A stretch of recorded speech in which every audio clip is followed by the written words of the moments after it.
All right. How's it going tonight, everyone? Welcome. Happy Monday, or whenever you're watching this. Hope you're having a good day. We're gonna jump right into it tonight. We got a bunch of random stuff to work on. And yeah.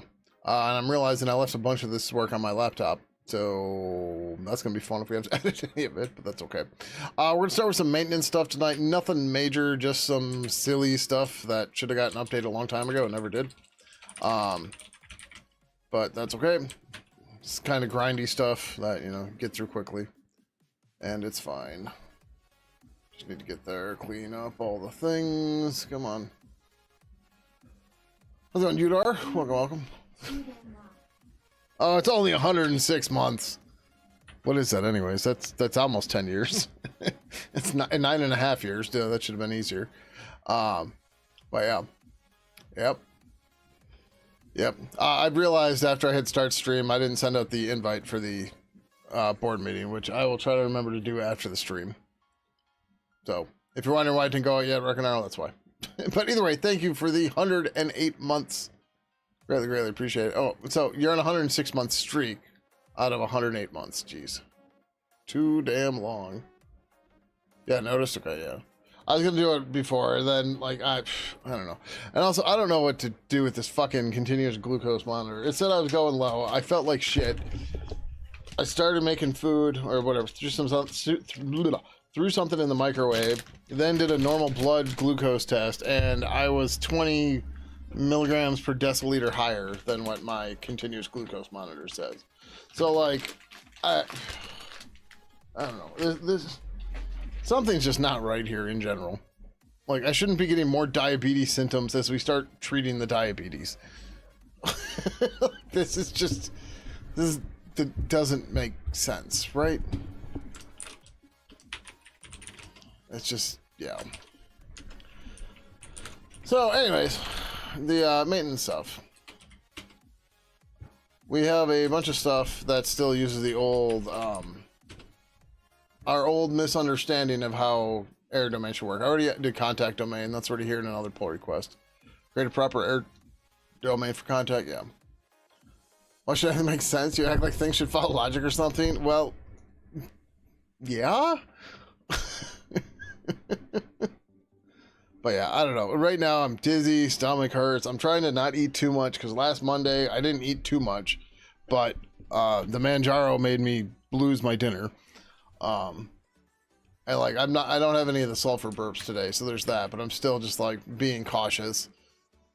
It's just like, dude, this, yeah. Oh, yeah. So I started looking at fixing the conversation domain and then realized all the other shit that's fucked up in conversation. How's it going, Goodspeed? Welcome. How are you? I didn't look at your stuff yet. It has been, yeah. It's been a very trying couple of days. Actually, a trying week, for that matter. How's it going, Matt? Welcome. For those of you that don't know, you missed me all on Monday last week because my power was out for 10 hours. It happens, right? It was a storm. It blew a transformer. I'm happy it was only 10 hours. But I lost everything in the fridge, whatever, blah, blah, blah. However, during that time, T-Mobile national outage. During that time, I can snag a credit. So T-Mobile also had a national outage. I don't know what time. It was between 3 and like 7. It was like 4 hours. So my phone didn't work either. So I'm sitting here last Monday, no power, no phone, well, no internet for my phone even. I'm just like, what do you do? But then that whole time I was getting sulfur burps from my stupid Manjaro stuff, and then I proceeded to barf my brains out for the rest of the night. It was quite the day last Monday, and the days have gotten a little bit better since then, but they have all been trying, very trying. So we're probably not going to be here super late tonight, because I am tired. I don't feel great. And I don't know if that's Manjaro or what, but yeah. But for those of you that don't know, I'm throwing all these things out. You probably don't know any of this. Early in June, I ended up in the emergency room because a whole bunch of stuff was going wrong. I was getting heart palpitations, plus heart pain, plus accelerated heart rate, dizzy, blah, blah, blah. I actually go in tomorrow for an echocardiogram. But while I was there, they diagnosed me with diabetes because my A1C was way high. My glucose at the time was 260. I don't know what that maps to A1C, although I got a chart over here that'll tell me if I look. But anyway, since then we've been treating diabetes in me, and it's getting worse. Like, I'm getting more symptoms. I'm getting more diabetes symptoms now that we're treating it than I ever had before we started treating it. So like, I've had foot neuropathy since Thursday. That's basically a numbness and a tingling or burning sensation in your feet. I've had that since Thursday. It sucks. It's not so bad right now, but if I get up and walk around, although I can still feel it in my foot, yeah. It's getting a little bit better, but it's still there, man. Plus all the other bullshit that's going on. Apparently, I went low. My blood sugar went low for an hour last night while I slept. And according to my Fitbit, I was in a light sleep. But apparently that's really dangerous because if you don't wake up to eat something, you can potentially, go into hypoglycemic coma or whatever. And yeah, so it's been a week. And I am over it. So, all right. So anyways, we got to look at the other pull request real quick. I think we're okay. Yeah. All right. We're going to do another spiky pull request. And we're going to do this one a little bit different because the last one, well, it functioned. It was kind of a pain. Well, maybe we'll see what it does. We're going to sort this file like we did with contact last week. Because conversation is one of our biggest things, and it's a pain in the ass to do and find stuff in. And yeah, let's fix the problem now before it gets any worse, and we'll go from there. Because I was gonna add the has password option or property to conversations, and then I was like, oh, I need to do this other stuff first. So we're gonna go do that. Yeah, so the air domain is going to go away. That's going to happen later.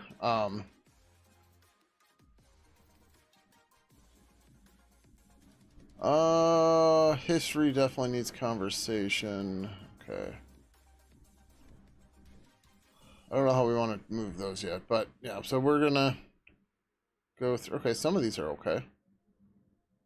Get notify level new. Okay, and then we're just fucking wrong, right? So why do we alphabetize all these? It just makes shit easier to find. Right. Rather, like, sure, the computer can find it, whatever, but it's just, I don't know. It seems much easier to do it this way. So we alphabetize the function names in here. And it sucks getting to this point, but, is what it is.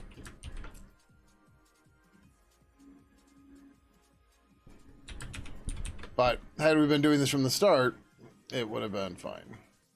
But yeah, one of the other fun problems with my diabetes is, whatever. So,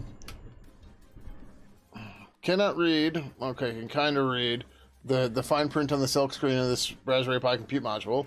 But if I get rid of my glasses, oh yeah, it's a piece of cake. I got these glasses in December.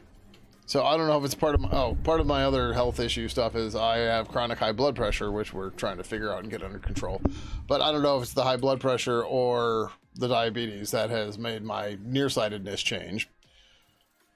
But yeah, it's been fun.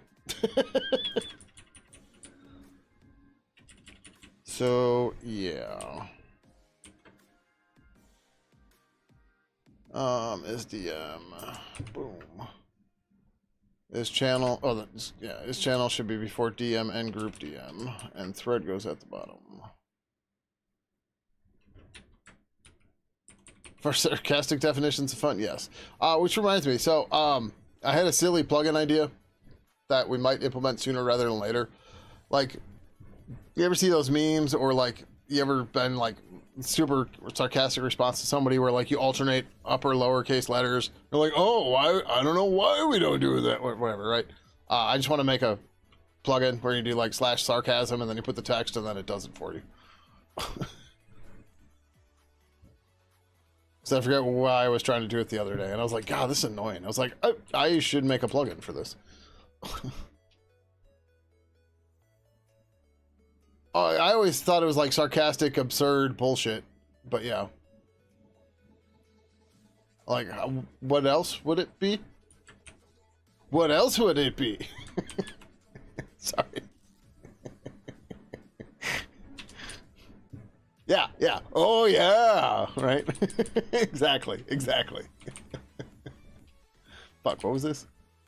Oh, get ID and get global ID, sure. Oh, these are out of order, too.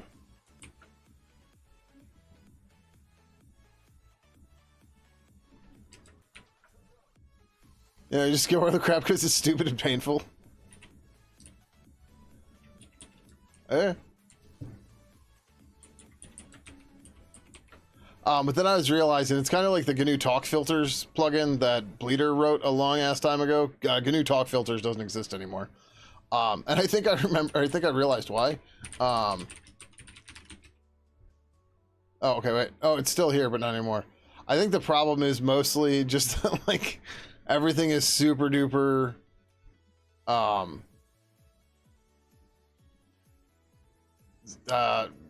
Not, I guess stereotypical is the word I'm looking for, but not quite. But yeah. Oh, this is the page. You don't say what the fuck, man?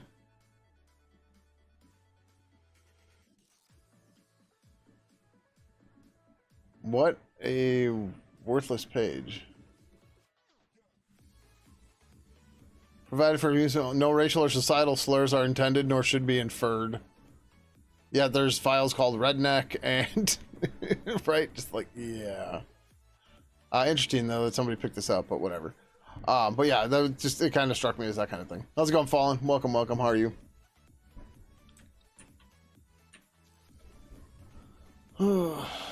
Get conversation type.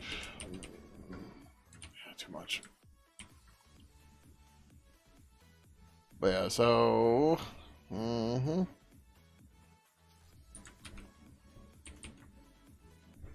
again, this work isn't really necessary, but this is just part of the whole code hygiene we're trying to strive for nowadays, right? Like, sure, it doesn't have a functional difference on the code. The compiler doesn't give a shit. But it's so much easier when you're trying to find something. You're just like, oh, it's right there. How are things? They are existing. I just kind of went on a splurge for a little bit, but TLDR, it has been a hell of a week, and it's not going to get any better anytime soon. So, yeah.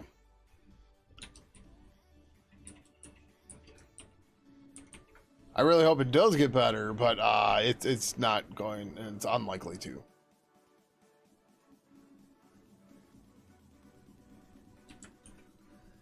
But here's a little synopsis from this morning, at least.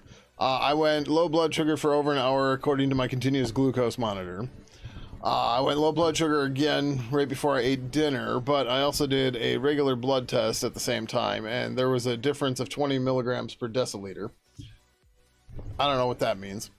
But since Thursday, I don't think I mentioned it on stream on Thursday, but since Thursday, I've had neuropathy in my feet, meaning they're tingly / burning / numb, and like the list goes on. And like I can't for the life of me get, at least according to the continuous monitor, get my blood sugar at a stable level. What was the fun one the other day? Again, I don't know how much to trust this thing because as I just mentioned, the discrepancy of it being off so much. So like I don't know what the fuck happened there. Like, yep, just totally spiked. I don't think I ate anything at that time. That would have been lunchtime. That was Saturday. I did have a Pop-Tart one of those days, but I don't think a Pop-Tart spiked my blood sugar or my whatever over like 214 milligrams per deciliter. That seems insane. Yeah, purple debug's gone. Use the G-log. G-message, G-warning.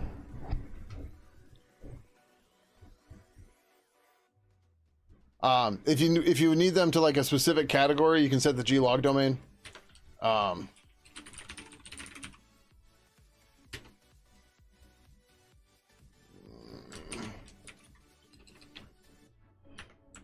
Where the hell do we put this?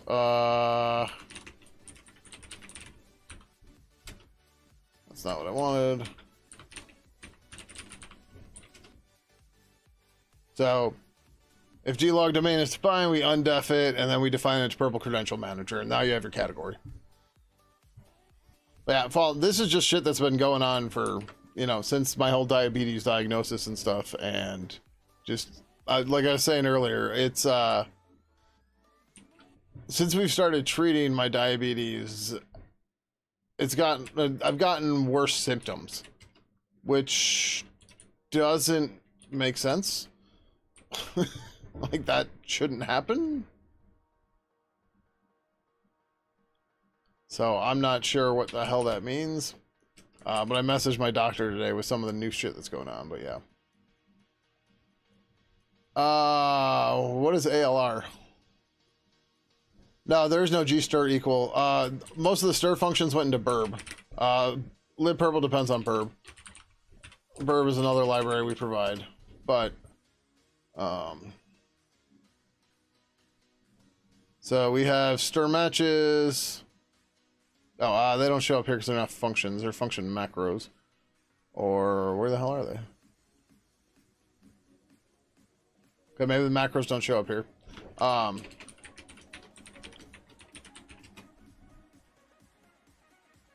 Yeah, okay, they don't show up here. That sucks. But there's burb stir equal. And yeah.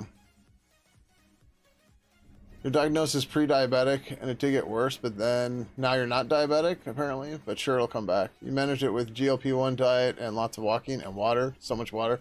I drink like a gallon of water a day already. And right now I can't really walk because it makes my feet hurt. I've got some diabetic walking shoes coming tomorrow, so hopefully that'll help with that a little bit. But yeah, and I'm on Manjaro 5 milligrams now for GLP-1. I made some changes to the diet, not a ton, but I'm trying to eat more conscious and deliberate meals and stuff. But yeah.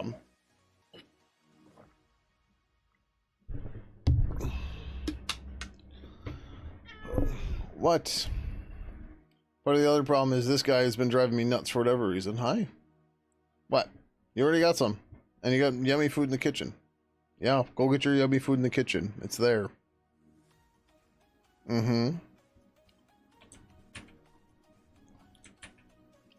Like, this guy won't leave me alone either. Like, I was trying to merge pull requests quickly yesterday, and he came and sat literally right in front of the screen. I couldn't see you or do shit. I'm just like, dude, fuck off already. Or today, as I was going low and I was trying to get a reading from my blood, he's right the fuck here in front of me. I'm like, fuck off.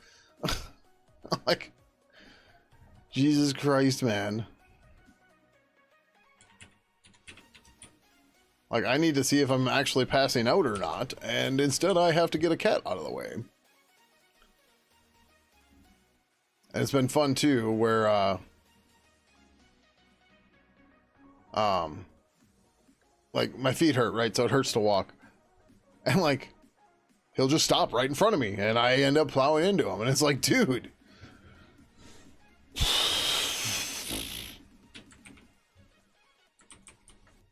And last night I was trying to read something my roommate handed me, and I do this. I'm reading, and glasses do that. And I do this, and glasses do that. I'm just... It's like... There's only so much patience that I have, and it is all fucking gone. Right? You're just like... I don't know what to do. Because Everybody seems to want a pound of flesh, and I'm all out.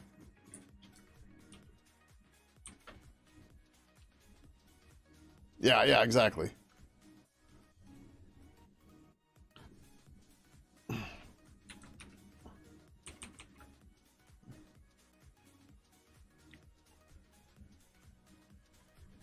Set title editable. Write message. Send a message async. Send message finish.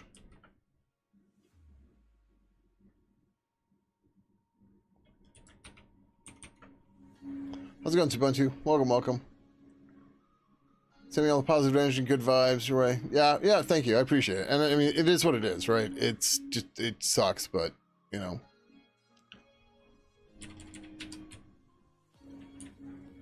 There's only so much that can be done. I'm just hoping everything looks okay on the echocardiogram tomorrow. Which, mind you, with my insurance, is $1,700. That's what I owe. It's funny. My coworker, who's old enough to be my dad, said his was $2,500, and apparently we're going to the same place. Not intentionally, but yeah.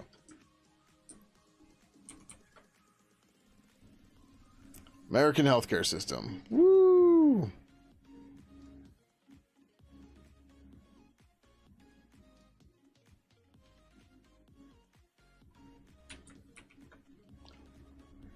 Very loving kitty who wants attention and wants a human to lower blood pressure. Yeah, no, it doesn't work. Because the thing is, if I pet him wrong, he then bites me.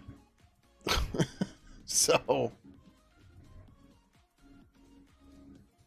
that doesn't work quite that right way.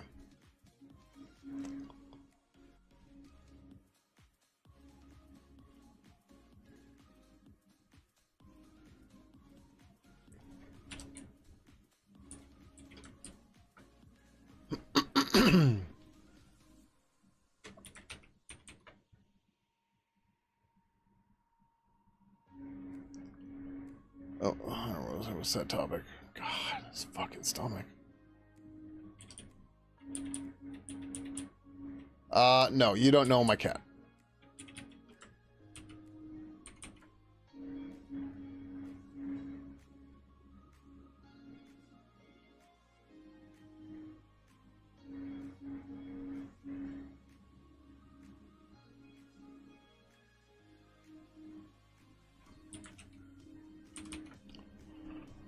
Oh, move in, go around.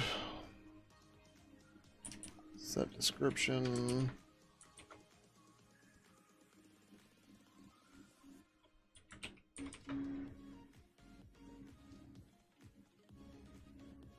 Again, set description editable. Like, was it last night or the night before? I put my hand up to his face like that and he bit me for no reason. like, oh, you want pets? Oh. No. Okay.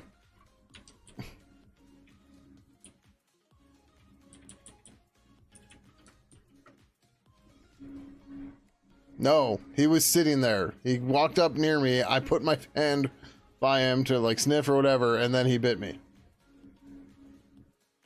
There was no stimming. This is what I am saying. He does his own thing when he wants. There is no rhyme or reason to it.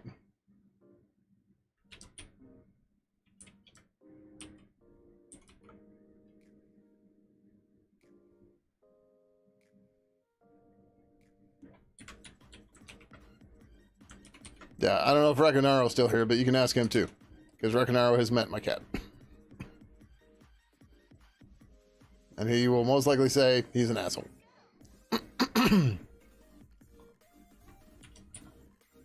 Slender's an absolute asshole. He's gotten a little bit better.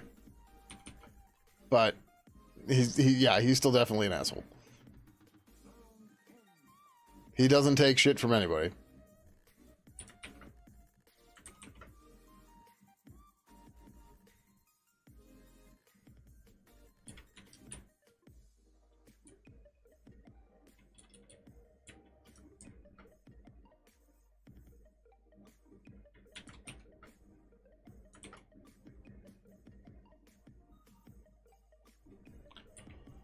Oh, fuck.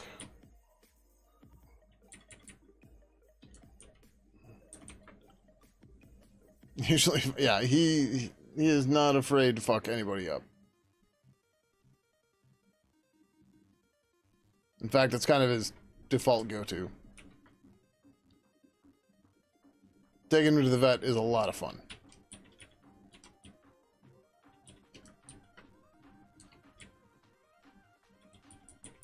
Generally, I'm bleeding by the time we get there.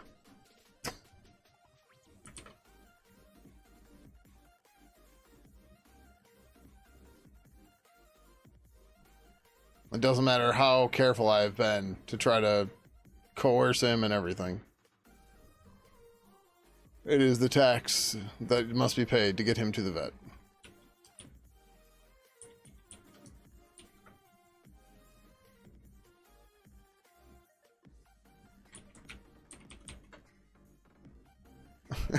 Yeah. Well, to be fair, I think you talked to him too, but...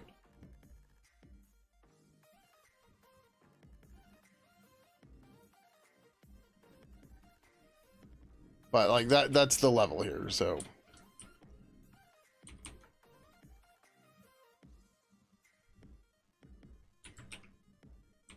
Like, he looks sweet and innocent right now, but he's sitting here demanding more treats. As you can tell, as he's sitting over his treat bowl. Mm-hmm, I'm talking about you. Mm-hmm.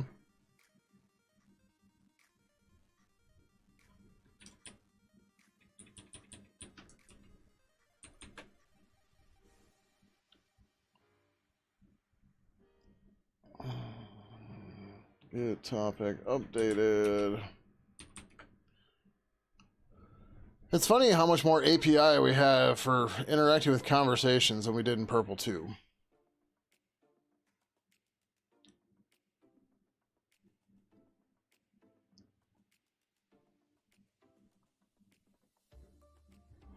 I need to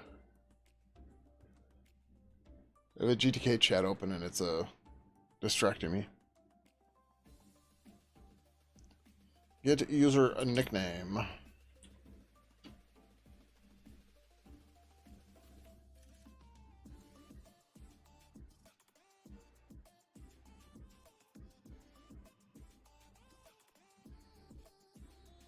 This should probably go away.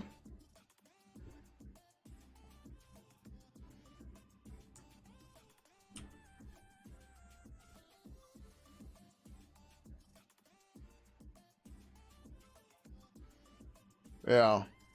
We're going to move this for now, but this should go away. This doesn't need to exist anymore. So the user nickname is handled via conversation member.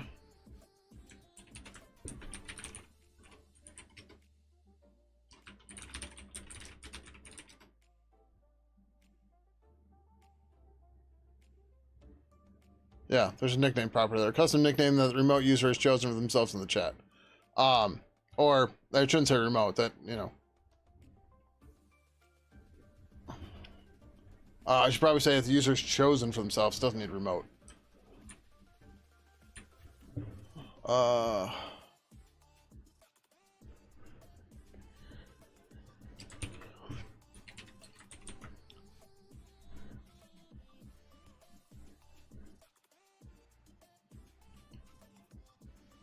It's funny how we're running across stuff that no longer has a use. So we're just cleaning this up. We're not going to do that as part of this, though. We're going to do this. This is just... The whole point of this is just move shit around. Alright, always the pull request. If we start trying to do anything else besides move shit around, it gets impossible to keep track of stuff. It takes too long. It's too big of an ask on the reviewers. We try to keep it simple.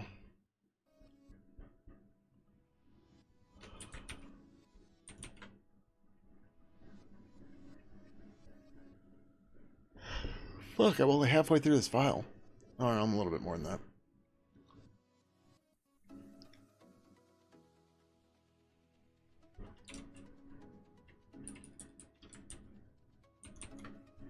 Or 60%.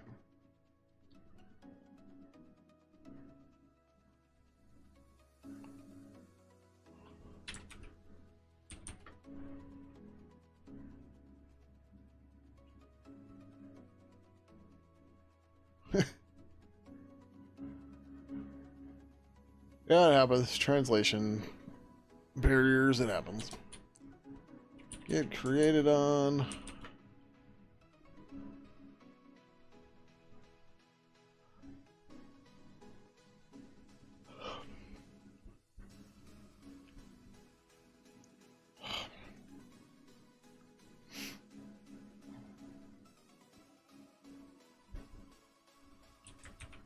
I can alphabetize, sure.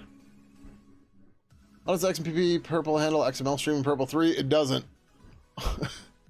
Recently trying to write an XMPP server with a glib guile for fun.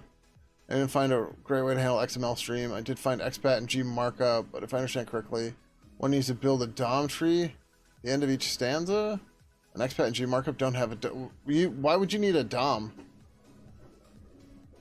So our plan is we started a library called Zeem. It doesn't work yet, but the idea is, so XMPP has this thing called extension elements, and every single zap basically is built on top of them. And one of the problems with XMPP and Purple 2 is it ended up becoming a spaghetti mess because everybody just parses the stanzas and then checks if their elements and attributes are set. And you end up with just spaghetti code all over the place. So what I'm trying to do, and I need to rework this a bit because the existing thing doesn't work because I had a bad assumption about the way that the extension elements worked. But so an extension element ends up having a namespace associated to it. And then the idea was we would add extension elements to the parsers depending on what was negotiated for the stream, blah, blah, blah, blah, blah. And then the parser would just automatically do that work and then just do everything, handle everything as part of serialization and all that. And the whole reason for all of that is to make things easier to deal with, or to maintain, because the XMPP in Purple 2 is a disaster. Like I said, there's spaghetti code all over the place. And for whatever reason, I guess because of prototyping or something, I don't know. Maybe Reconaro remembers, I don't. But there's all this stuff built into XMPP to allow like plugins to hook into stuff and to add additional features and stuff to XMPP. And the problem with that is that stops people from trying to actually get the functionality merged into the actual protocol plugin, and then we just became, fragmented is not the right word, but we just became this unmaintainable mess of third-party plugins you needed to set up for XMPP to get a decent experience in Purple 2. I don't want anything to do with that anymore, right? It's such a pain in the ass. Everybody gets pissed off at it, including me, and like I can't keep track of it, and it's just like, no, we just need to fix this, and all this stuff should be in tree, right? So like 2 weeks ago, I think it was, I started a poll on XMPP to ask people what, if any, existing plugins people would want to see merged into the Pidgin 2 XMPP plugin because it's taking us so long to get back to XMPP and Pidgin 3. And everyone's like, well, just all of them. And it's just like, yeah, but like which one's most important? And it turns out the one that everybody, according to that poll, said was Omeo, or Lurch is the plugin that's for it. But like I can't just drop Lurch in for a number of reasons. I mean, I suppose there's nothing stopping me from taking the existing Lurch code base, putting it in our build system, dropping it in, and it just installs with everything, right? But that's dumb, right? Okay, cool. We just pre-installed it for you. Thanks, right? Really, the other problem is like,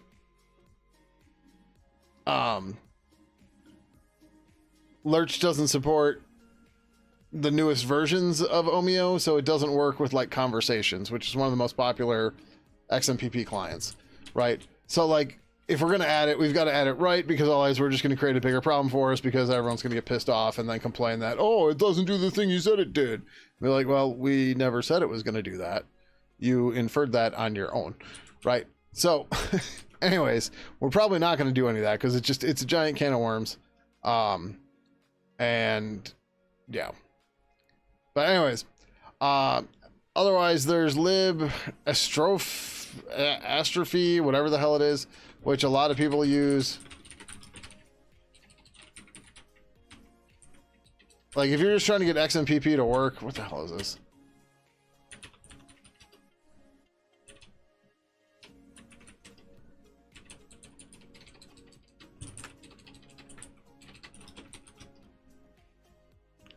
Oh, it's just strophe.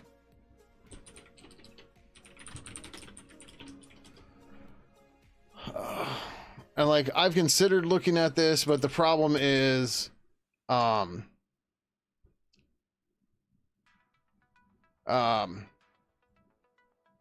well, number one, libSSL is a problem. Pulling in expats, not a problem per se, but these are all libSSL. I don't know if this is SSL3 or not. I don't know. But libSSL before 3 isn't compatible with the GPL, so that's a non-starter if that's the case, right?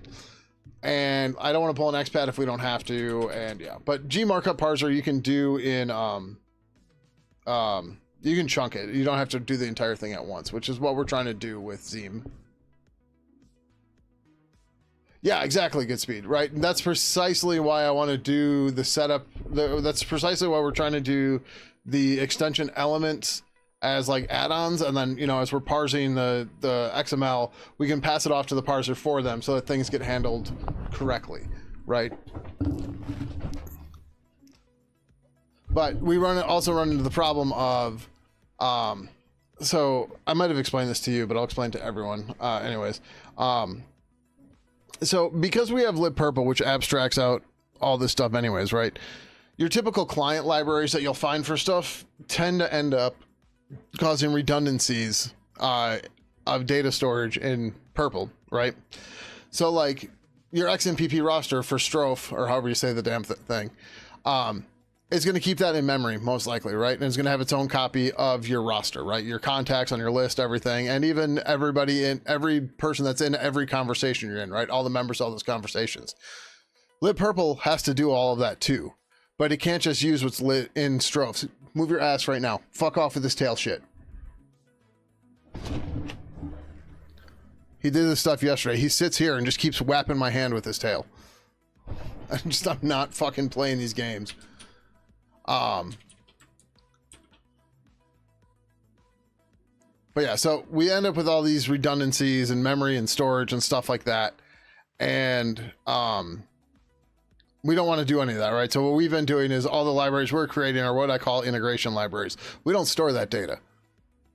The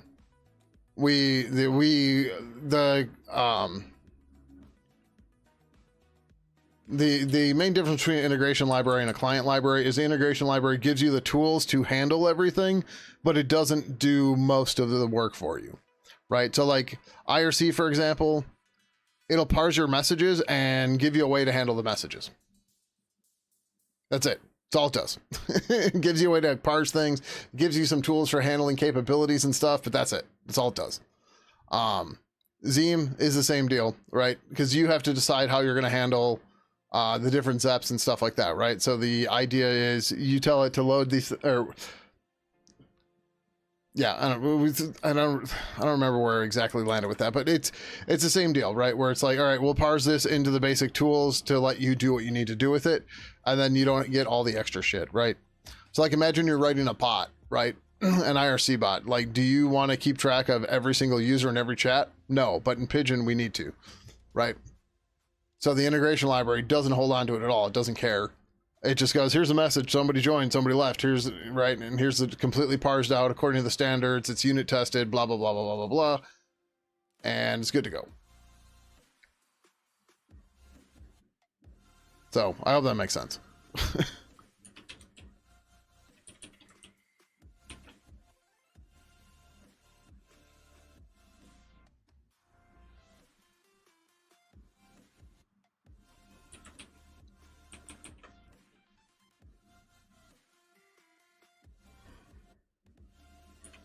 Yep, online.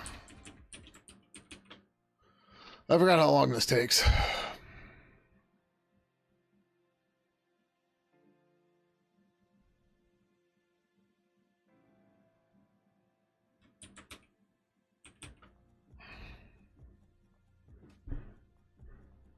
I think it's time enough for me to do my... Oh no, it was 7:30 when I ate. Another half hour before I do the rest of my vitals.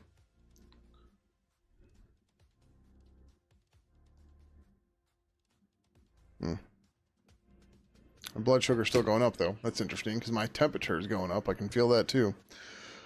Oh, this stuff sucks. Don't get diabetes. If only it were that easy.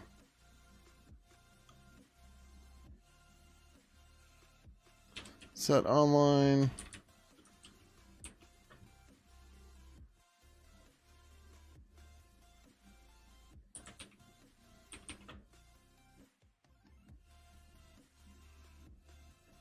Get federated.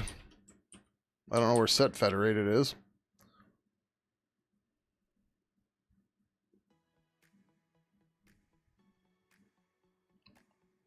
Do.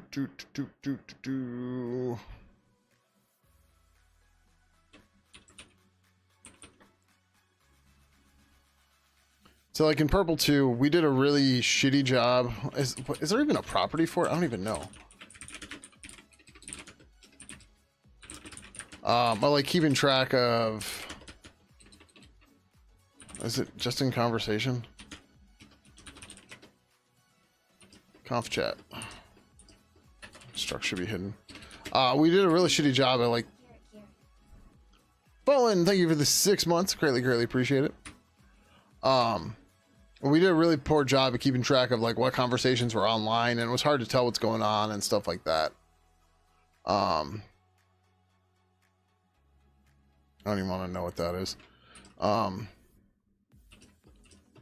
Where's the struct?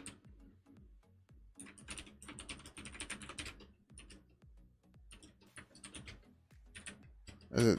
Did we not actually? I guess we didn't actually hide this. Lovely.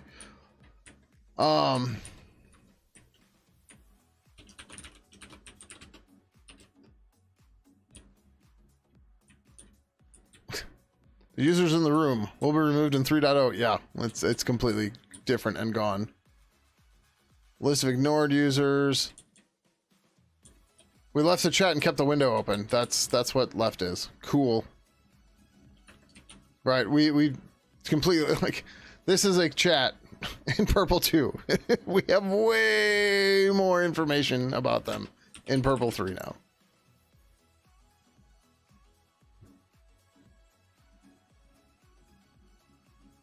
Because it's almost like they've got a whole lot of new features. Get tags, get members, get history, get avatar. Oh, we're grabbing too much. Tags, members, sure. Easy enough to grab these two.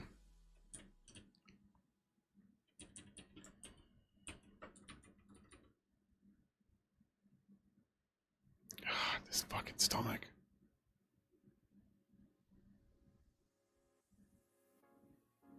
Topic, title, online. Grab members.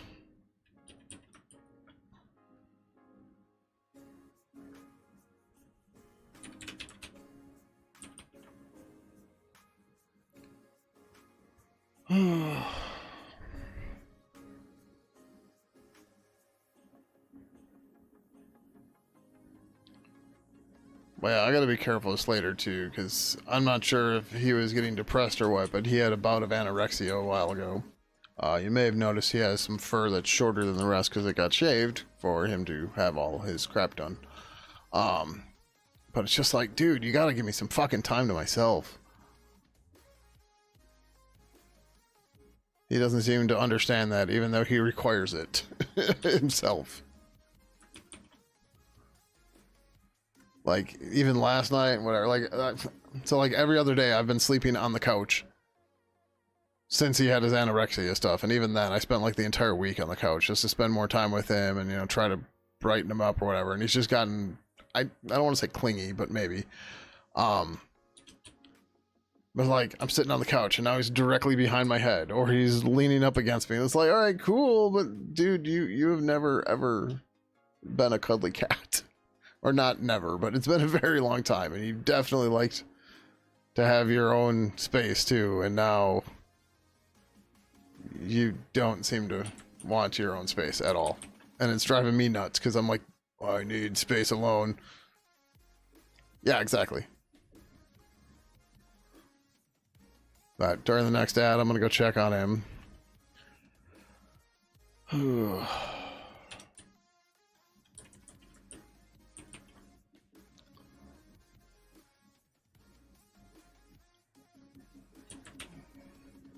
Oh, hey, look, and chat's gonna have avatars now too, or I shouldn't say chats, conversations. So we also merged. Oh, I didn't show that. In Pidgin 2, the chat stuff was just the actual stuff for the chat.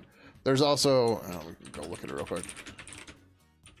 I kind of forgot about it, but whatever. There is a base class.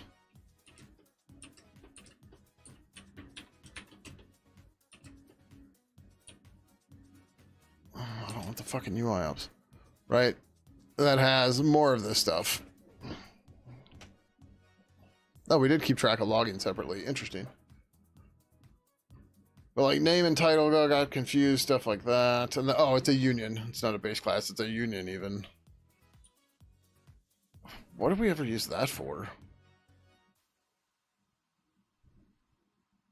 I don't understand why conversations got their own UI ops. And the person who did it doesn't remember any specific use cases. Oh, the message history is a G list? Really? Huh. I don't know if that actually does us any good, though. But whatever.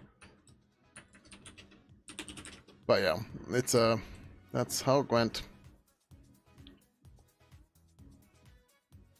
I did paste set avatar, right? Yeah.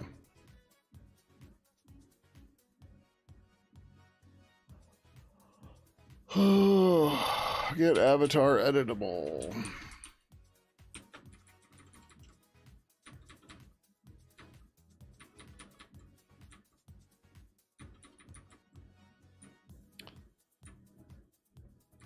So yeah, there's all these little flags like that too. Get avatar editable, get topic editable.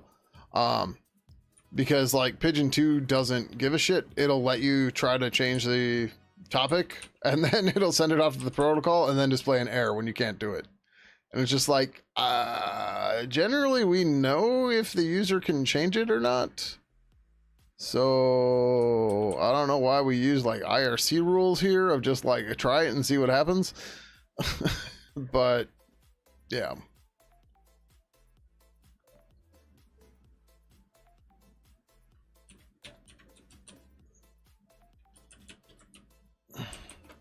But yeah, one of the next big things that's going to come to conversations is threads. Because I need those to make Zulip work. And I don't think they need to be super difficult. We already have a thread conversation type, but we just haven't done anything with it. And basically what's going to happen is conversations will just have a threads property, which will be a list of threads.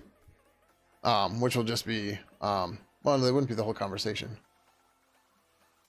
Well, they kind of are. I don't know. Yeah. Threads are weird, and everybody implements them in their own special way. So, of course, yeah.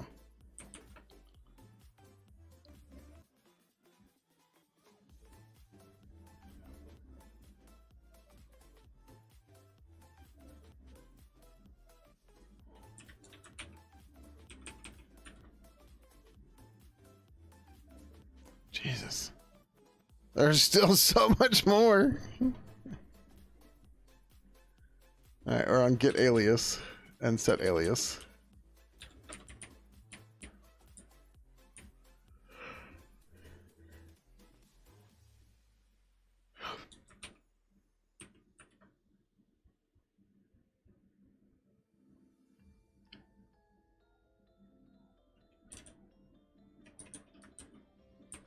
The source file is going to suck ass for this too.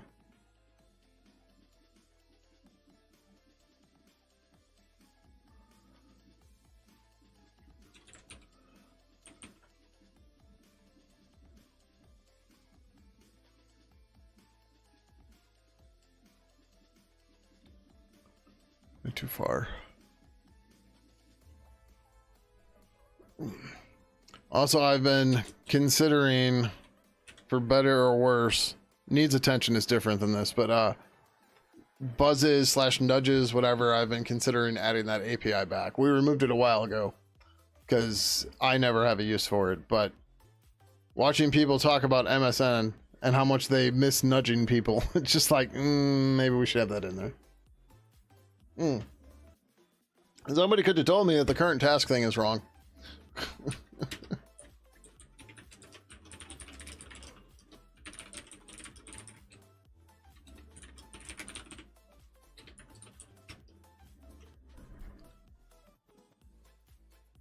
It needs attention. That's called Slater.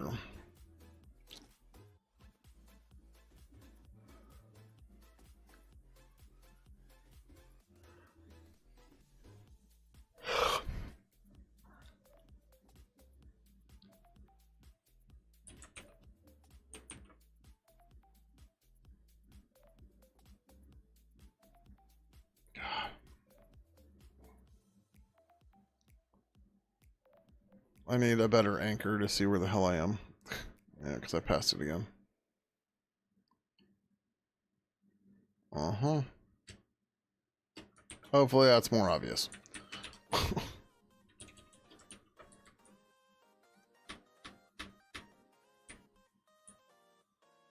Set favorite, set online.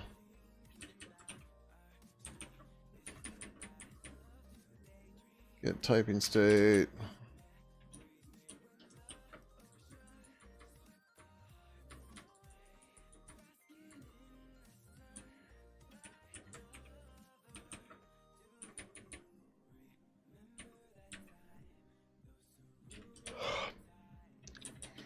It is. Yeah.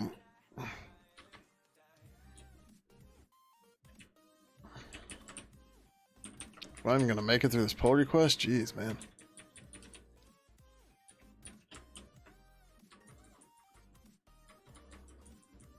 Oh, also, if you didn't see and you're curious, I posted on Discourse, we are retiring the State of the Birds. At least for the time being. One of the ideas with the State of the Bird was to show people, to give people some sort of an update where we were in the projects and stuff like that, because we weren't doing releases or anything like that. And the State of the Bird started off as a quarterly thing, meaning we did it every quarter, or I did it every quarter. And the thing is, now we're doing releases quarterly. And the State of the Bird, we moved the State of the Bird to monthly to try to make it easier to do and stuff like that. But now we're doing releases, and it's just, yeah, like we still don't have a great example of showing people like what state the project is in, because I don't know, I need to figure something out. And no one's been able to give me good ideas. No one's even given me any ideas even. So it hasn't happened because, yeah. Like I cannot, no matter how hard I try, I can't literally do everything. So some things need to go. So I was already 3 months behind on the State of the Bird. The last one I did was April. And I was finally just like, you know what? It's just time to say goodbye. Like I really don't want to sit here and redo 3 months of stuff, because I've done that before when it was quarterly and it sucked. And I don't want to do it again.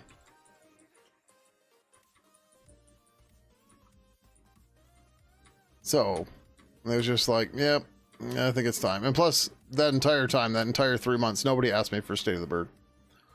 Not a single person was like, hey, you haven't done a State of the Bird in a while. So it's just like, all right, why am I doing these? Seems like nobody's interested.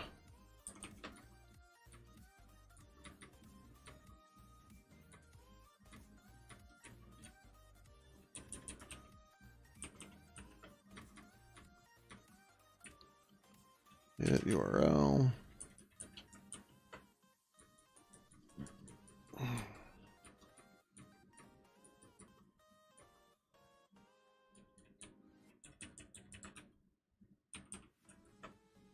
You look for it, but figured as much? Yeah. Okay, well, I mean, you didn't even ask for it, so, like, how important was it, right? You're just like, oh, yeah, okay.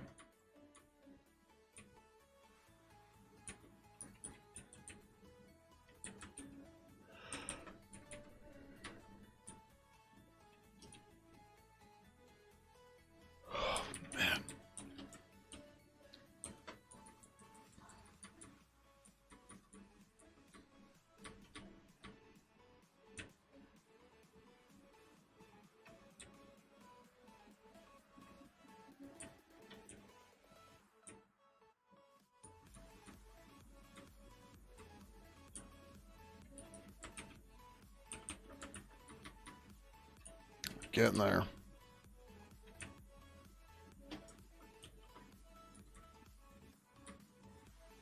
Again, this is just a header file. We have to do the source yet.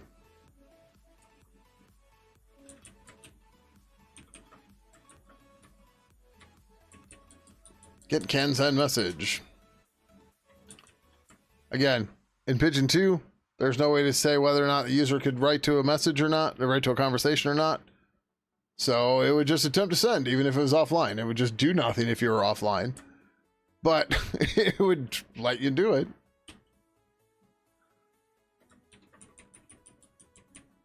Now the protocol can set a property and go.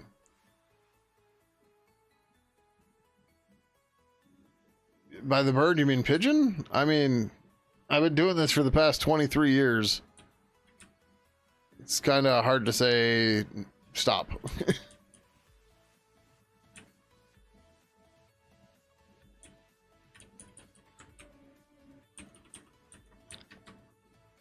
It would definitely be easier to work on it if I had financial support, but, you know. Tried that game, and that game sucks. And before someone's like, well, did you try talking to an LNet? Did you try talking to Fudo? Have you tried blah, blah? Yes. Yes, the answer is yes.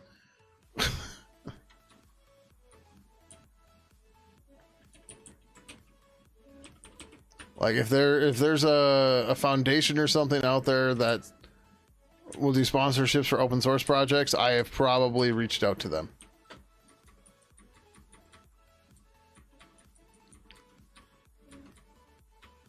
And they're all like, well, you're doing really interesting things and blah, blah, blah. I'm like, oh, the project's turns 28 years old this year. Just shut up and give us money. Fuck. Like, we have sustained ourselves one way or another for 28 years with no money. I think it's time for all these people like, oh, I use Pidgin, I used to like it, blah, blah, blah. Yeah, great. Show me how much you enjoy it by actually, I don't know, donating $1. That's not a call for everyone here to do it, but this is just the kind of nonsense that's out there. It's stupid.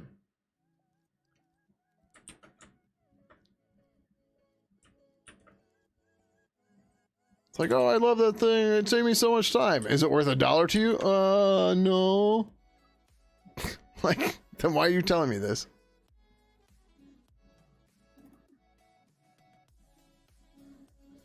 It's like, I'm glad it was useful for you and stuff, but like, like it doesn't do anything to tell me that. Thanks.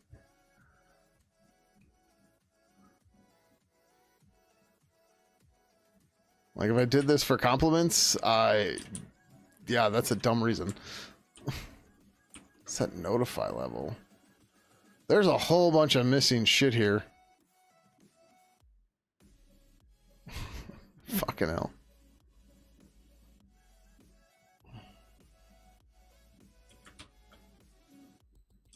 Well, I'm pretty sure we didn't do a get notify level.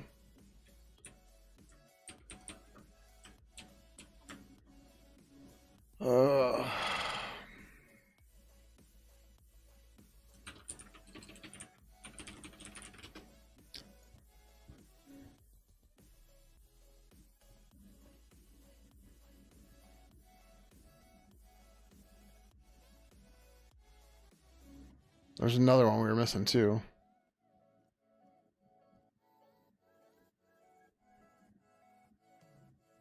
I don't remember what it was now. It says there's a set notify level there. Oh, okay. I guess it was there. We must have moved around it or something. What was the other one we were going to look at and I forgot?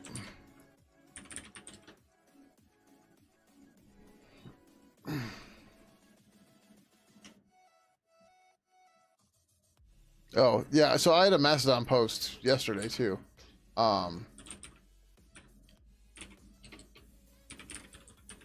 Which is by far the most reach any one of my posts has ever gotten. But, so, like, I keep a track on comments and stuff that mention, Pidgin, right? Because obviously try to go answer questions, whatever. But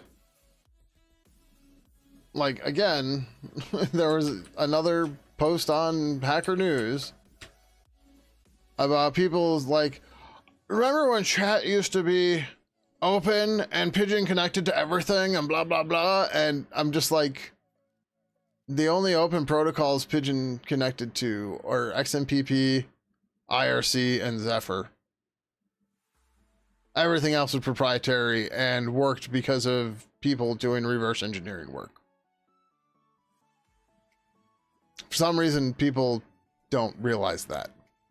So my comment here about, in reality, we helped you break the terms of service constantly by using an unauthorized client that only worked thanks to the tireless effort of reverse engineers, which most of the cases did not involve me. I should have put it in there, but I was running out of characters and I didn't think of it at the time. So, but just like, yep. And then there's all these people like, oh, we need a new Pidgin, blah, blah, blah. It's like, we never left. I don't know why people think we left. Like, yeah, things got slow and slowed down, but like, we never went anywhere. Ian's been adding plugins forever. But whatever, it is what it is. All right, now the real fun.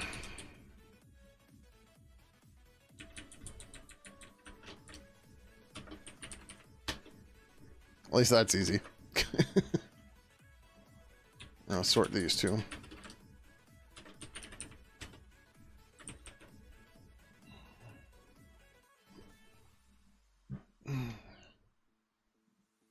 Reverse engineer isn't an API? Is that a serious question? I'm not sure.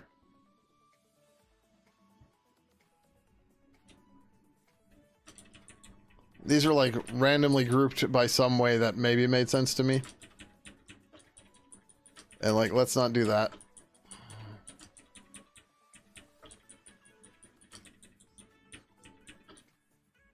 Just sort them by their names and go from there.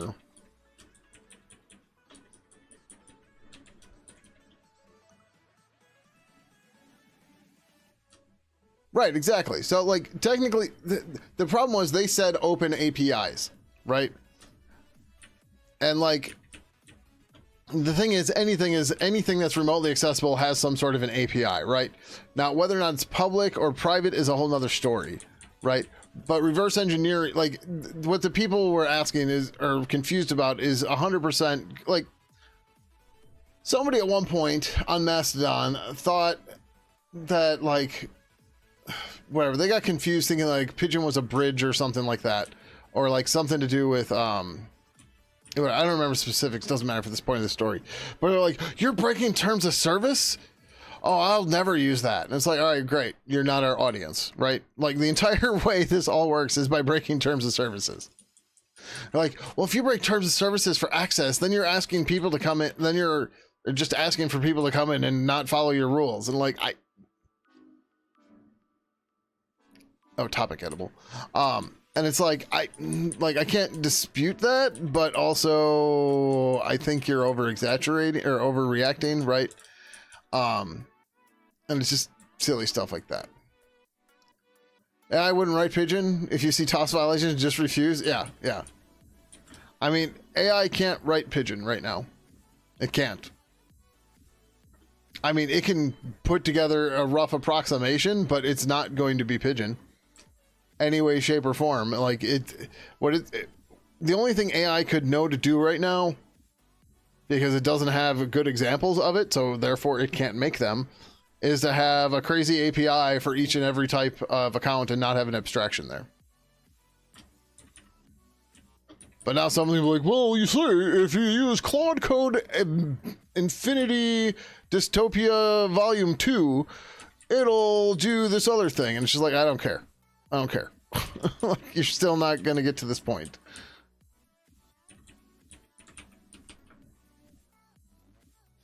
Fabcode is some brute force, some apps toss. Like, toss doesn't matter here because the only toss we're talking about is accessing something from the non-official client. Right? If you're breaking the terms of service by, you know, being a miscreant online, that's an entirely different thing. This isn't struct backing. I'm ordering them so that they're alphabetical so we can find shit. Which is what we've been doing for the better part of an hour. But struct packing doesn't exactly matter here because the majority's pointers, so they're all the same size, doesn't matter, but there's some integers mixed in here in between. So, okay, we lose a couple bytes in between, whatever, who cares? But that is not our goal. Our goal is to make shit findable and make the code readable, unlike everybody's AI code, which they don't even look at in the first place.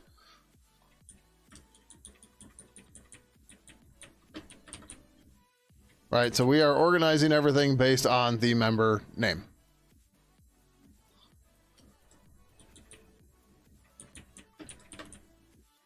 And like I was saying, I somehow grouped these by some way that made sense to me at the time, but like, why the hell is history next to needs attention? I don't know. There's no good reason for that. Right? But I did it at the time because some reason. Typing state, typing source, last typing. Sure, those all make sense. Cool, right?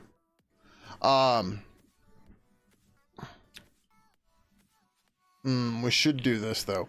There is one thing we've been doing a little differently for this, and I think we will do it. Let's make sure. Is we keep all the properties in one place. And then we have instance data by itself. Right, so typing state is a property. There's a prop typing state. Right? But there's no type, there's no property for the state source or when the last typing, right? That's just not there. Right, because those are implementation details of making the typing state work.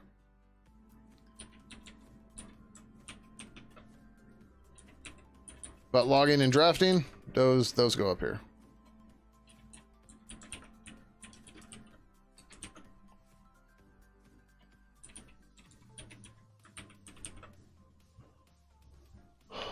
Use AI to bit hack around V tables and C++. It just straight up refused. Didn't like the term bit hack? Yeah, I'm sure.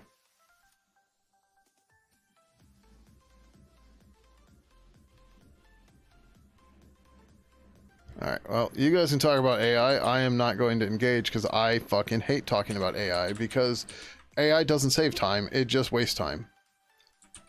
And if you're like, but bro, no, blah, blah, blah. I'm like, alright, well, how many times have people talked about AI here tonight already? And what the hell did I do that deleted this line?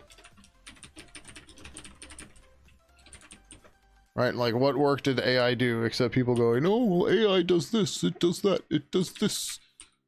It can do this, it can't do that, it can do... Like, I don't care. All it does is waste time. Precious, precious time.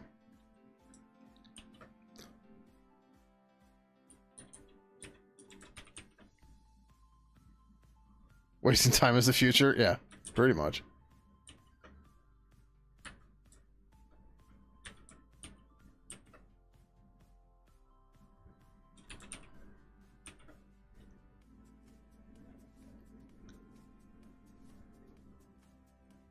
Not good soup, yeah.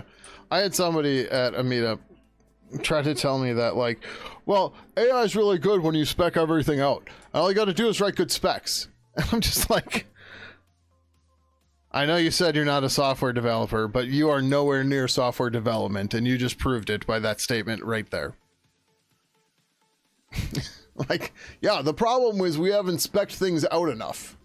Yeah, totally, right? That's why we have different types of project management between waterfall, Scrum, Agile, Kanban, well, Kanban's not, whatever, that type of Scrum, right? Extreme programming, all this different shit. And like, we literally have to tell people when they're writing user stories to define the specification that they have to say, as a developer, I need this feature because of XYZ. Like, yeah. Clearly humans are capable of doing this because we've gotten it so right in the past 50 years of software development. Yeah. How many story points did you give that? Are you going to tell your AI how many story points it is? Yeah, the poker thing? Yeah. Or the shirt sizes? Or... it's like, it's just so fucking stupid.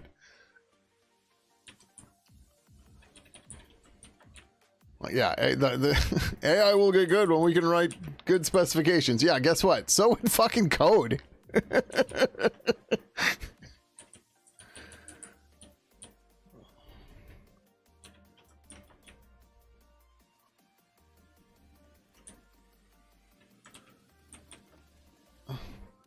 You get moved out of a scrum to just a team which does none of those things. So much better. Yeah, I'm sure.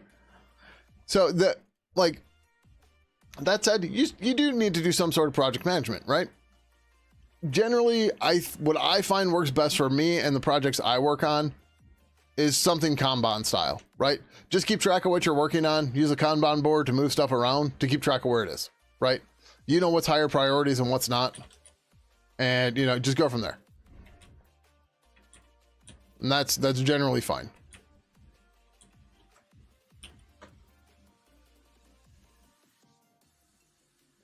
Fuck, what did I grab? I think it was can send message. No, conversation type. Okay. Set account, conversation type, federated. Yeah, I'm sorry. I have to use Jira for one of my clients and it sucks. I mean, Jira's always sucked. I've been using Jira on and off for the past 15 years and it's always sucked. Yeah, U-Track, much better, much better. Spinners just at the top, but even then, like, oh, look at that. And here's the real kicker, right?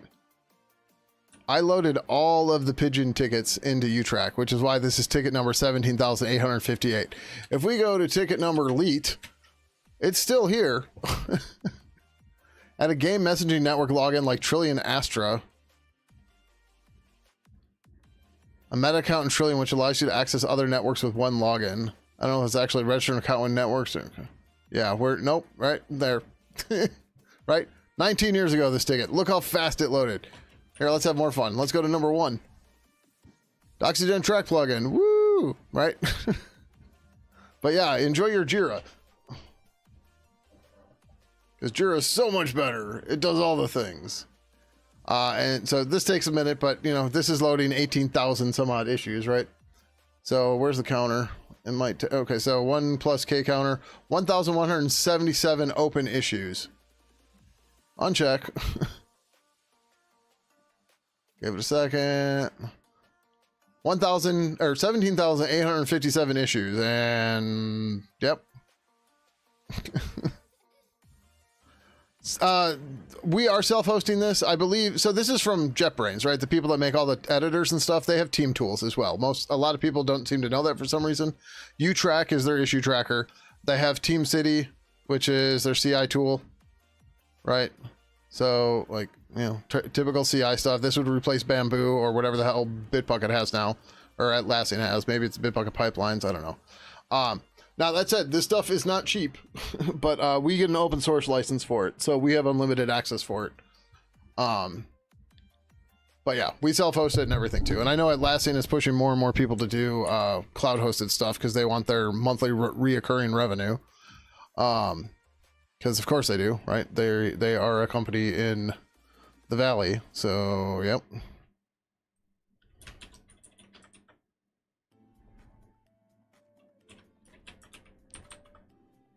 This isn't even... What the fuck, man? Actually, not in the Valley. They're just in San Francisco. Well, whatever. They're technically in Australia, but they also have offices all over the place. Austin and San Francisco. I've been to the... I think, did they move in San Francisco? They might have. I've been to their San Francisco office. All right, I'm not trying to rename and remove callbacks and stuff. Some of the callbacks end up having to call each other and stuff, so we don't want to mess with that if we don't have to. But now we get to do this. Woo!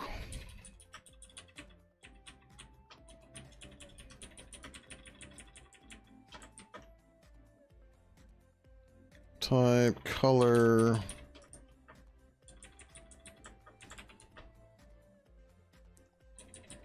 Like, why are we doing this? Because, like, when somebody comes in here to add something, where do they put it? Right? You just find a place and throw it and just everything gets gross. Cloud server stuff is so crazy. Yeah. Company you work at does everything self-hosted except cloud server stuff for your application. Yeah.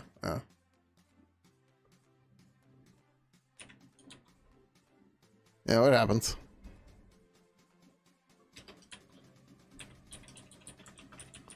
I should grab the next one too.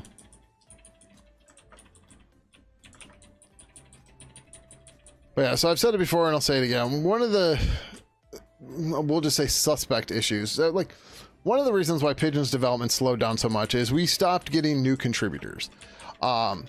And why exactly that happened, I mean, we can sit here and speculate all day, but there's a number of things, right? So like our main pipeline to get new contributors was the summer code. And just after the summer code was over, people didn't stick around, right? For better or worse. I'm not blaming anybody, just they didn't stick around for whatever reason, right? They don't like the project, they didn't whatever, they got their money, they're gone, you know, whatever. Whatever. I don't care. You know, people have their own choices to make, that's fine. But well, I never heard anybody complain about it so much, and actually I heard people actually praise like the cleanliness of our code. But like, I don't know, working in our code base has always been a slog for me. And I don't mean that in like a negative way, right? It grew organically over time. It's going to be gross. It's going to suck. There's going to be lots of stupid stuff, right? It happens, right? So one of the things I focus on, because I believe it's one of the issues that people didn't want to say, is that the code base was hard to work with, right? There's a whole bunch of stuff that was like defined and created because there were no alternatives at the time, right? Like I said earlier, Pidgin turns 28 years old this year. A lot of things did not exist 28 years ago, so we had to create them ourselves. We did so in many different ways, for better or worse, right? And we didn't necessarily ever update them to like use library versions and stuff like that. So we just, you know, continually added more and more tech debt. It became harder and harder to manage, stuff like that, which is why one of the big things in Purple 3 is that entire mindset is gone. If we can put something to a library, we do. If it makes sense for something to be in a library that we have to create, we put it in a library. Because the other thing about having libraries like that is there's a little bit more of a startup cost, a little bit more because you have to maintain releases separately into releases, but after that, it's not really a big deal. But you get the added benefit that you have potential new contributors or possibly maintainers that will come by and start working on stuff and pick it up, because someone's going to be way more likely to pick up our IRC library than to pick up libpurple, right? Because like, why would I get this all involved when I really only need IRC, right? That's the idea. Web team does all the cloud stuff and you ask for an API endpoint. It took like 2 months to implement. What? That is insane. Your work recently switched from Utrack to Jira. You miss it so much. Oh, that sucks. That's no good. And it was implemented incorrectly. Yeah, go figure. They complain about Firefox code as well. And I go like, well, are you fixing it for? Yeah, exactly. Exactly. Right. And that's why, like I said, one of the things we've been trying to do and trying to take way more seriously is making the code easier to deal with. Which is funny because now there's so many people doing AI stuff where they don't even look at the code and they just blindly commit it, and you're just like, yeah, no. It's like, nope. Like, yeah. Like, so we recently had somebody open 2 review requests with AI assisted code. They went through and looked at the website. We don't have anything posted about an AI policy because, again, AI does not save you time. All it does is cost me specifically time. I have no desire to use AI. I want nothing to do with it, and it still wastes all my fucking time, right? So, like, why should I go and write an AI policy when the answer is no, right? Well, this person went through our websites and everything and didn't find any mention of us not accepting AI related stuff. So they submitted stuff that was AI assisted. I'm saying assisted. I don't know. I didn't look at the code. How the fuck should I know? I read 2 lines of their 10-page description and knew it was AI, right? So I ignored it for about a week because I was just like, I just don't want to deal with this, right? This is nothing I want anything to do with it, blah, blah, blah. A week later, like, well, can anybody review this? And I was just like, we don't accept AI policies, decline, right? But like, why the fuck should I spend any time reviewing your code that you didn't write, that you want me to review? Like, no, no. Like, no. Like, why would you even fathom that as a possible idea? But then on top of that, like, they went through, because I asked them, I was like, well, where did you look for an AI policy? And they told me all these spots. I was like, why didn't you just ask us? Like, well, I asked ChatGPT, and like, guess what? It doesn't have all the answers. That's why all these stupid prompts now are like, this contains AI content, which can be incorrect. It's like, yeah, it's, in my experience, it generally just is incorrect. Not it can be incorrect. It is incorrect. But it's fine. I'm just an AI hater, according to the zealots. You know, whatever. I don't really care. I cannot wait for the fucking bubble to burst, though. And people are like, well, it's here to stay. Yeah, yep. They said that about NFTs. They said that about Bitcoin. They said that about 3D TVs. They said that about VR and the metaverse. They've said it about, like, it's just... like, are you all studying to be meteorologists? Because you're getting really good at being wrong all the time. Just believe this hype nonsense all the time for no damn reason. Was it worth the time to human author? That's not worth the time to human review. Yeah, exactly. And the other thing too is people are like, well, you're gonna get left behind. Okay, sure, whatever. Go ahead, go leave me behind. Go take your all-powerful AI and build Pidgin. Like, go ahead, use all your tokens. Like, why are you arguing with me about this rather than just doing it? Right? Like, just go do it. And haven't seen any vibe coded Pidgin replacements anywhere. You know, people can afford these AIs, by the way. They cost so much. Yeah, I know. And you know what's the stupidest part of all of that? Do you know how much open source work could get done with the money they're spending on these fucking tokens that could get donated to projects? It's just like, people will tell you how much they love your project, how they've got such fun memories of it, then tell you to use AI, and that they use AI all the time, but won't even give you $1. Even though you've, you know, unlocked core memories for them, and they, you know, and it's just like, that ain't right, man. It's not right. Like, however they sleep at night, cool. I'm curious how, but it's fine. Oh shit, that's topic editable, not that's description editable. Yeah.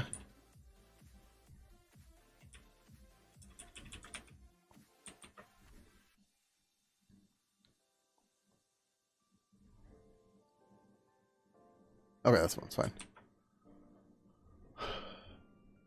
You like, you make a good money, but you can't justify 200 a month to get told to come back tomorrow? Yeah. It's, I don't know, man. It's like the people who back in the days of a single computer were like, I did a Gen 2 Stage 1 install. I do it every week. I update my entire machine. And then I can use it a week later. And it's like, okay, so you build Gen 2. That's what you do for fun. Okay. No, I do also, no, you build Gen 2 for fun because you can't do anything else while the damn thing's building. Like, well, you should use Gen 2 because of it. Like, no, I want to go, like, do stuff that's not build Gen 2 from scratch. Right? It's just, people have, like, I'm not even like trying to say they shouldn't. I'm just trying to say, you know, what they want to do and what I want to do are different things, and for some reason I have to explain that to them, which is confusing.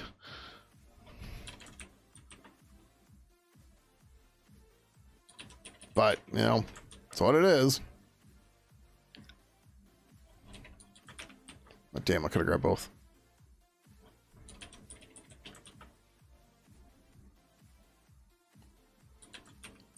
Oh, actually, that's an interesting idea. I was trying to think of analogies that would be similar, right? And it's like, so like, all right, you like to build Gen 2. I like to build software that I write, right? Instead of building other people's software. And it's not quite the same, but it's a similar idea of like people that fish sharing a lake with people that are swimming, right? You're both using a thing, a computer, for different things that are completely unrelated. It's just this isn't this hard. Like, the more important thing is like people can just do what they want to, right? So I don't know how many of you here follow Veronica Explains. She does content creation stuff, done computer stuff in general. I was gonna say Linuxy stuff, but she does more than that. But so she recently did a post about setting up Open Oscar Server. Open Oscar Server is a re-implementation of the Oscar protocol that was used in AIM and at one point ICQ, before ICQ changed again. Whatever, the specifics don't matter. Anyways, so many people were responding to her post like, why would you use AIM in 2026 when it's insecure? And like, you should be promoting open source standards like XMPP. And it's like, dude, fuck off, number one. Number two, let people have fun. Now, like, I used to be that guy, right? I get it. That guy's just an asshole. Like, just chill out. Just let people do their thing, right? Like, it's fine. Doesn't hurt anybody. Somebody wants to set up AIM and like set up a bunch of plugins and stuff and do what they want. By all means, knock yourself out, right? I don't care. Right? It has literally zero effect on my life, right? Like, why are you wasting the time to get up in somebody's messages about this because they built a video showing people how to do this? It's just, it's just absolutely absurd.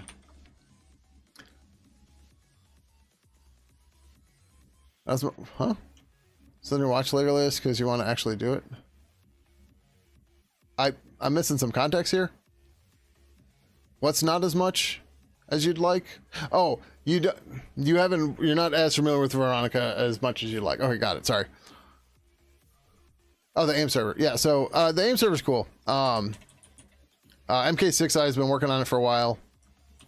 As you may have guessed, since Open Oscar Server has their screenshots show Pidgin, I'm aware of it. And I'm in contact with him fairly often. But like one of the things that finally changed, well, I don't want to say changed my mind, but made me realize that we need to support the retro protocols is because that was getting so much attention too, right? But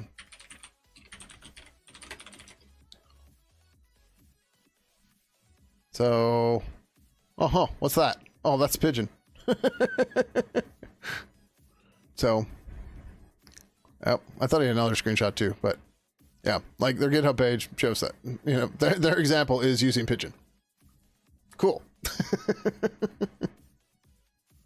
And I think I gave him crap too because he didn't have it credited as Pidgin at first. I was like, hey, dude, come on.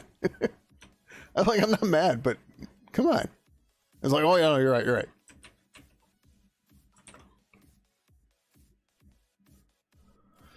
Oh, there we go again.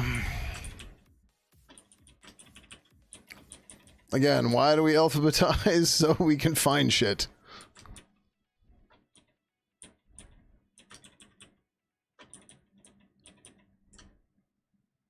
Description.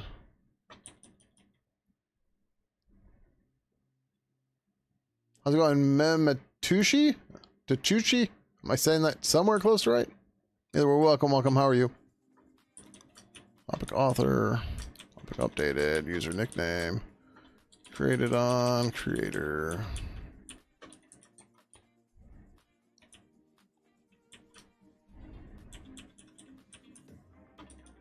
Tags.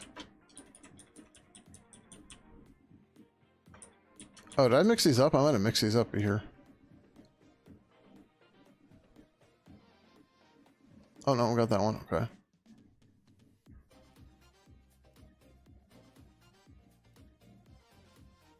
Oh, it's the setter. Okay.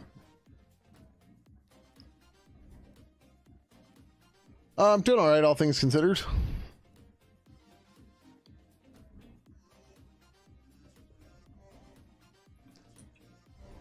Okay, these are instance data.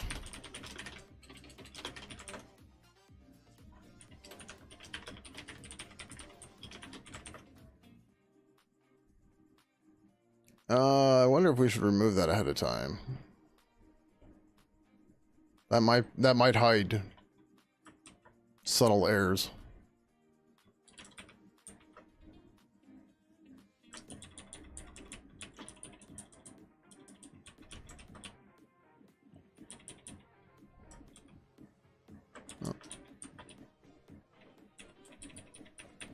We'll see what happens. Probably fine. What could happen here is, well, the last typing thing is still here, so that could be okay. But we might try to set the typing property because like this might get cleared, and then somehow no, that shouldn't matter. Yeah, well, it should be fine. We're single threaded for most things, so yeah. All right, now the real fun. We have to do this whole fucking ordering again with these comments. And actually, we got an ad starting. I got to check on Slater. I need to fix this when we come back, but I also need to pee and get water, so I'll be right back. Ooh.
Alright.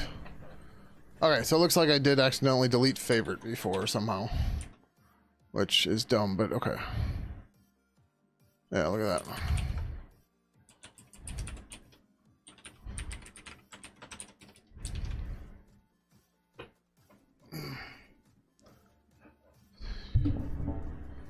Alright, so we build good.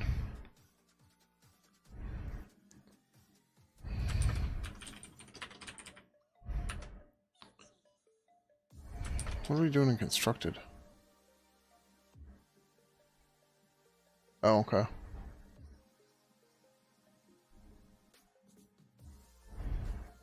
Alright, let's sort all these damn things too. So far they are sorted. Still sorted. Okay. Alright, and again, for people just joining us, one of the reasons we're sorting all of this stuff is when a new contributor comes in to put something, they don't know where the hell to put anything. Right? And that's not ideal. So now when everything's alphabetized, it's much easier. It's just like, yeah, it's alphabetized. And like, they should hopefully pick up on that. And then just go. And then, you know, it saves an entire review cycle and a whole bunch of other stuff.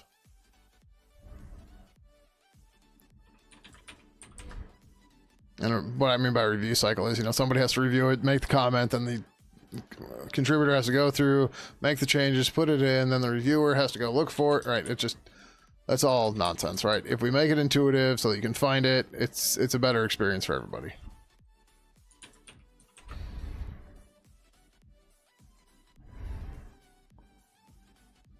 Type, title, editable, title. Right, so like I think like when I put a bunch of these in, the idea was like put them in the order that they're used or something, but like that doesn't make sense.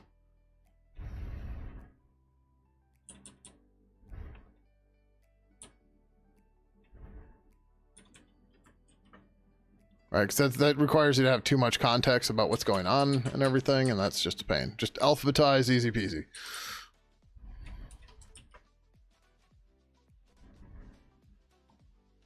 I'm like, where's it go? I don't know. What's the letter? Put it between those ones. Oh, okay.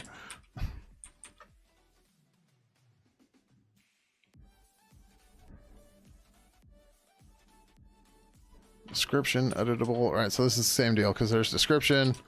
Right, so it's like, well, before you can get to a description, it has to be editable. Right, like that was the mindset or something at the time. Like, no, just alphabetize.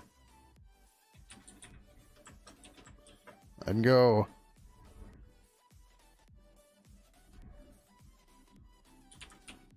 That's a bad paste, 'cause it's supposed to be there, yep.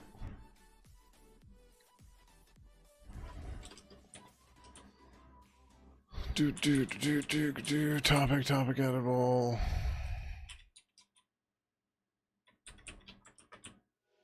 Alright, and like, you know, trying to keep the code base clean like this, it's gonna suck, it's gonna be a pain, right? But that's one of the reasons why you do review too, right? Like you're trying to make sure you get good quality code, and you know how the code's laid out, where it goes, how it works, does it make sense, right? All that's part of review. A lot of time that gets overlooked. It's just like, I don't know, it works, so go. Right? Like, I know we've all done this at work, right? You're just like, I don't care. So-and-so wrote this code. It's not the way I would have done it, but it gets it done, and the task is off Jira, and the boss is off her ass. Right? Go ahead. That's how it goes. With something you're not being paid for that you've poured years and years of your life into, yeah, you take the extra effort. At least I do. But I'm a weirdo, so whatever.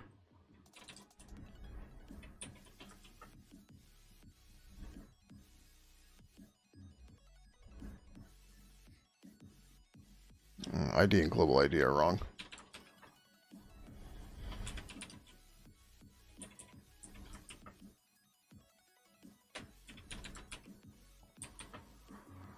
I should be using the keyboard. It's faster. Created on. What's the next one? Creator.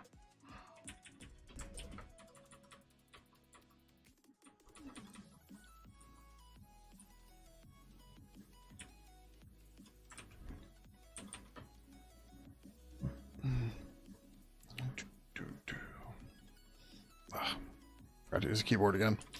Online.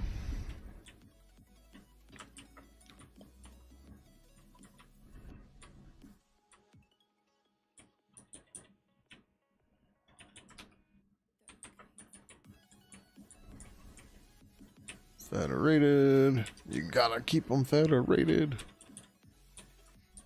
That's the XMPP people. If you're not XMPPing, they will tell you.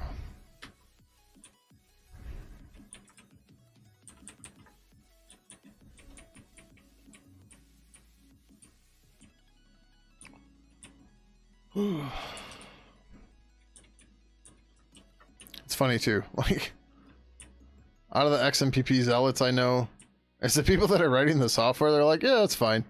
And then like the zealots are just not people actually writing the software, which is ironic, but okay.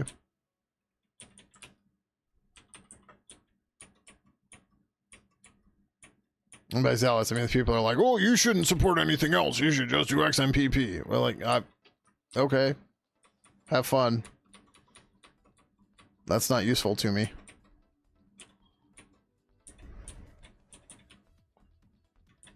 Like, I cannot reasonably get all of my contacts to use XMPP.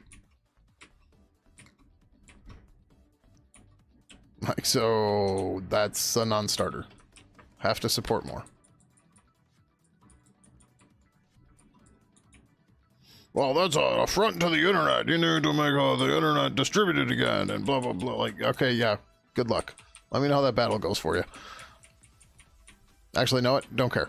I already know it's going to go. You're going to lose. Probably, actually, not even that. They're already losing.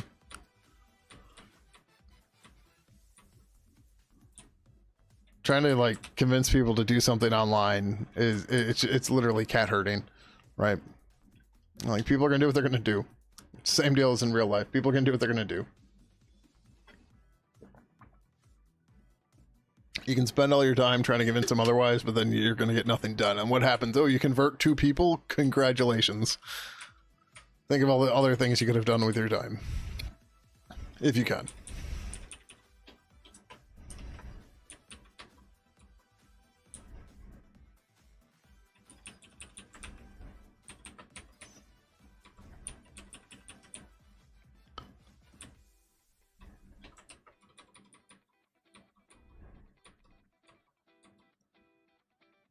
So, Mr. Slater,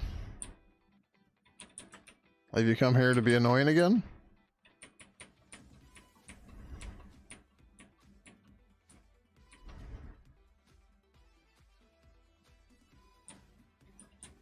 I have my water bottle right in front of him. Well, I didn't put it in front of him. He walked up to it.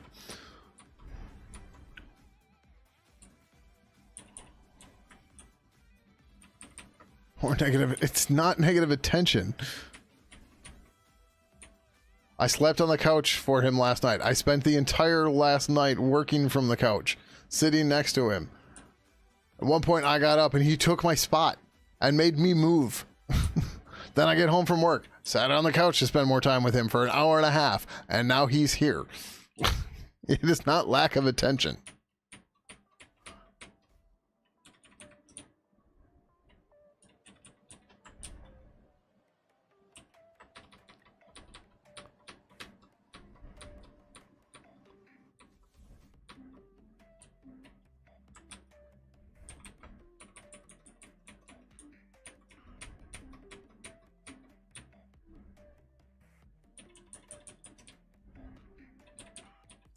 That's it. He doesn't want anything to do with me. He just wants treats. That's all it is.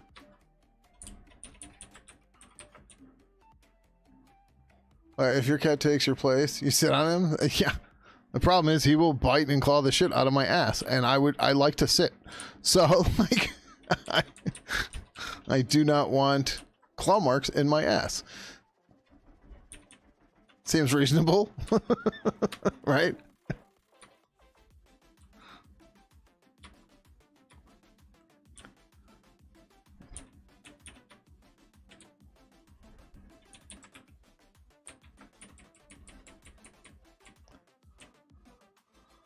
Oh, we're getting there.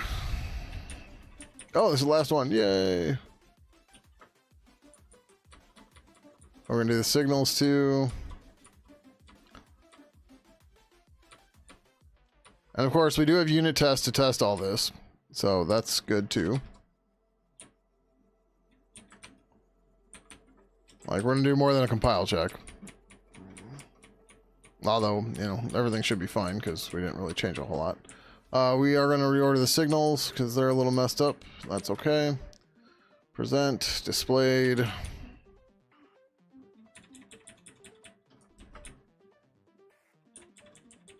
These have just been getting added to the end. Tags changed. New message.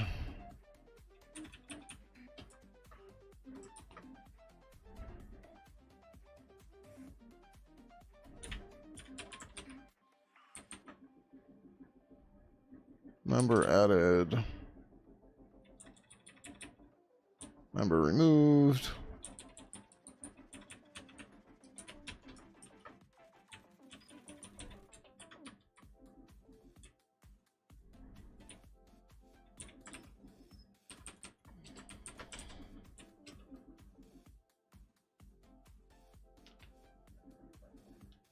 Oh, we have to do the getters and setters for the public API yet. And then we gotta do some minor cleaning in the unit test too. Hi, mister. What? See? That's his grumpy meow. What? You gonna bite me because I pet you? Hmm?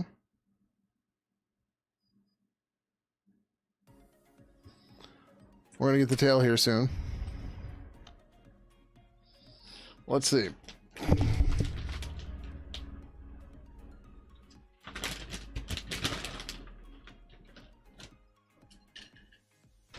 It's more than you deserve right now.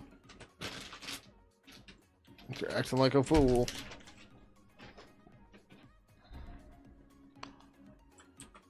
Alright. Yeah, well, I listen to equal. Get notify level. New, get badges, get color.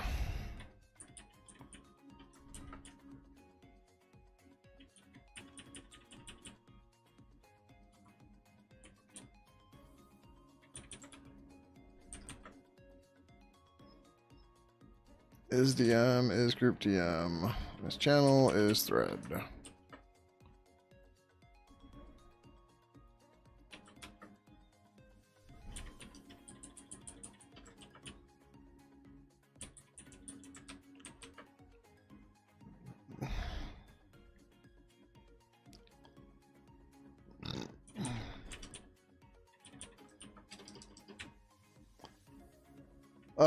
Shit, what was this? Let's get something. Oh, it's present. Which is supposed to go here. Right, he got the streets and now he's gone.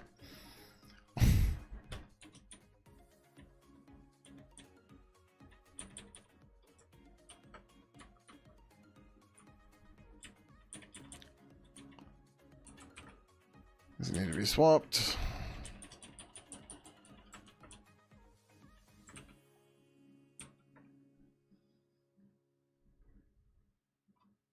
Get conversation type.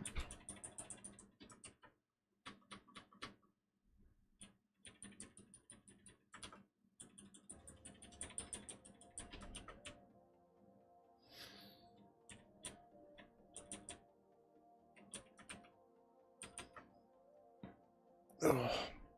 In the order of the public API and the source file doesn't matter because you know they're all prototyped. And the prototypes get added beforehand, so it's not a big deal. But again, this is just getting stuff put into normal spots, normalized spots, so that we can find them easier and everything. Keep reaching for the mouse.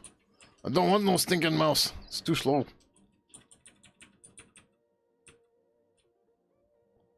So title, get title.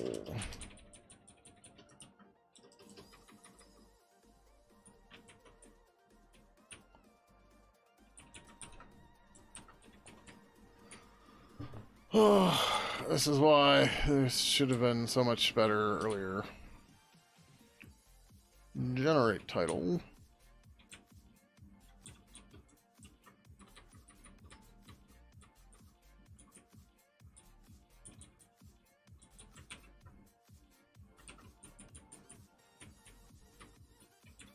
But whatever, you know, shit happens.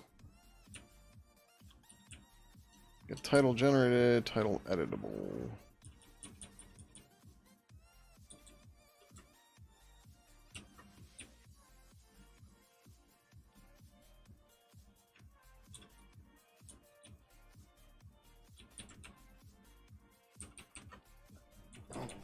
Yeah.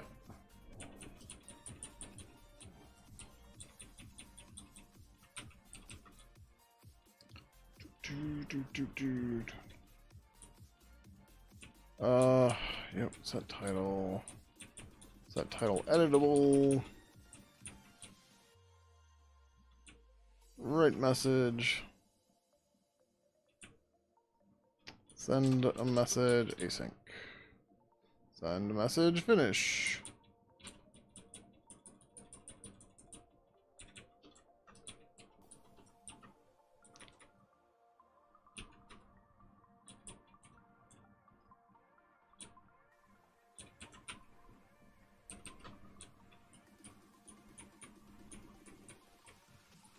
I missed my block, apparently. Yep, there it is. A few more of these in here. Okay.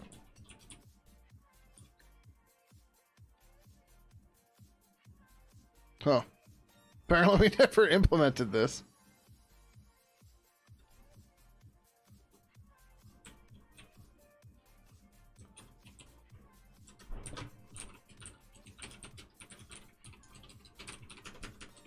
How do I call this damn file?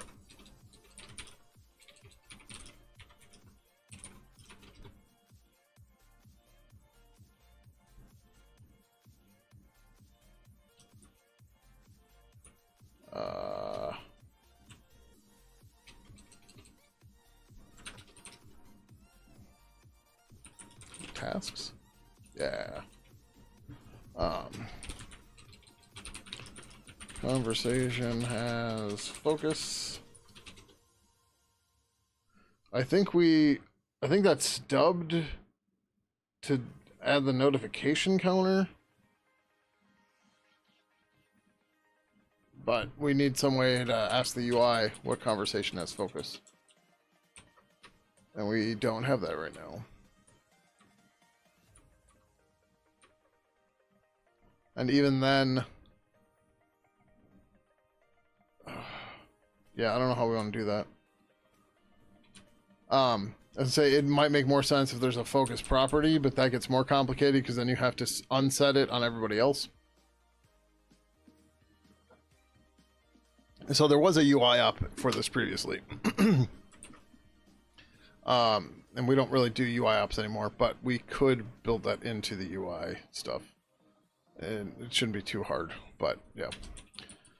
Get age restricted.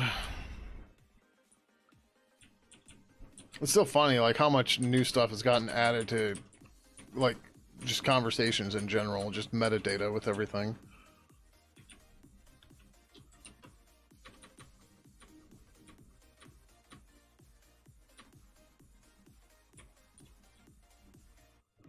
Not too far.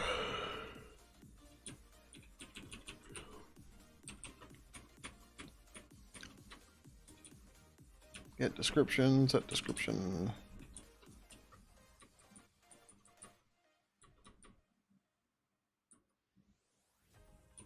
Conversation type.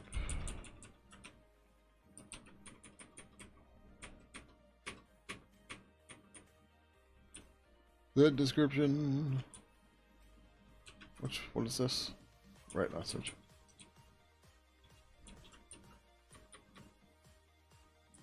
Set titles, set color, set description.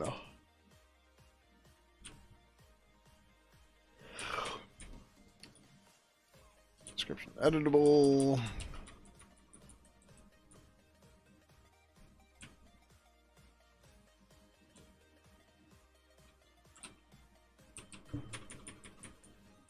And yeah, there's a lot of boilerplate here with exposing properties and stuff, keeping them private, blah, blah, blah, but whatever, it's fine.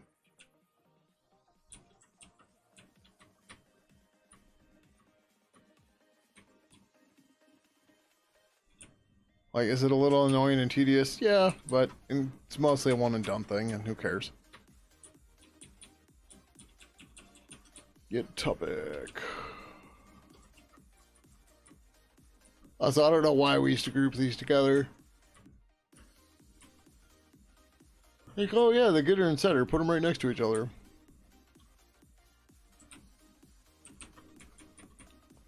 That way, the action is right next to each other. I'm like, okay, sure. But also, no. Because, like, a lot of the times we did end up alphabetizing those under, like, the property name or something a little bit. And it's just like, well, why don't we just make one rule instead of all these little rules with side rules and, yeah.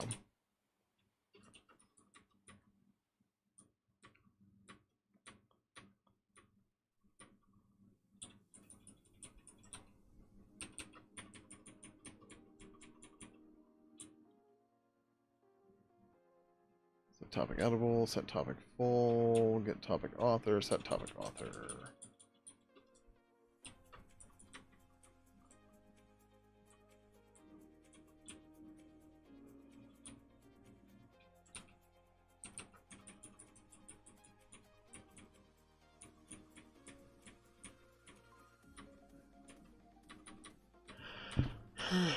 Where the hell? I feel like I have to pee again.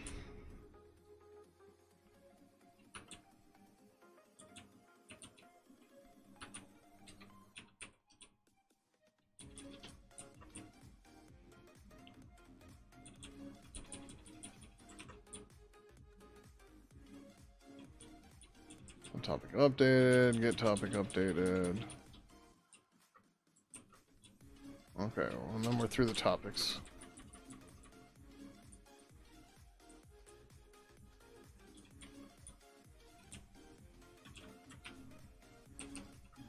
That's the thing too, like we didn't used to keep track of like what, who, or when somebody edited the topic or something. That's something we do now because it just makes sense. It's not that hard to do. And a lot of protocols will show and expose that and everything. So, yep. Now we keep track of it.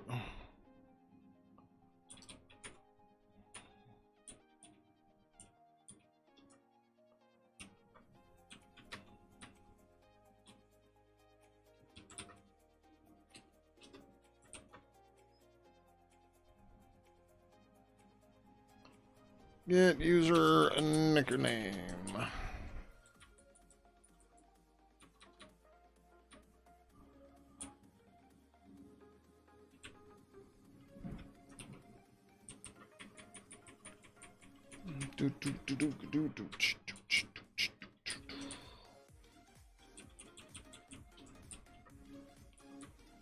We're getting close.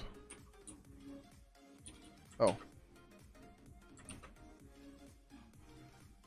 Remove conversation, get set username, user nickname. Again, we're not trying to remove that right now. We could, but this pull request is just about moving shit around.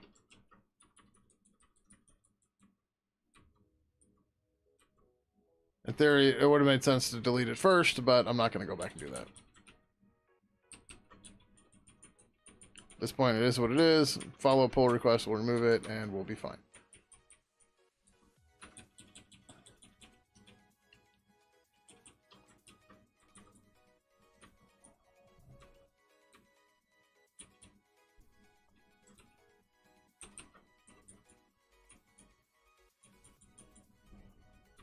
Too far. Get created on.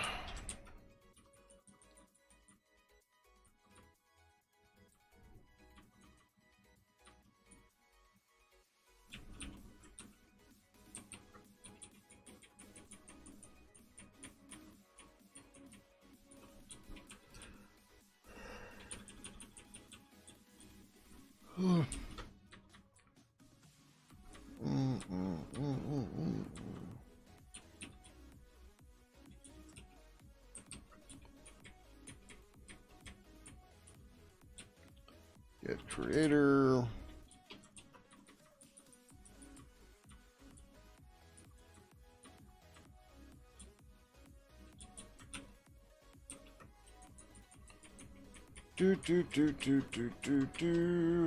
Set creator. How many more do we actually have? Christ. Way more than I hoped.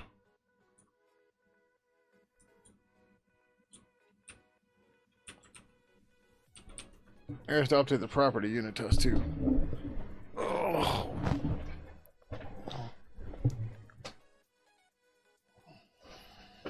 Actually, the property unit test might be already sorted. Oh, but this might be the old setup, though. We used to do this in a stupid way. Where we create the object, then we get all the properties at once. Then we used to compare them, all of them, do the comparison on all of them, and then free everything. Then we realized that's dumb because it's error prone, and it's easy to fuck up when you're, like, deleting or renaming properties or stuff. And not like it's, you know, detrimental, like you'll get a compiler error, but it's just, you know, wasted cycles. And so now when we do the comparison right after that, we free any allocated memory. And then that way that bit is just right together. They're grouped well. It's fine. But this may predate that. 'Cause that's how a lot of this stuff goes. And I swear my blood sugar's going low. No, I'm at 111. Okay. My stomach's just not happy.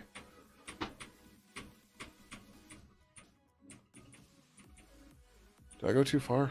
Yeah. Set online.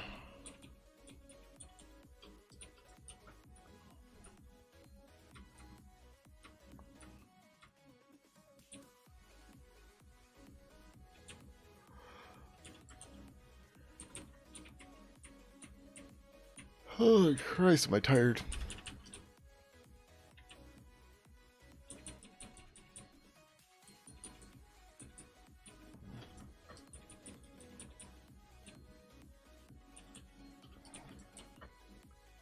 Fuck, I don't remember what the first one was here. I think it was F or G or something.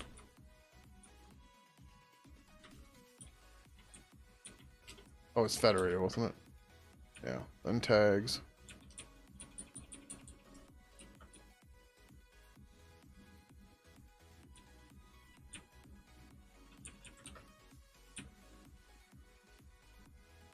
Modify, global ID, get history, get members.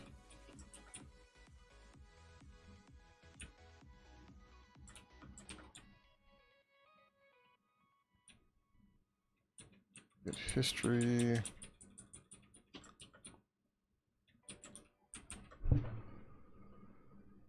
I know my CGM delay, sugar detecting skin, doesn't give you an immediate reading. I don't know what it is off my head. I think the doctor said it's like 5 minutes, but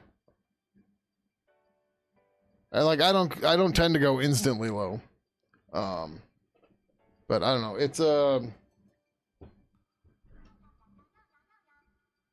Libre 3 or whatever.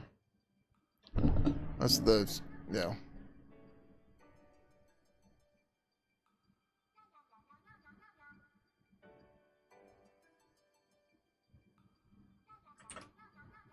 Yeah, like I said, I've been getting mixed. The readings on this CGM have been not even delayed, but just like wrong. But only when I start going low. But like the problem is too, like my glucose has been so high for so long that I personally feel and think that as we're treating it, right, like even though 80 should be normal for most people, to me that feels low and I feel weird on it because I'm used to it being so much higher. Right? Like right now I tend to feel normal around 110. But like that's where I am right now, but my stomach's a mess, but that's probably from the Manjaro I took yesterday. So it's just, you know, there's too many cooks in the kitchen. It's hard to keep track of what's actually going on. And what the real issue is.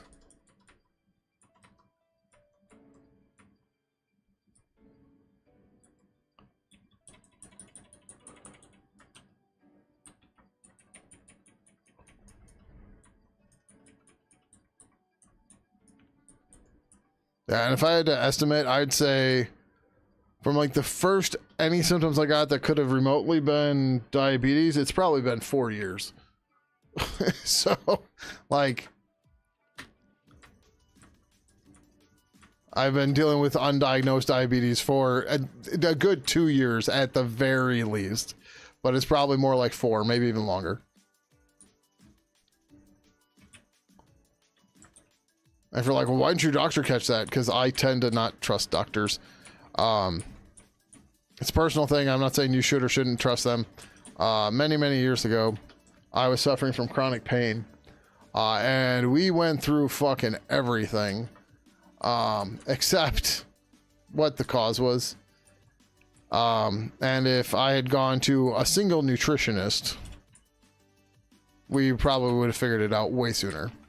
But like, I used to have to walk with a cane. I was on Lyrica for nerve pain. I've been on every single NSAID name that's out there. I spent 5 years of my life on Vicodin just to even numb the pain at all. Like, it didn't get rid of it, but it made it not as harsh.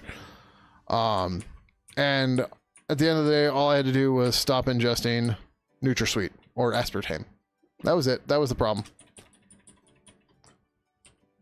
So I should have realized it sooner myself. But others in my family, when they get NutraSweet, they get migraines. Turns out, well, I now also get migraines. That started after all this, but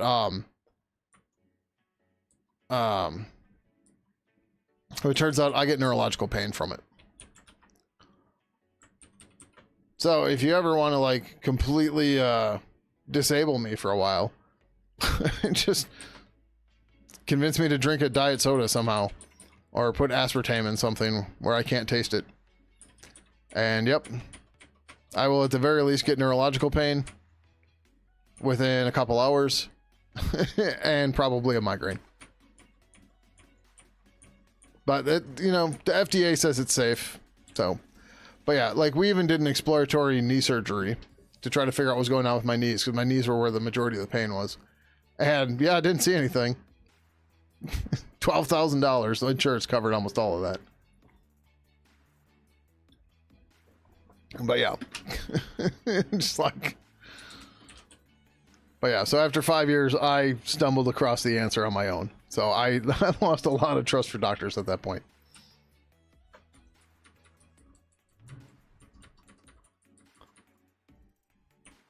It's just possible I just had shit doctors too, right?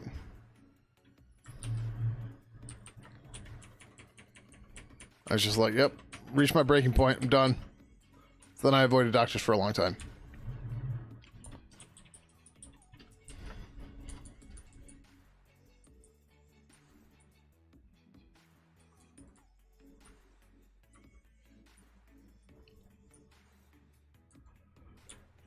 And like even this time, it took a long time in the day for me to finally be like, all right, I can go into the emergency room. And that's when I got diagnosed with diabetes and hypertension, possible cardiac issues, which I get to go find out tomorrow.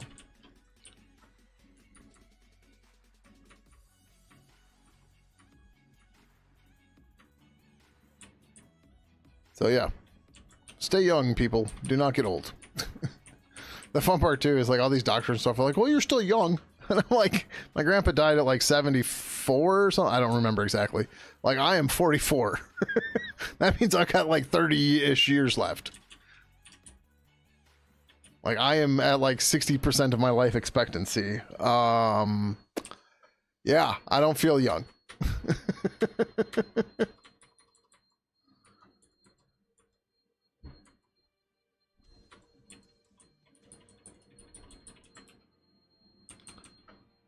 You have access to free healthcare and free prevention program, but it still doesn't trust them.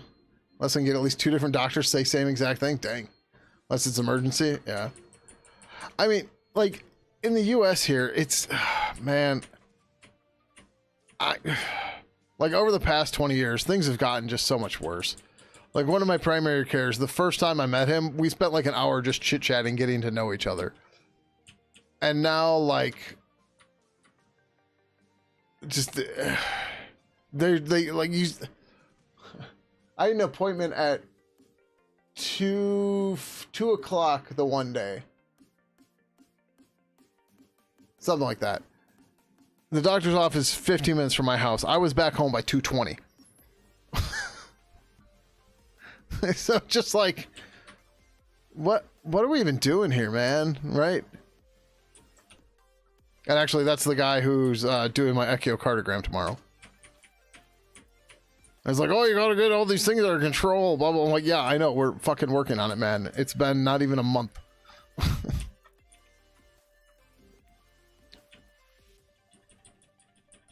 Well, your cholesterol's real high. Yeah, I'm not going to solve that fucking tomorrow. Like, oh, your glucose is real high. Yeah, no shit. You see all those prescriptions I just started? Yeah, that's going to take some time too. Shit, I just put that in the wrong spot. But it's like, why don't I trust doctors? Because they're just assholes a lot of the time too. And you're just like, dude, just chill the fuck out.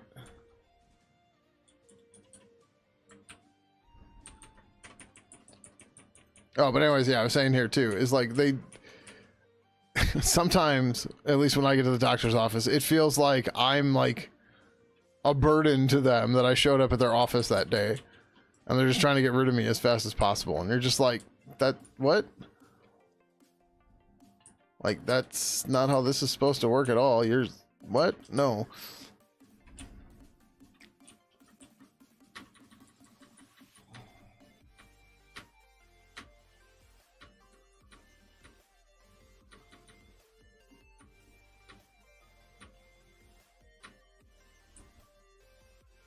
And to be clear again, I'm not saying you shouldn't trust your doctors or anything. I'm saying these are my experiences. You obviously all have to make up your own decisions based on your own things. I'm not trying to convince you one way or another. That said, if I was seeing a primary care physician more often, we probably would have caught this diabetes shit long ago. Instead of having to play super catch up like we are now. Right, so, you know, is what it is. Can't change it now. Sucks. Is what it is.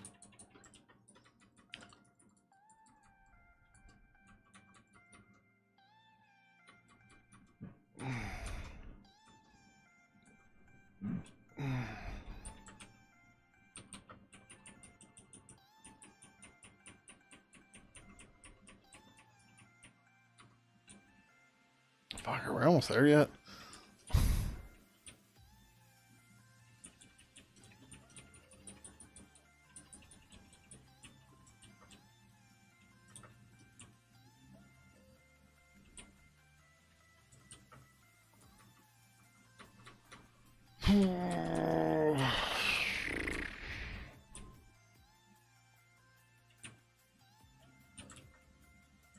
That's why I grabbed both, because I'm like, it's going to be close.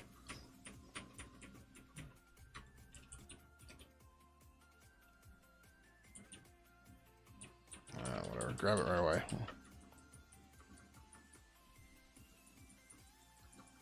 The getters are so much higher.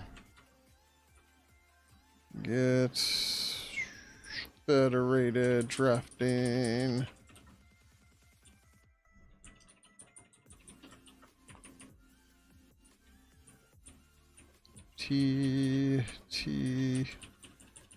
UV.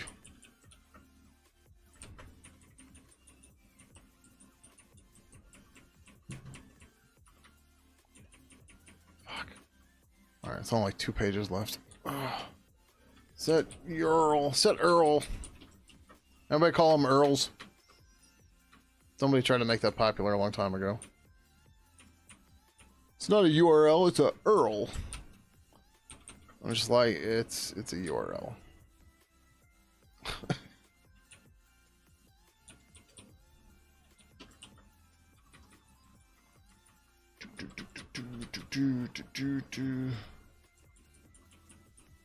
Get status message.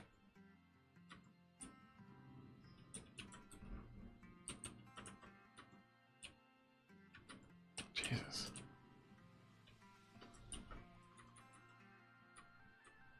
So typing set topic, title, online, status message. Can send a message. Sid's too far away.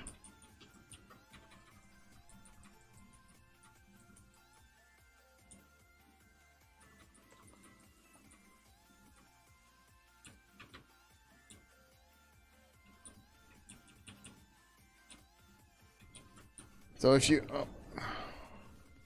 Cosmic Excursion says, I got an infection on your scalp and an infection in your ear at the same time. They got treated by separate kinds of doctors. I think each doctor was so specialized that neither spotted that the two were related. Yikes. Yeah, that's really dumb.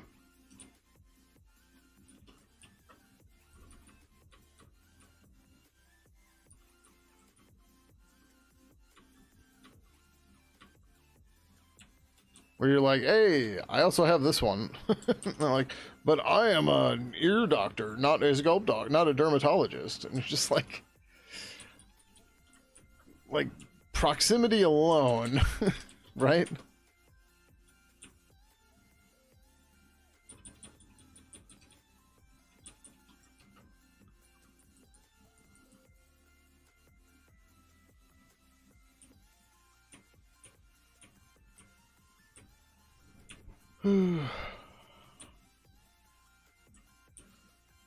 So if you all had one feature you could put into your chat client of choice, what would it be? What's your chat clients missing? Or what's your make or break?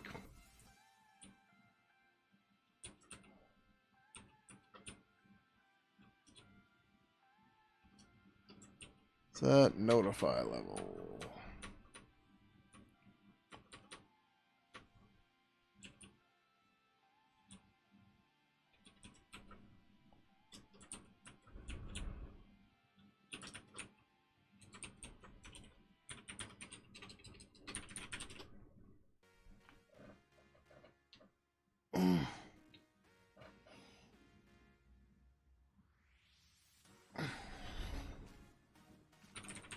Alright, Unitask should still pass without issue.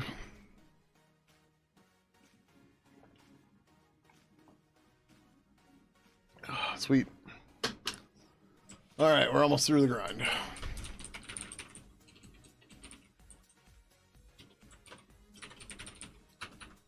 So, these are sorted by type, for better or worse, but yeah. Use a Linux phone. You really wish Linux had a standalone Signal client. You have to have a second Android phone just for Signal. So there's a Signal plugin for Pidgin, but Pidgin doesn't work well on Linux phones. Which operating system are you using on your phone? And if you don't mind me asking, which phone do you have?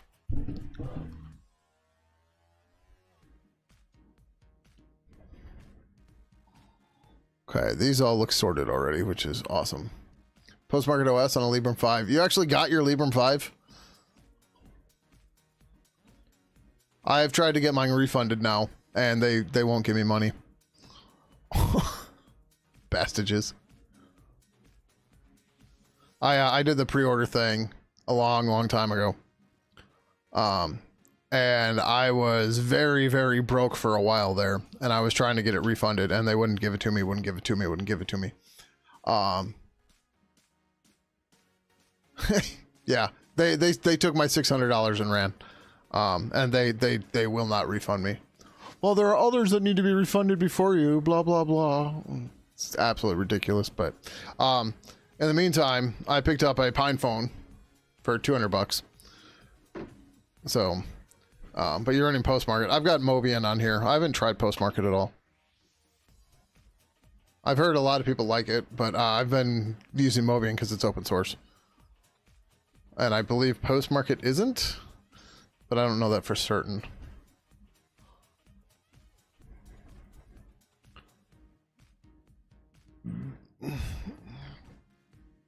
Oh, these should be changed.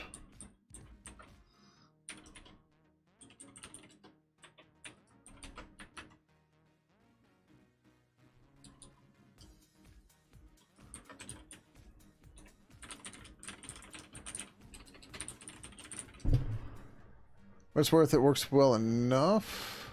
The Pine phone? Or the Librem, I mean. So I've gotten it working the way you like it. Do you have calls and stuff working?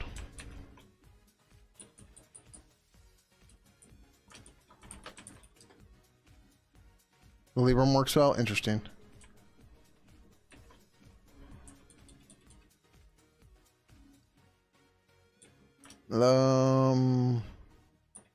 Avatar has to go after I think conversation has to go first. Oh, there we go. Okay. How's it working for you using GNOME? Oh, interesting. Huh. So I only have a data sim in mine. But you know, I can still use VoIP and whatever stuff. Not if there's any good VoIP clients, which is something I'm trying to solve with Pidgin as well. But SIP is another kind of problem. But out of curiosity, have you tried Pidgin on your phone at all? I don't know that anyone's put Pidgin 2 on there.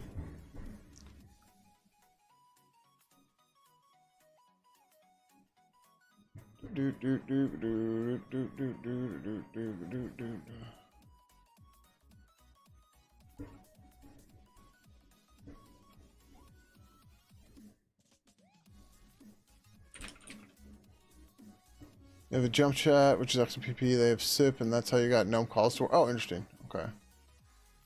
Yeah, I'm not expecting Pidgin 2 to work well on a phone. I'm just curious if you had tried it and if you had any experience or any suggestions or anything. But like, it's GTK 2, so I don't even know how you're gonna get started with that. Right. So yeah.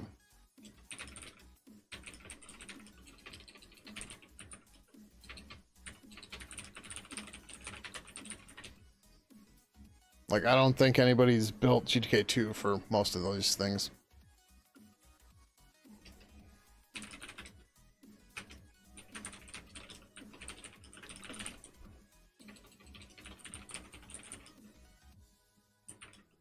All right, organize.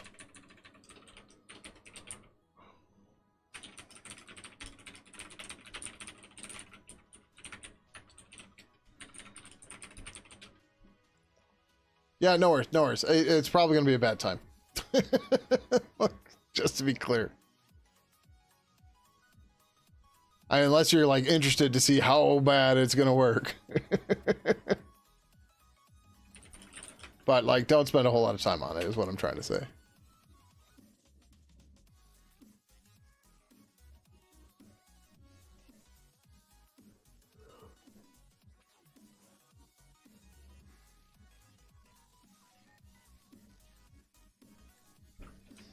$47.58.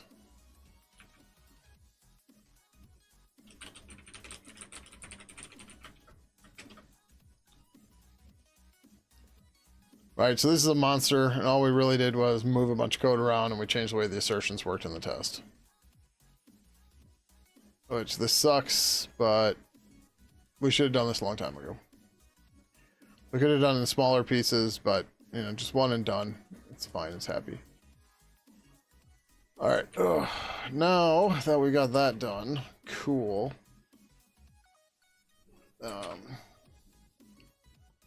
We can remove the user nickname property.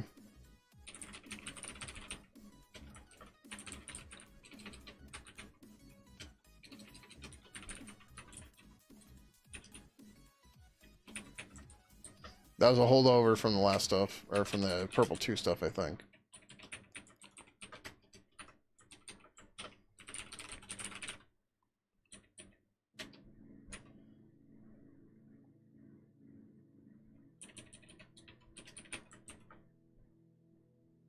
Alright, see how easy it is to find this stuff now?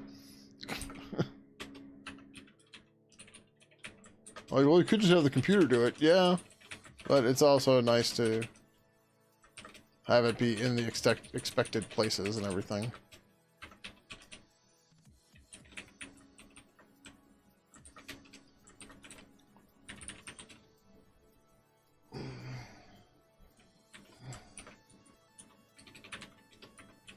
Oh, yeah, we missed this one.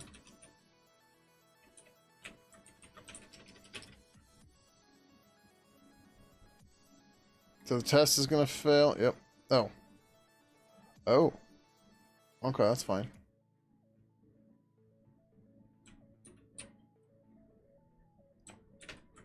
Test conf manager, Seagull backend. Get user nickname.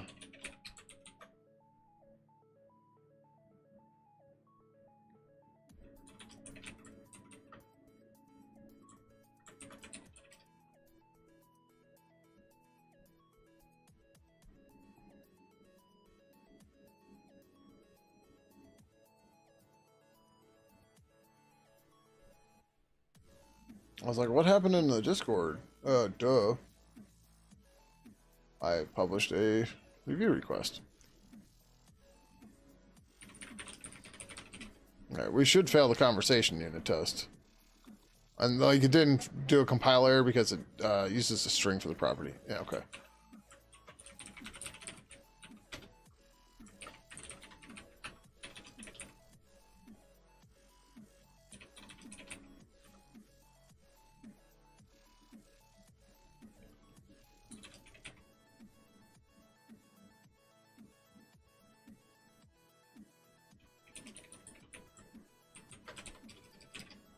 Are you able to code for Pidgin all the time? Or do you, I am an independent contractor. I currently have 2 clients for 30 hours a week right now.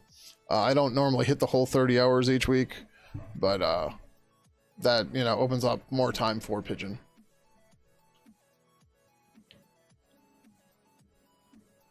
You cutting nuts, Carl? If so, have a good one. Catch you later.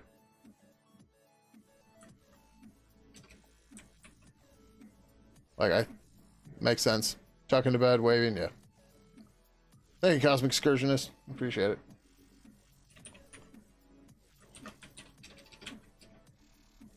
Alright, so that gets rid of that.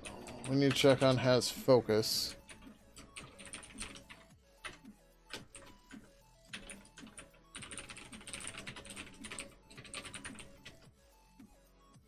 Alright, good. Nobody's calling that. We're gonna get rid of this for now. Because it's nulled out. Or not nulled out. It's stubbed out. That's what I'm looking for.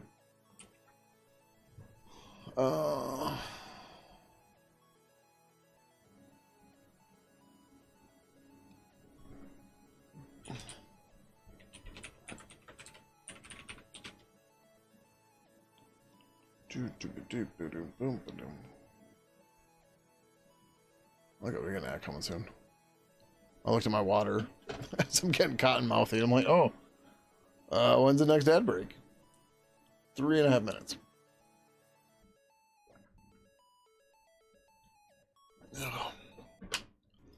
Okay. There's nothing else I noticed that seemed immediate or needed to go, so that's okay.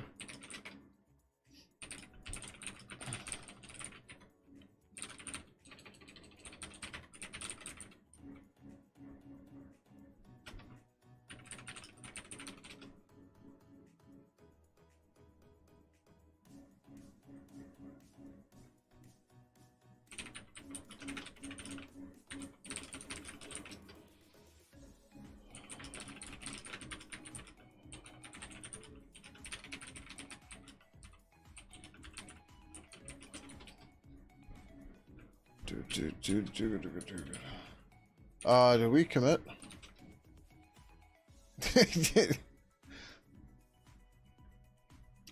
I'm gonna disagree with that one.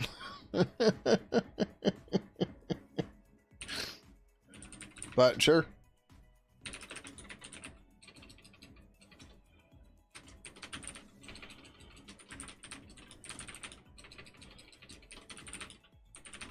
Unused and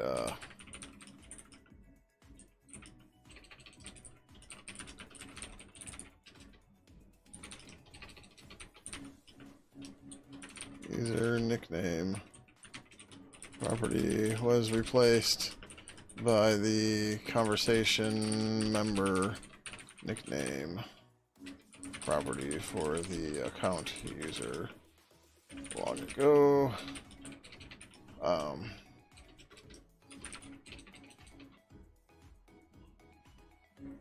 Purple conversation has focus, was stubbed out only returned false and wasn't used anywhere.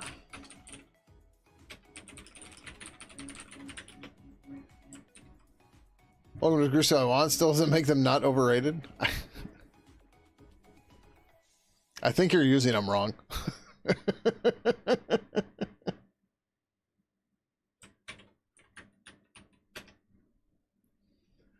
Like, if your goal is to hit 100% code coverage, you're doing unit tests wrong.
Ooh, this ad's starting. I'll be right back.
Alright, sorry about that.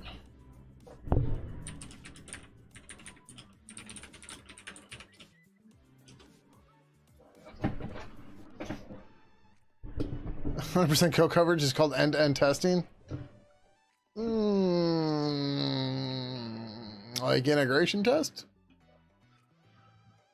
Because, like, the problem with Pidgin is we can't do that. Right? Like, because we don't know what the other side's supposed to be.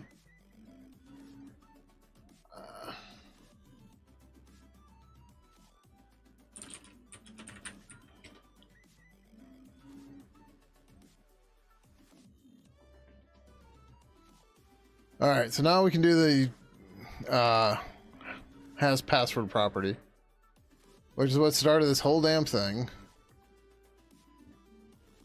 Unit tests for the sake of unit tests are overrated. Good unit tests are still underrated. I don't know. The thing for me is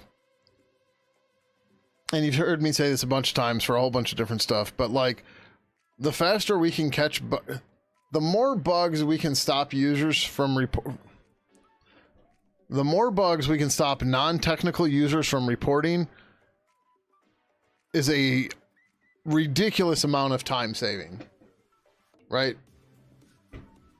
So anything we can do to try to save that time where we have to walk a non-technical user through what's going on, the better, right? Because like, I don't know if you've ever tried to walk somebody through how to compile something on Windows. Let me tell you, it is not worth it. But they don't always listen, and they insist on doing it, and you can't reproduce, and they get mad, and it's just, yeah. Then the unit test for 1 + 1 = 2, printf, it's true? No, of course not. Well, maybe. If you're doing PHP, you might want to put a triple equals there. Somebody might have redefined 1 as well.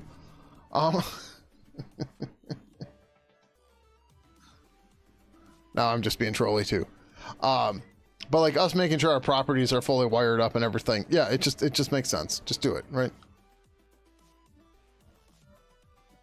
Especially as we start worrying about people that are going to be writing stuff and language binding, stuff like that, that's going to use all that stuff. Yeah. It is the way to go. Now it's loose type for a reason. Too bad idiots don't understand how to use. Yeah, I mean, there's that problem too.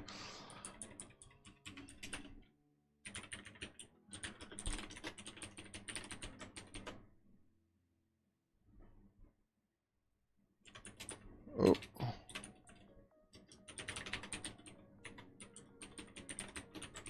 Did I put this in the right spot?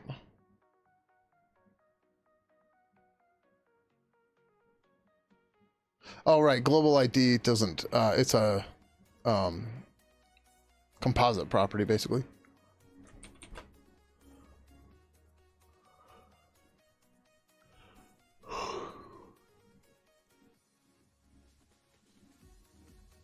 Excuse me. Case has password. Prop has password. Purple conversation. Set has password. Conversation. G value. Get boolean value. Break. But like unit tests for testing, formatters, parsers, etc. Those things are godsends. And like, even though these are just data-based objects, again, having a unit test for it saves me so much stupid time. It's not even funny. Wow. Does it? I don't know. We put a lot of time in up front, but does it save us time in the long run? I don't know. It's the exact opposite of the AI promise, right? You save a lot of time up front, but you don't know if you're going to later. How you know that 1 + 1 = 2? That's the only case in decimal-based systems? Yep. Yeah, I suppose. In binary, it's 0. Or 10. Take your pick.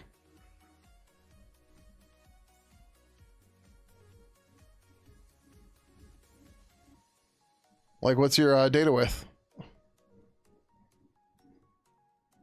Ooh, actually, that's an interesting point.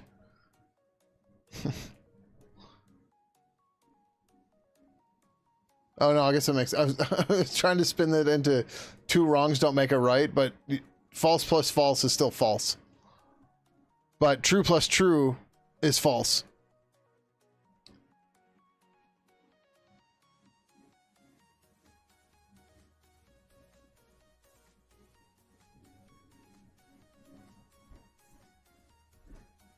Yeah, but what about base 0?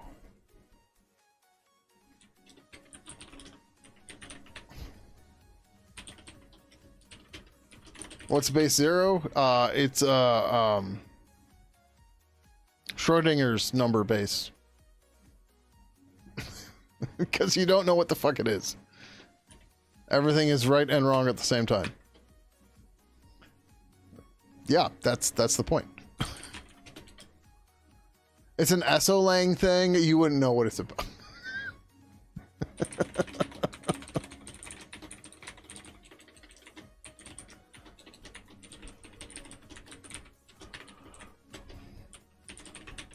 As a new concept added to Malbarrage, it's really great. It works in O negative N time.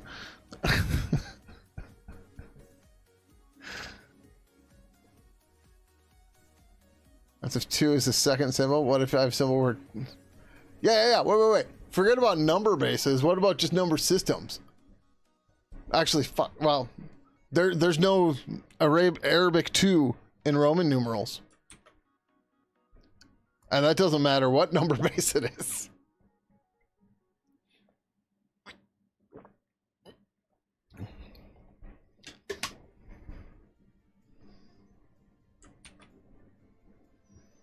Yep.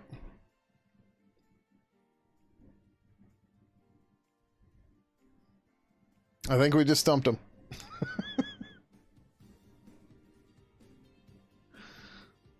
I had to pull out the Roman numerals to do it, but there we go.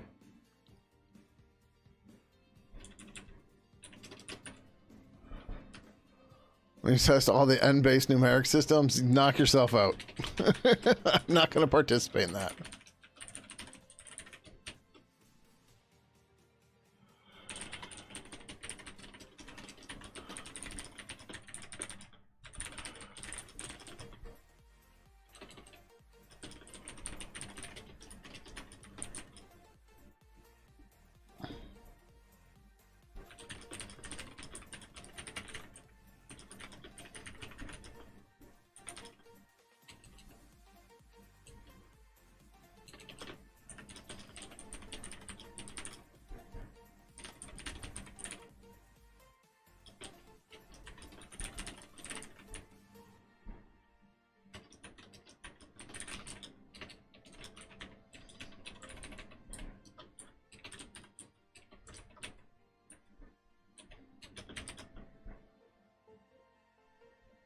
Or, I'm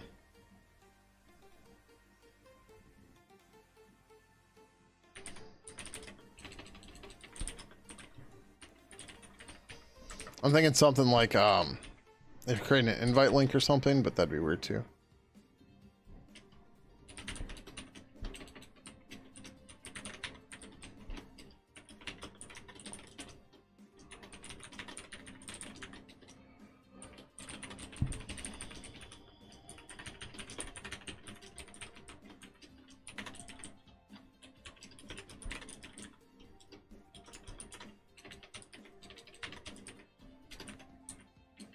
Oh, did I do the... I don't think I did the explicit notify. I didn't. Oh, yeah, we didn't. I don't want to go back and do that. We'll do that later. You're switching to Radix 256.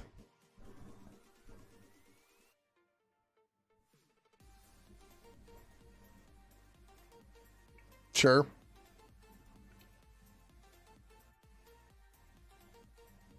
I mean, if you want to waste cycles, knock yourself out.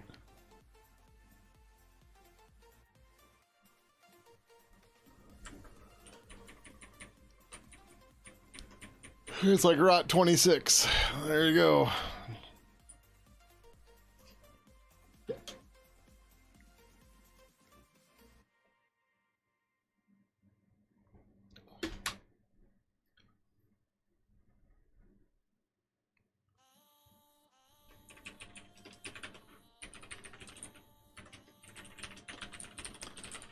Oh, that way cycles ready to do math in Radix 256 for all time? Then I'm mistaking what you mean by Radix.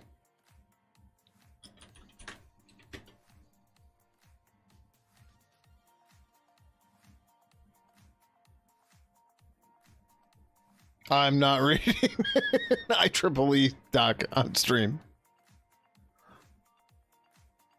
Positional numeral system. Number of unique digits, including digit 0, used to represent numbers. For example, decimal system was common.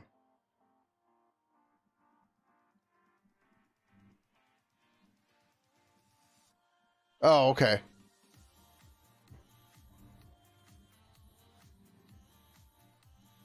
So, like, I've seen Radix before, and for some reason I was thinking...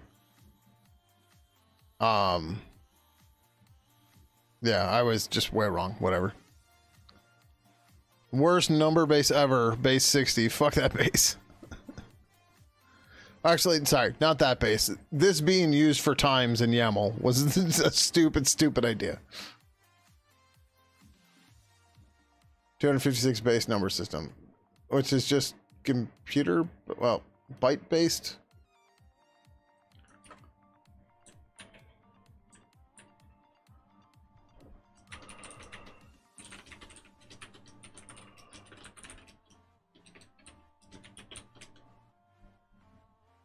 Yeah, yeah. It's Y2K. It's a Y2K problem. Right.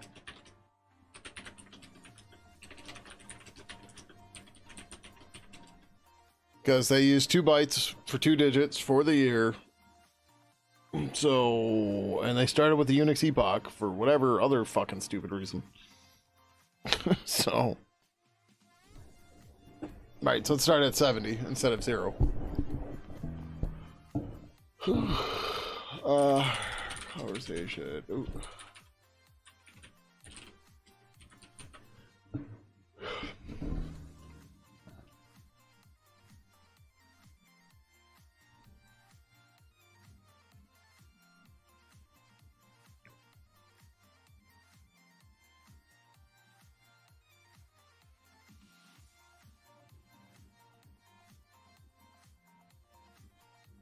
Where's set federated? Oh, federated can only be done at startup. It's a yeah, okay. No, this is in the wrong spot. Fuck.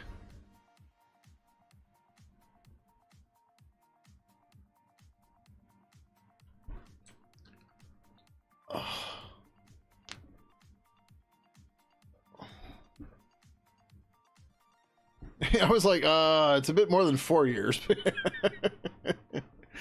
Man, that bug's got you so worried. It's got you messing up basic math. They use 2 ASCII digits for the year? Really? Huh.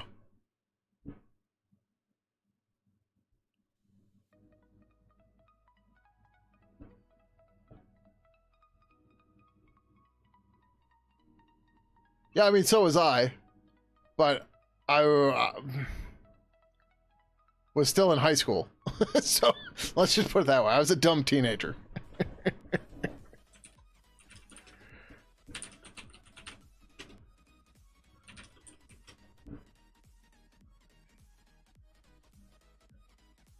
But yeah, so like even Debian has most of this fixed, right?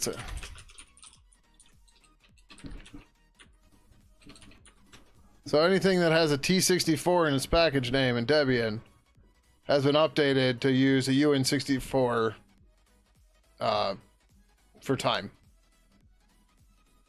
Right? They started this a while ago. I don't remember if this was for Trixie or if it's just for Forky. Oh, this is Forky. So yeah, otherwise they would have moved back by now, I would assume. But yeah, I report that when we set the date for January 1st, they would print January 19100. Oh man, yeah, that's real dumb.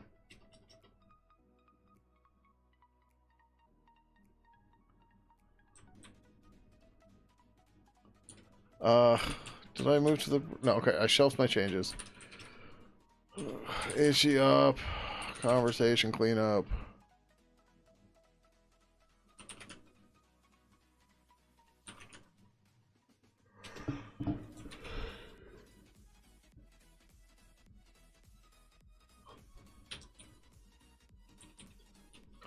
Alright, well, since I'm in here anyways...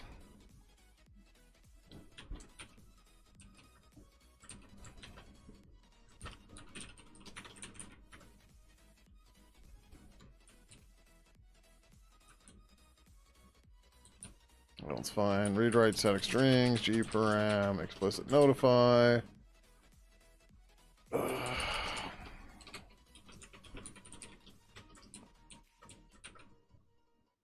Avatar. Basically anything that's rewrite can we use explicit notify for it. This is readable, so that doesn't happen. Read write has explicit notify, read write.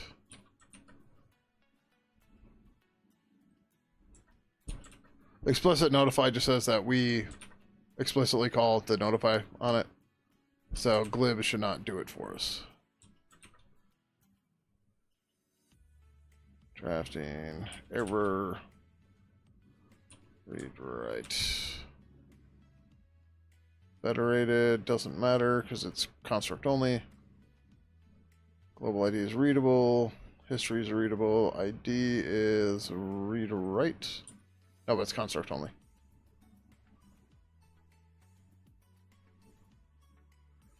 Whether or not we're logging, that's readable for members, needs attention. Explicit notify, online, explicit notify, explicit notify, readable. Construct. Why do we make that construct? Okay, whatever, it's fine. Title editable. That's fine. Title for display, that's just readable. Readable, read write. For topic. Topic author. Topic editable. Topic updated. Type, construct only. Typing state. Explicit notify. URL, user nickname. I gotta rebase the other one, it's gonna conflict, but it's fine.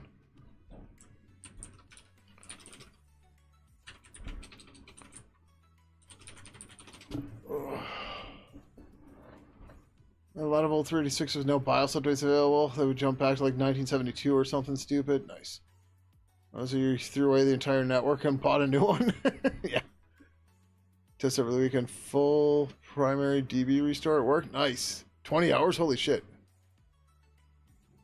Damn. Yeah, that's a little much for an SLA. Ooh. That sucks.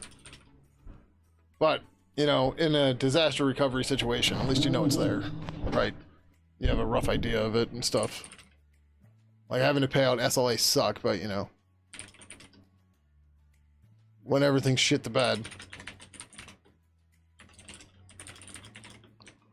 At least you got an idea there. 4758.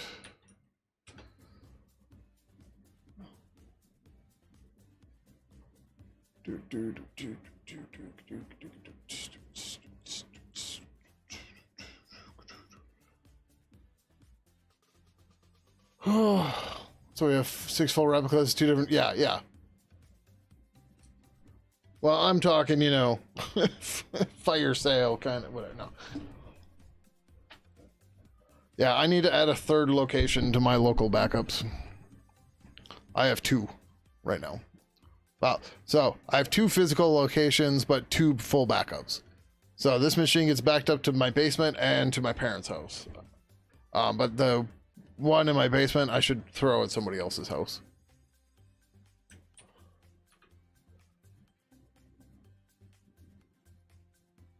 What I really want to do is get like a, not necessarily friend, but you know, like local colo.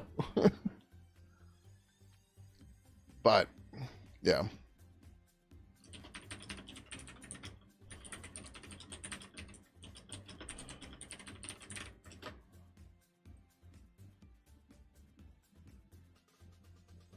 I still need to figure out how to set up Tailscale right to not allow.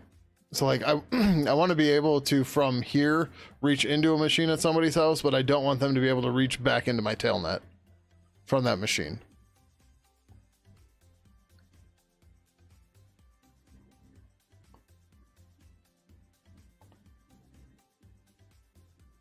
Like ideally, they just put me on a VLAN by myself and give me internet access, but not everybody can do that. Right.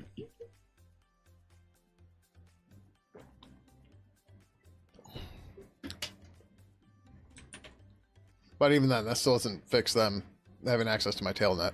But, yep.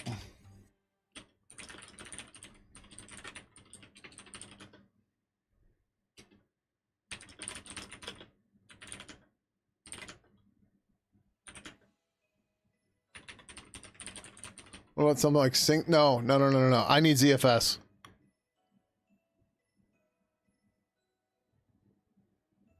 So this machine, because it has my SSH keys and other stuff like that, has to stay encrypted. Right? I'm not pushing that over sync thing to untrusted machines, even if there's like some other encryption stuff in the mix, because then they're going to get too much other data and metadata about stuff. ZFS block level, good to go. Right? Wasn't there DC about 4 years ago? Fuck. DC was doing a generator test. The generator catastrophically exploded, sent shrapnel through a wall into a battery plant, and set it ablaze. Oh, fuck. That triggered the full building wet fire suppression system and took out commercial power as well. Oh, I'm sure. That is fucking gnarly.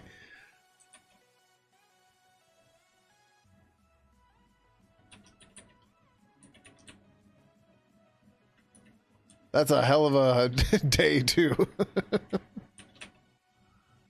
I wonder who's on the hook for that. Like, all the SLAs that got wrecked that day. Oh, man.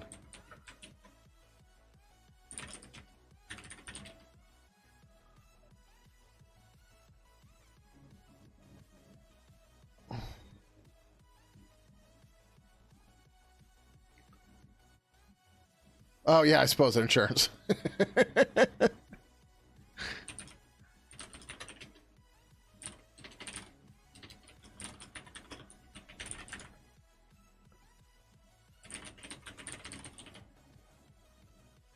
I wish I knew why that was so damn slow.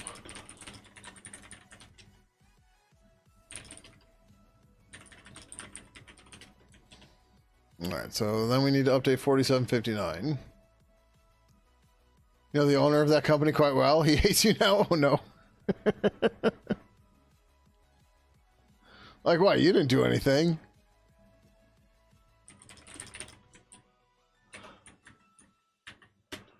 Oh shit, we're coming up on the next fish trophy. Fish trophy!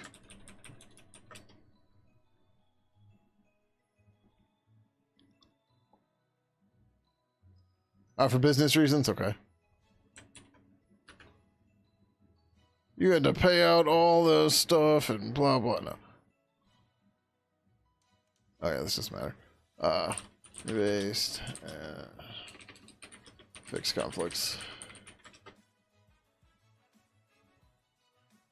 If we look at the diff, that like the whole diff isn't going to change. It looks the same, just it doesn't have the oh right, yeah, just this line. No, not that one. Where is it? This one. Before it didn't say explicit notify. So the fish trophies, for those of you that don't know, when you create a review request and review board, that is an onomatopoeia, right? Is that the word? No. Palindrome, right? So like 4774, right? So it's the same forwards and backwards. You'll get a fish trophy for it, right? So like the last one should have been 4664. So if we look at 4664, you'll see, boom, hey, I got a fish trophy, yay! And then, this one started at 1,000? Yeah. And then you get a normal trophy, which I forgot we need to put this in here, at the, what do they call them? Odometer readings, so 1,000, 10,000, 100,000, etc. You just get a normal boring trophy, you don't get a fish trophy. So you took a multi-million-dollar data center services bare metal contract elsewhere? Ugh. Yeah, well, when you blow up your data center, don't be surprised when your customers leave. Right? I don't know. Like, it sucks, but don't blow up your data center, man.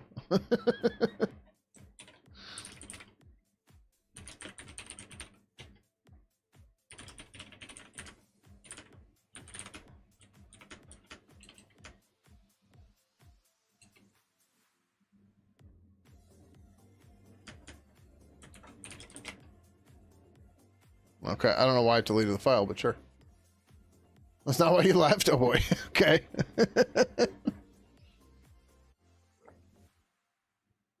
Well, that's what you tell them. That's why you left. And then they're just like... maybe, maybe not. I don't know.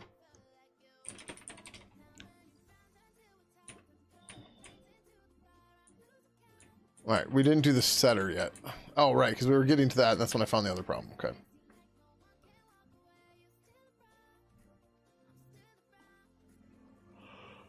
Oh, yeah, I need to go to sleep. Oh, it's early as shit for me.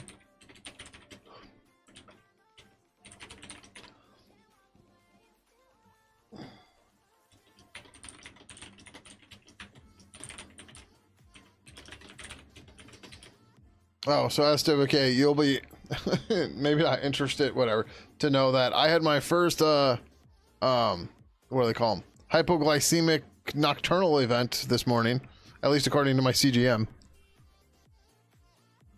I slept through going low down to 70, or to 65 for an hour, and then my body fixed itself, apparently. Apparently those are real dangerous. Good to know. I messaged my doctor. She didn't message me back yet.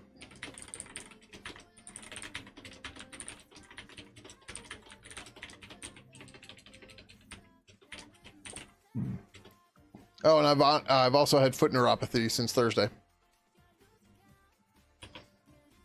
Diabetes is great.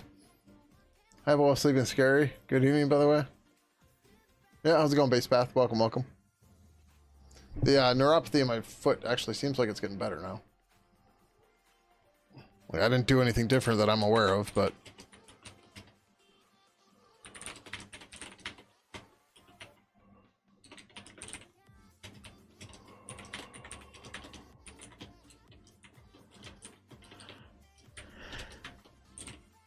Yep, that's...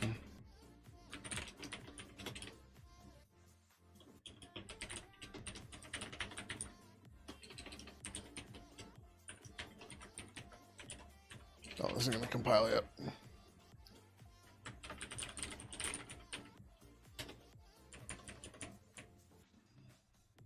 Oh, that's right. We're going to go... Okay.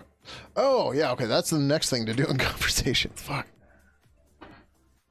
Like, I wanted to do that big file reorganization before I did all this other crap, and... I forgot about the other thing. Error domains. Oh, we got an ad. I got to pee. I'll be right back.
Looking for Slater too. Ugh. All right, I realized I didn't do my blood pressure and shit at all. I was supposed to do that a while ago. Ugh. All right, 5 minutes. Be calm. Relax. Ask me anything. I got 5 minutes to relax, which is probably not gonna be enough because I just got up and ran around because I had to get the stupid blood pressure cuff. Uh,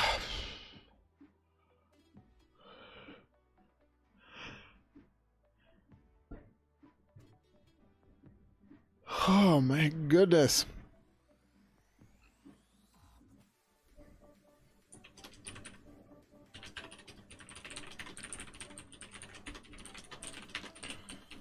Typing is relaxing, right?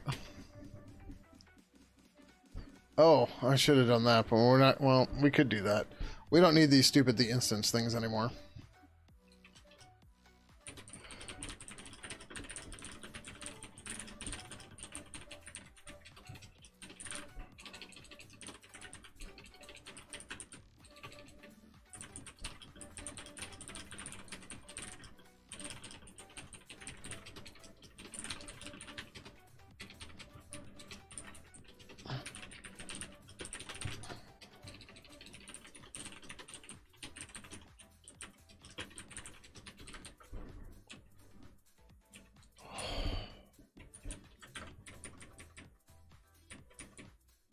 I think my stomach issues today are the Manjaro, but at least I'm not barfing. So, there's that.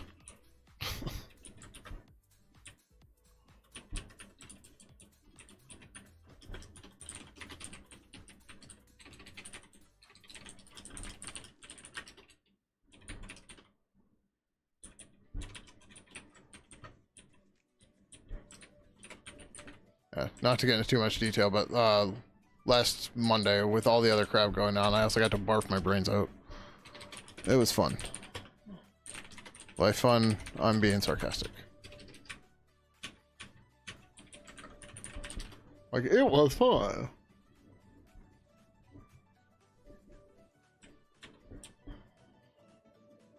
What line? Oh, it's 2387. The funny part, too, with last Monday, I didn't even eat that much. My body's just like, Manjaro says no.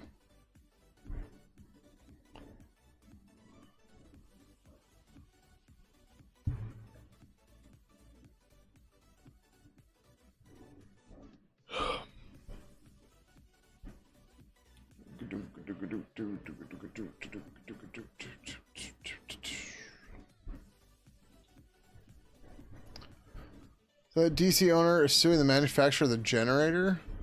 Suit has been going on for almost 4 full years and hasn't even remotely made it to trial yet. Yikes.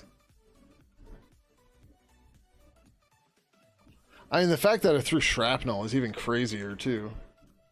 It's not that surprising, but it's also just like, damn. Is it a Generac?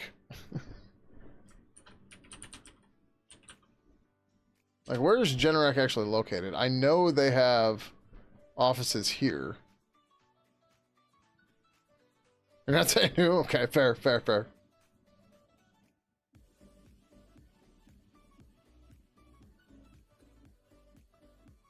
Oh, they are headquartered here. Okay, okay.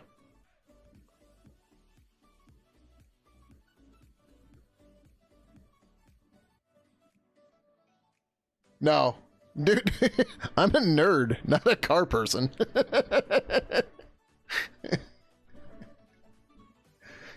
You think I get engine oil on my hands or engine grease on my hands?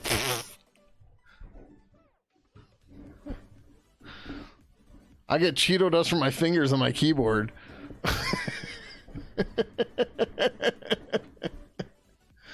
Those nice inspection ports in the block wall, huh? Yeah, I know fuck all about engines. About internal combustion engines. Let's go with that.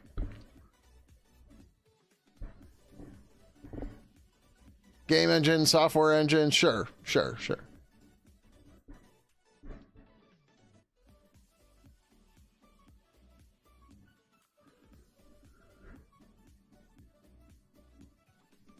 Like, I could tell you roughly what a carburetor does, but it's gonna be like if AI told you what a carburetor is. Where it's like, that sounds kind of right, but no at the same time.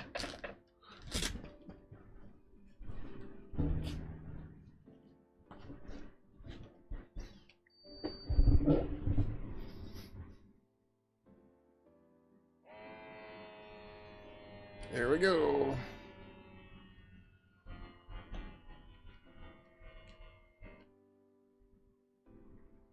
Wow, that's... Huh.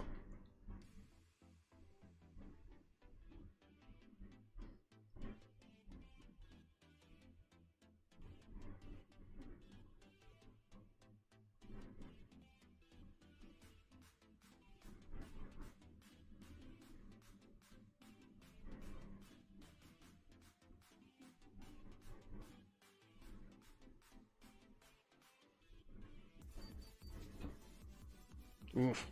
141 over 94. My blood pressure's been high all day. Everything's been fucked up all day. 141 over 94. Yesterday I was 146 over 106, and then I waited another 5 minutes and got 137 over 93. So we're gonna do this again and actually try to relax and see if I get a better reading. You once shot a push rod through the hood? Fuck. Yeah, I have not had any of those issues. But then again, I've only had one fully internal combustion engine car. My current car and my last car were both Priuses. And the only reason I got rid of the last one is because we got in an accident and totaled it. But I mean, they still have internal combustion engines, but yeah. You once turned a clutch into dust? Yikes.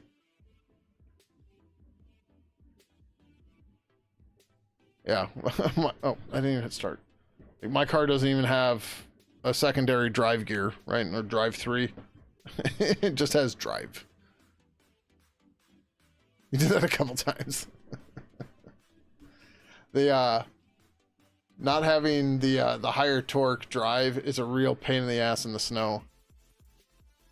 Like when you get stuck in the snow, you know, you can put your car into lower torque or higher torque, whatever it is. And you can rock yourself in and out easier that way. But yeah, it's a whole different story with the Prius. I've been doing a little racing. Fair. That'll happen. Ugh.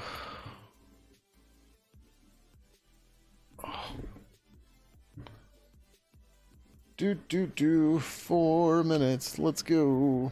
Trying to get my blood pressure down.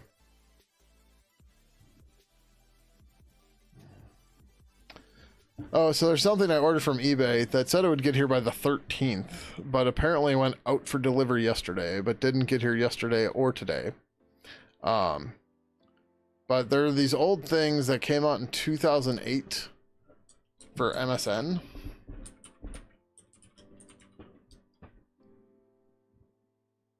I bought 4 of these things. And the intent is I'm going to write a Pidgin plugin for them. Oh. Even if you were actively online in the 2000s, I don't want to do the whole video. Yeah, this guy getting this all set up, blah blah blah. Here I came across a post. So, wait, yep. That just works. There's a whole lot of settings where you can customize them. So I've got these things, and I was hoping to pull them out on stream today, or I've got them coming. But so I got the idea of I want a notification LED. So like back when Android phones first came out, at least the Android developer or whatever, the HTC Dream, which was also the Android developer phone 1, it had a yes, it moves, it flaps its wings, and it can spin. It had so the HTC Dream, which was the first Android phone, or the Android developer phone 1, it had a RGB LED. It wasn't even full RGB, but it had a LED that was multiple different colors that you could use for different notifications and stuff. And not that I necessarily need that on my phone, but I thought it would be nifty for the stream or just Pidgin in general. So I started throwing this together, which is nothing here. This is my shitty basic electronics, but it's a Pi Pico with 2 RGB LEDs on it. And I don't remember where the sketch is. But the idea is, I was going to put something together to make this work like a USB HID device. And then when a new message comes in, I would just say, hey, new message LED, or turn the thing to this color, right? Over USB hit. But then I was trying to see if somebody had already done a spec for this, whatever. And there are some devices out there for this that are similar, but they're fucking expensive. They want like $30, $35 for a USB RGB LED, which is just too much. But then I ran across that Hackaday post. That was Hackaday, I think, right? And I was like, well, I've got to get these because they were for MSN. They were built this way, whatever, right? So I found some on eBay from Canada, which is why they're taking so long to get here. They were expensive. Well, they were like 18 bucks each, but shipping was like 25 or something. So I bought 2 of the 2-packs. So I've got 4 of them coming. But anyways, the idea is there are a bunch of people who have already reverse engineered them and everything, so I don't have to do that work. But what I want to do is then create a firmware for the Pi Pico that can emulate those things, and then I can make other ones, right? And then more specifically, what I want to do is, you all may or may not know of Tuxdroid. And Tuxdroid was a similar device made a long, long time ago. Like 2006. But... yeah, come on, just get on, show him. So his mouth moves, does TTS. He can flap his wings. His wings can also work like mouse buttons or like buttons. He can spin around as well. And I have 2 of these things. Oh, hey, look at that. Wait. It gets even better. So aside from that, that's also my plug-in there. And I don't think that's actually me, because I don't know who these people are, and I wouldn't have been on MSN then much either. But that's funny. Because I had the Pi Picos. Right? It's not a matter of I have a preference. I bought the Pi Picos to make Roomba virtual walls, and I never made them. So I have the Pi Picos. They're just sitting here, right? So it's totally just, that's what I have. But like ESP32, sure, right? Like I am electronically illiterate, so this is going to be me starting to learn this kind of stuff, maybe, right? Okay, we gotta do this again. And I need to actually not do stuff, because I should be going to the hospital at this point. 160 over 108.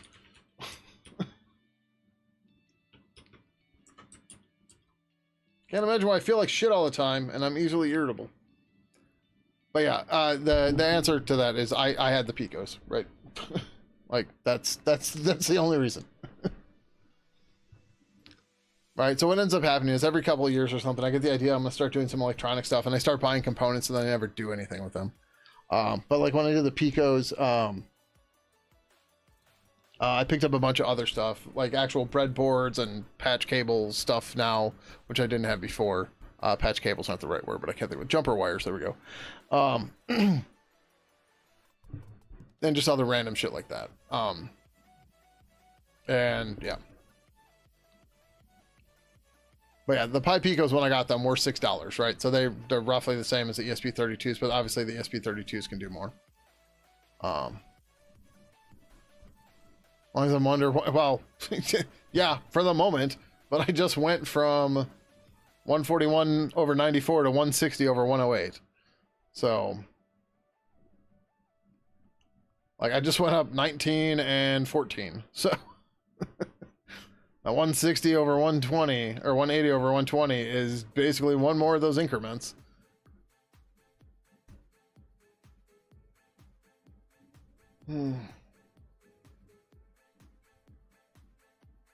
I honestly don't know how my health got this fucking bad.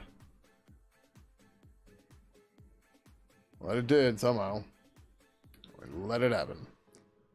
It's all this pigeon work, man. Although I noticed today the gray in my beard is way more than it used to be. Well, you can't see it on stream much, but maybe you can. The salt is taking over the pepper.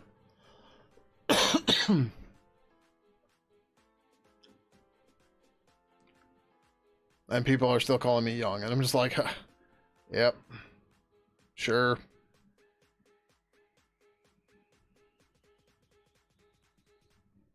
Oh, my pulse was only 90, though. That's not bad. 240. Let's go. Oh, but yeah, so anyways, if all goes well, what I'll probably end up doing with the Tux droids is gutting out the stuff that's in them. So the idea here is to create like an open hardware thing of doing these notification things and stuff like that, right? Because like what I want to do is I want to get like just a little like an LED strip I can hang on top of my monitor, and then you just trigger it for different things. So the idea is we'll start with the iBuddy to figure out how they set up their stuff and decide if that makes sense or to go another route, right? And then kind of try to make that a quasi standard for doing the other stuff, and then have the Pidgin plugin work that way, right? And then once that stuff's kind of figured out, then I can start looking at replacing the motherboards that are in the Tux droid, because the Tux droid's, I'd say convoluted, but like it was built in 2005, 2006, and like we didn't have Pi Picos or ESP32s or anything, right? So, you know, is what it is.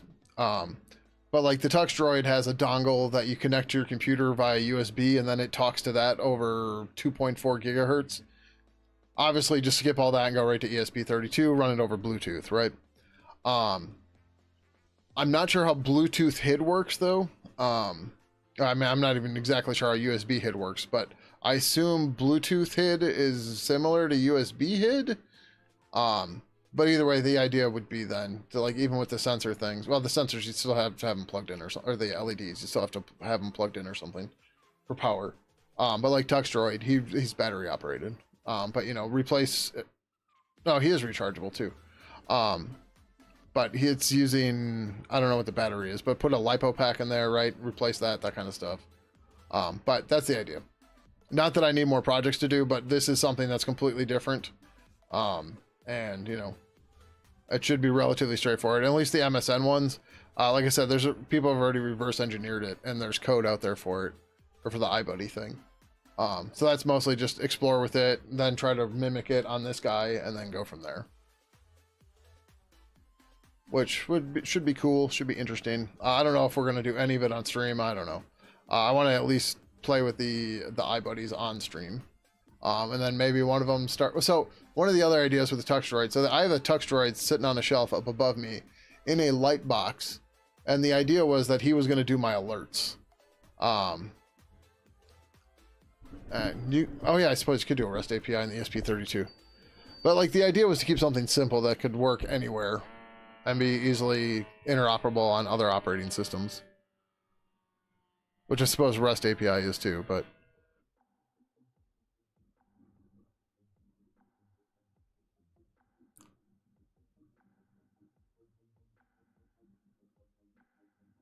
But again, I'm electronic illiterate, so I'm trying to learn it as we go.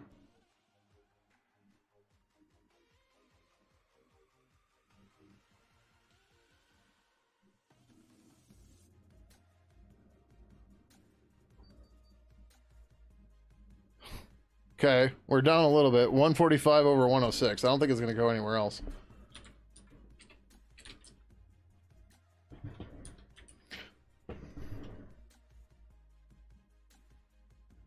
No, I'm fine. I was like, you idiot, I didn't take my fucking meds. But the meds I have to take aren't for blood pressure. I took those this morning. Like, I'm supposed to take my vitals 2 hours after eating because that's when I'm supposed to check my blood sugar. But I take, well, so number one, I didn't take my evening meds because I'm just was dumb and forgot. But this is 1,000 milligrams of metformin, 2,000 milligrams of vitamin D, and then losartan, whatever, for cholesterol. So like this doesn't matter. This has nothing to do with blood pressure. Well, I mean cholesterol indirectly, but.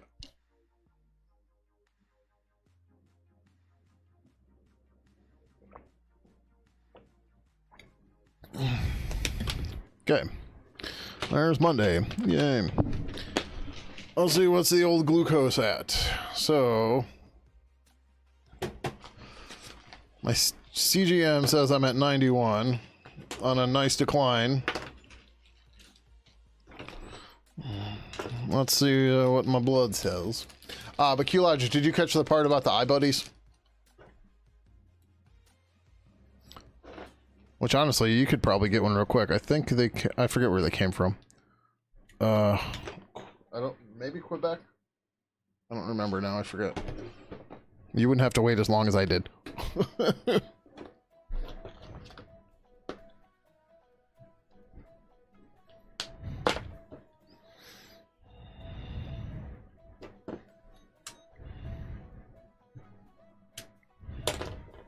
Oh, jeez. I got way more than I expected to. My fingers haven't been bleeding well lately. I've had to work the blood up through my finger lately. 94. Vaguely? Okay. So right now... Yeah, see, my GCM says 90. Or CGM. My sensor says 94. Dang it. So... but yeah, so anyways, in 2008, apparently, there's this company that released these things called iBuddies. I'll pull it up here in a second. And what they are is they were USB devices that you attach to your computer, and then they had something that would listen or talk to MSN somehow. And then when you get a new message, they would light up with a new message and stuff. But then depending on like when your friends would send emojis and stuff, they would do different responses and stuff like that. So the head lights up in different colors. And it can also flap its wings as well as spin around. So I ordered 4 of them with the intent of somehow tying at least one of them into the stream and one of them into Pidgin.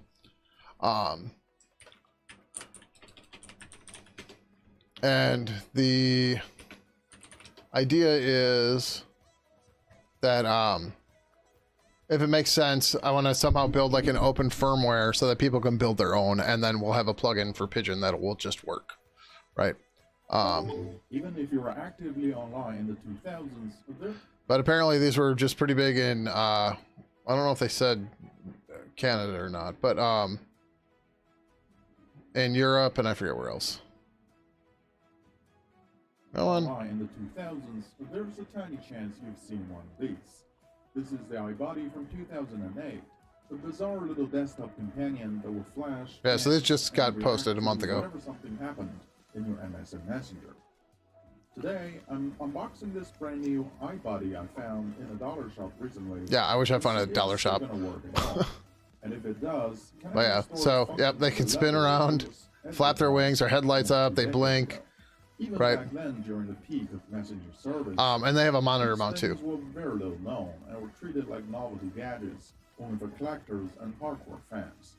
And then they disappeared along with the messenger itself. But yeah, so ideally, if we could get somebody to model a Pidgin or a game guy, right? A contact comes online, an emoji, a nudge. Yep. Is absolutely alive.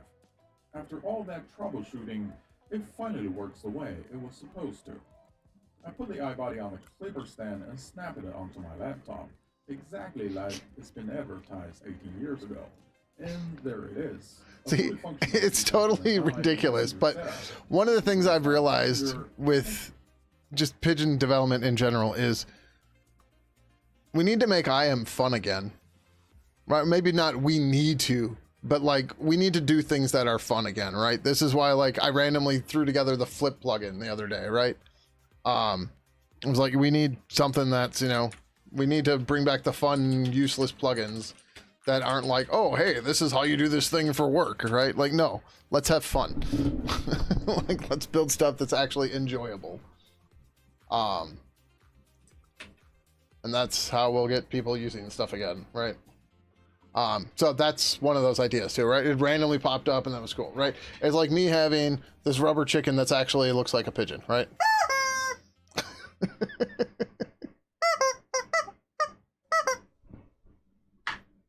I need to start using that when people sub or something.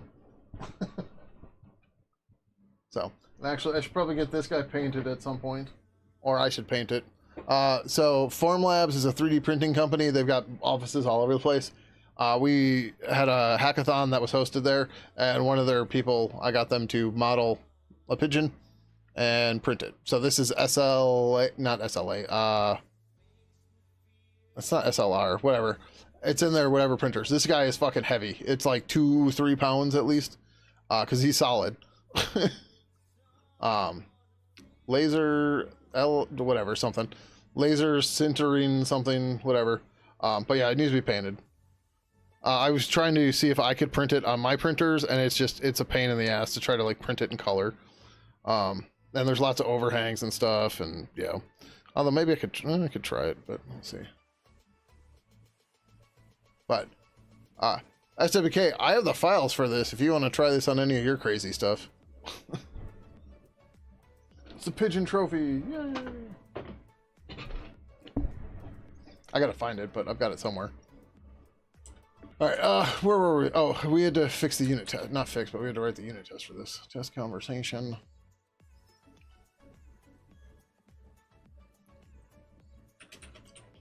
As password true. Excuse me.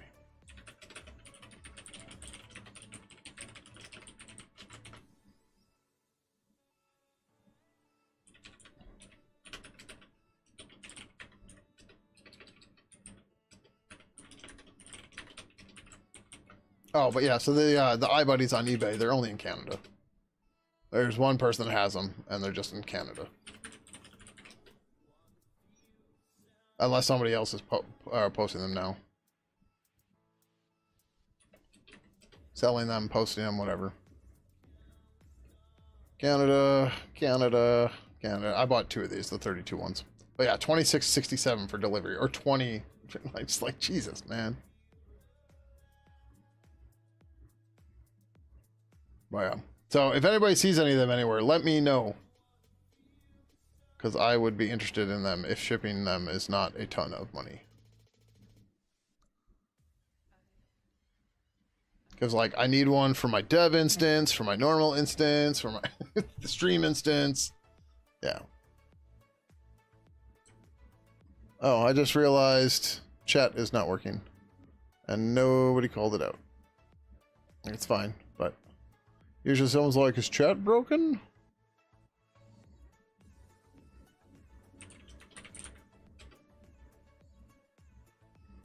Weak? Oh, still not working.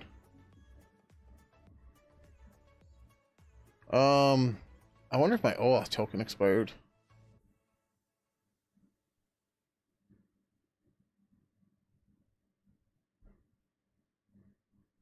Oh no, because I was able to send. Alright, there we go. Okay. I guess the channel just didn't refresh right. Whatever. Need to get that figured out, along with 20 billion other things. But yeah, also, if anybody has any other ideas where to find these things besides eBay, let me know. Because I couldn't find anything else anywhere. But again, they weren't really popular in the US, so I don't know that I'm going to be able to find them. Locally, anyways.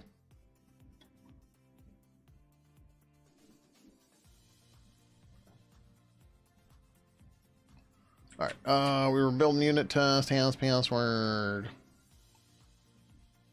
There, favorites, global. Assert true, has password.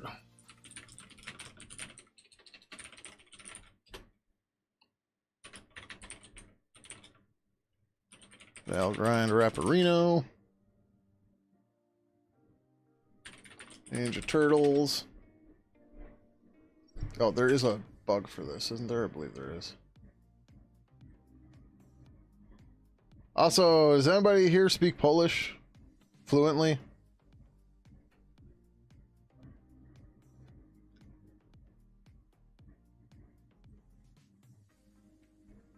Because if so, and you're a developer, apparently we can't log into new Gadu Gadu accounts.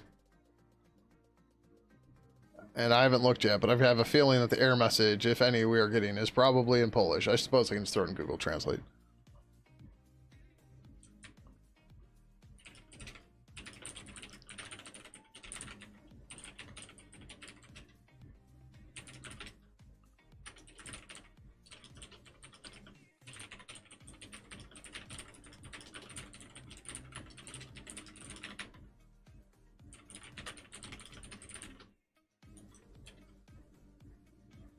18144.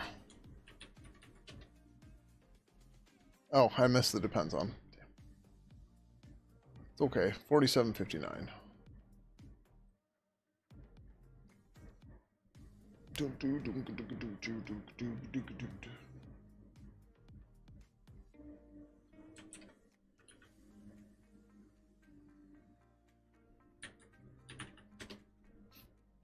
Testing done. Ran the test under bell grind and called in the turtles.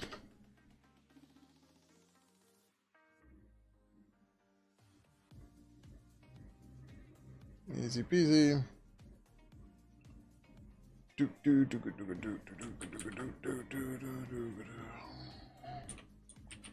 760 has been created for this. In progress. Open pull request. We're not done with this. We have to update the Seagull backend. I like to do these separate because it's just easier that way. You get the property and it's all easy to see, and then we go to the Seagull backend. Conversation Seagull backend. Let's see. Actually, we need to do this.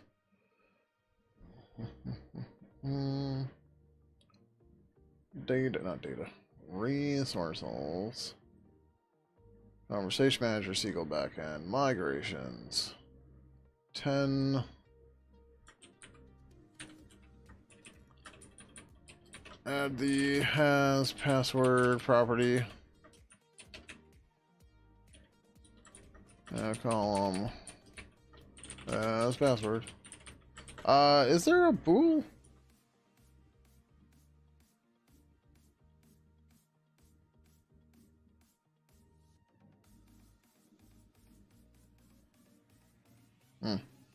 Okay, yeah, I guess we just use integer. Yeah, sure.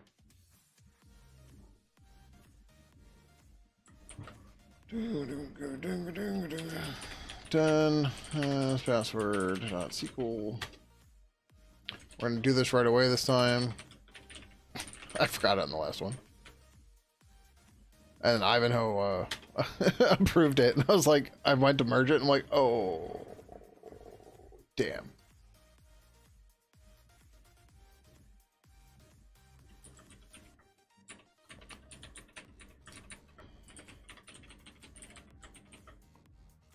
Okay, has password, and then we just need to do the query.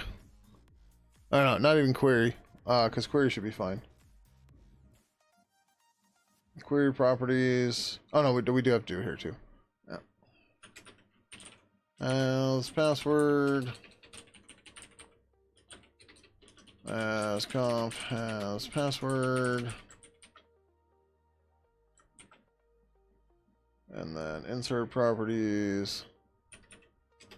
As password.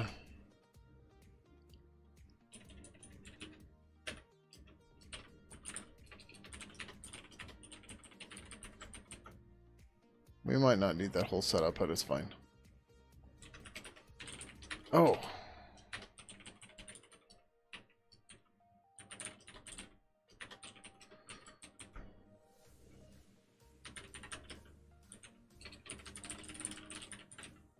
Okay. Well, after this, we might try to get to one more thing that's annoying, but it's something we need to do because it's driving me nuts. So in all of our libraries and sub-projects and stuff, we moved, I think we did it for all of them. We stopped declaring which headers had enums in them, and we just started giving it all our headers.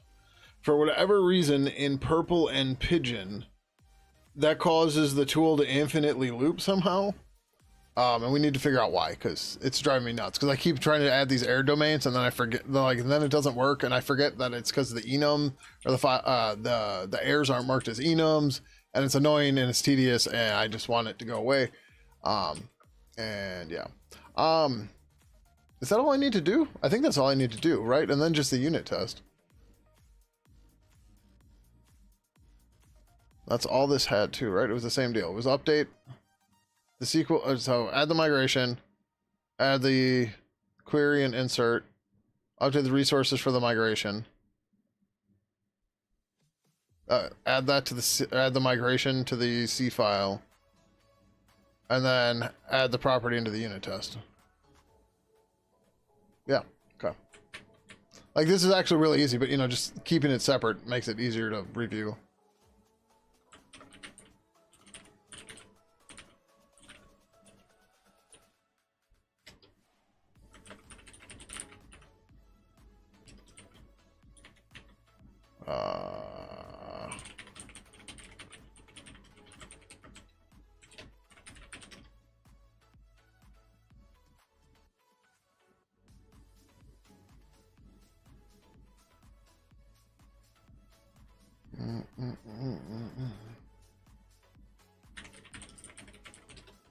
So we should pass the unit test right now, but we're not actually checking that the property got loaded right. Test conversation manager, Seagull backend.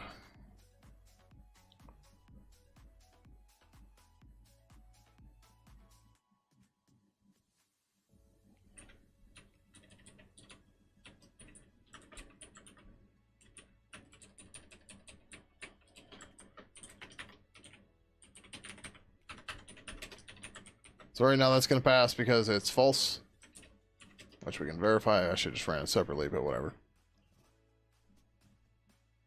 All right, it's just the default, and yep, it's fine. So what we want to do is we want to set has password to true.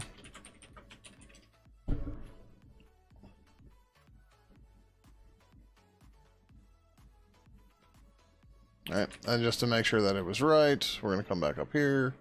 I want to set this to false, if I can spell false.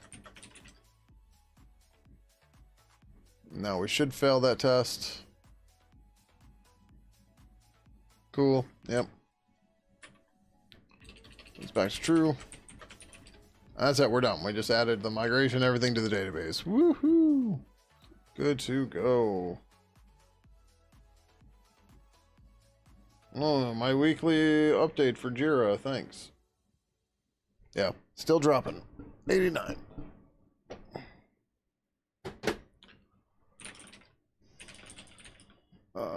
But yeah, we do this separately, right? It's not that there's a ton of stuff here, but like, you know, we're across 6 files. It's only 12 lines that change, but we're across 6 files. Mixing that in with the other pull request, it's just extra noise. It's hard to focus on this, right?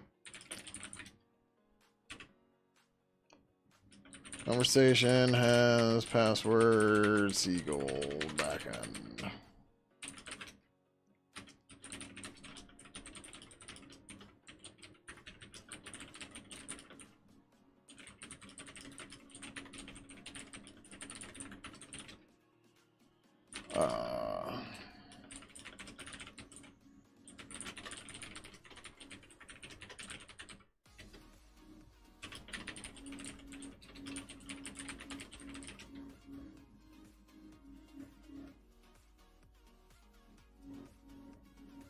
Why did we fail?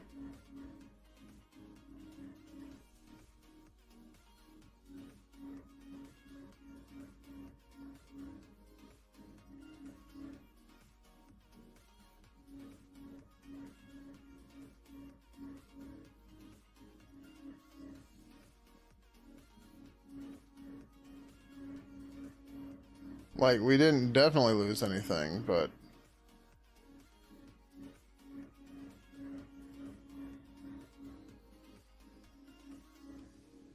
Is this just a missing memory leak? Like...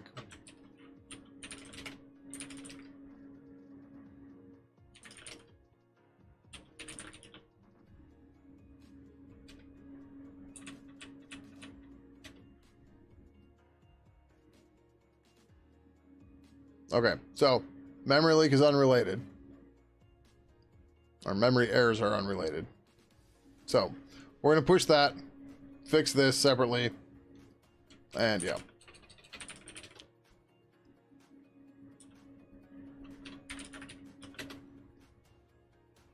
Uh,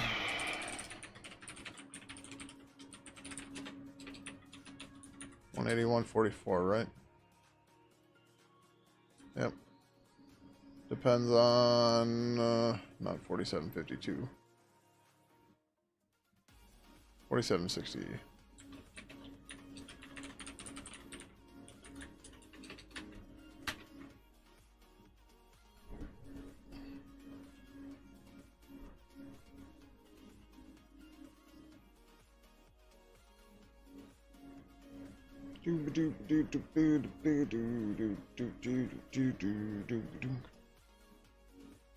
I guess everybody went to sleep.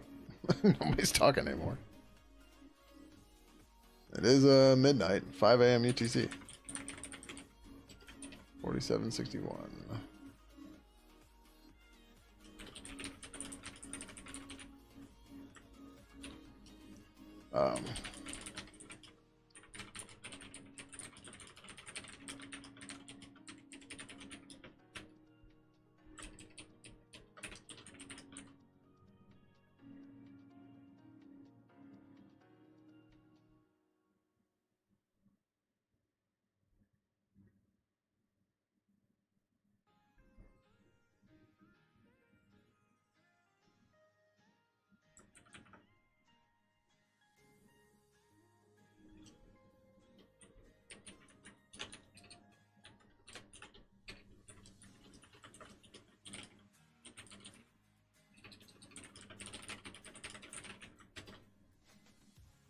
Okay, let's figure out the Valgrind crap here.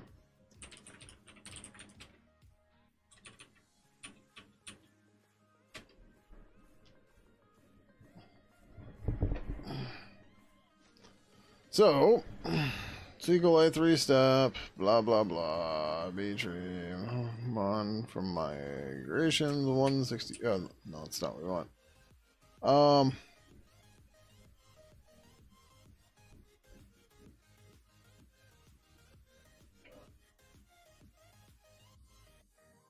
So wait, is it us or is it the account manager?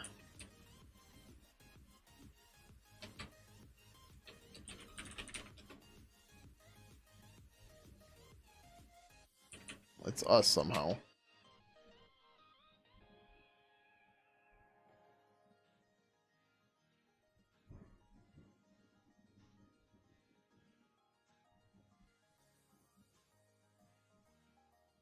I don't know how we got there.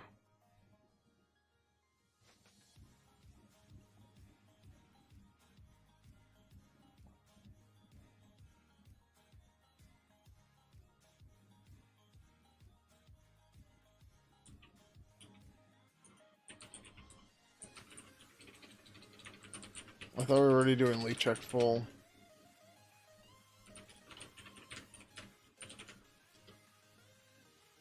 Yeah.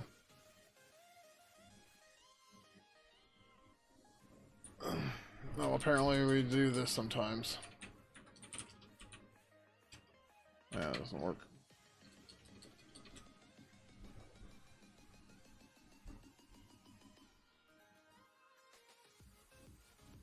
I get account manager backend.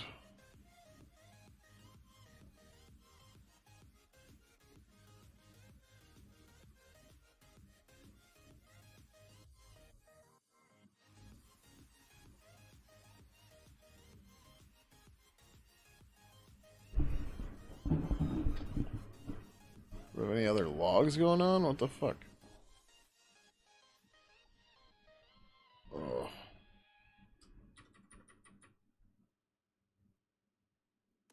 Holy cow.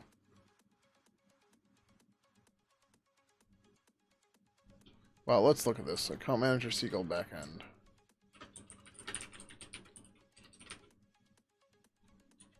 Like, I remember us having some issue with this, but I thought we fixed them, but apparently we didn't.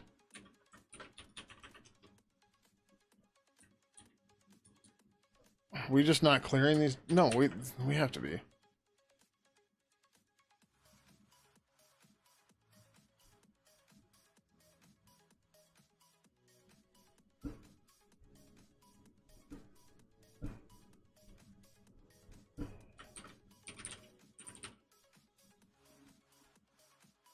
Because, like, the regular test passes fine without a leak. And, like, we're not showing leaks, we're showing errors. What was the fix here?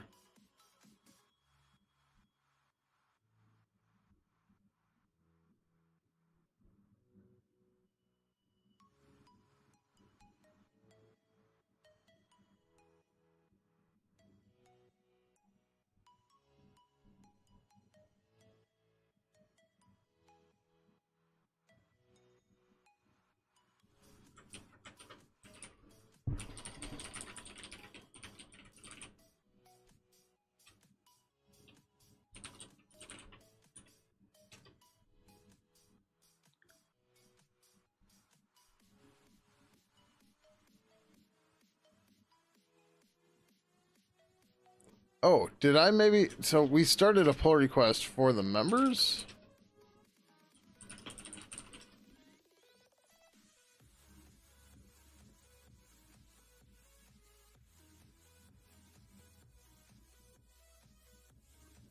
Oh, what the fuck is this?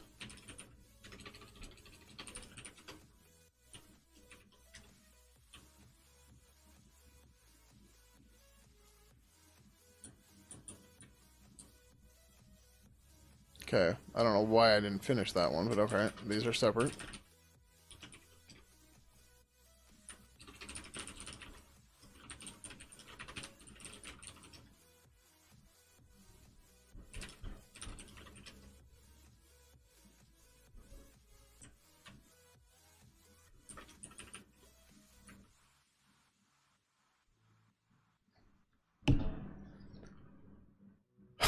Fuck.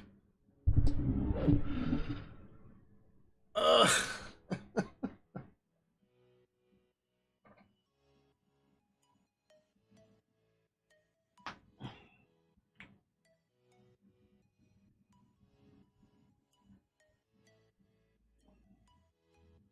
Why did I put the alias in here too?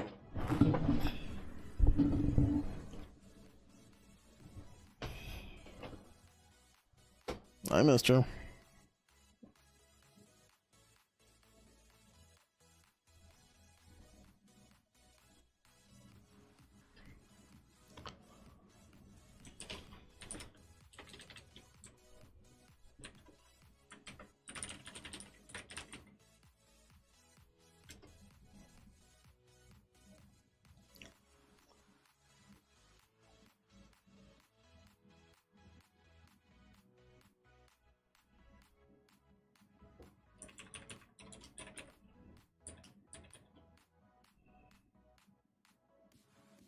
I guess I fixed this to go to 10, and then I'm going to conflict on the other one. I'm going to have to rebase on top of that. Oh, what am I doing?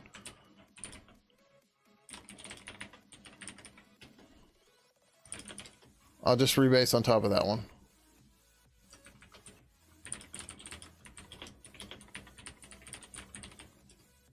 Like, no need to go twice. Ugh.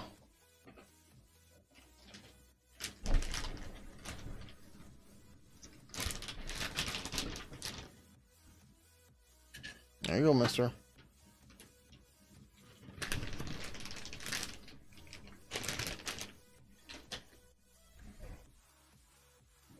It'd be nice if you move your tail, though, mister.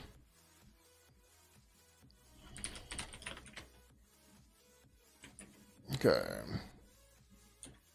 Right, so then I can change this to 11. Cool.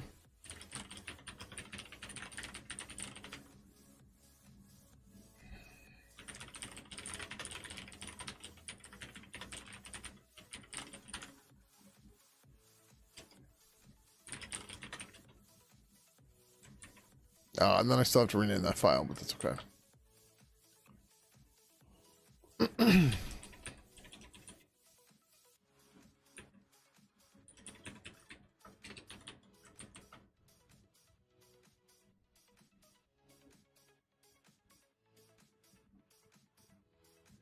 Oh, right. That should be it there.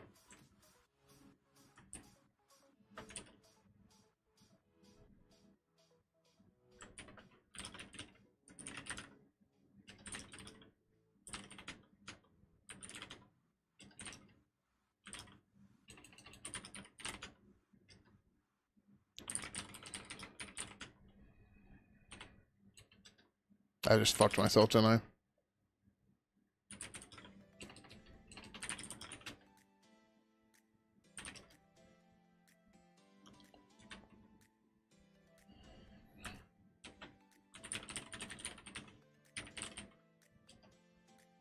Yeah.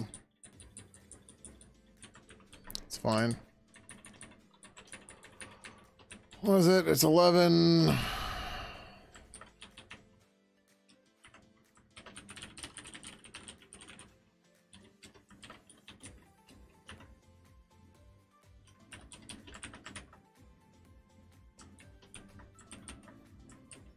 Okay.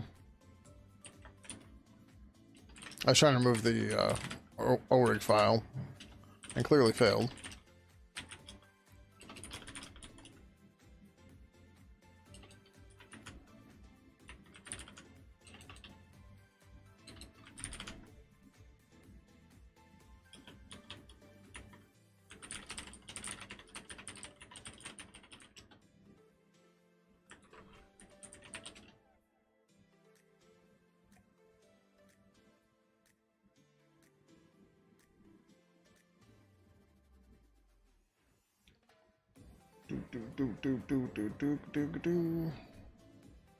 All right.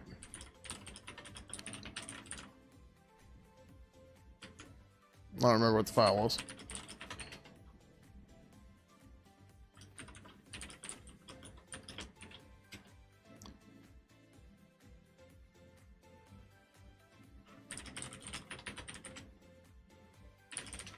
Okay.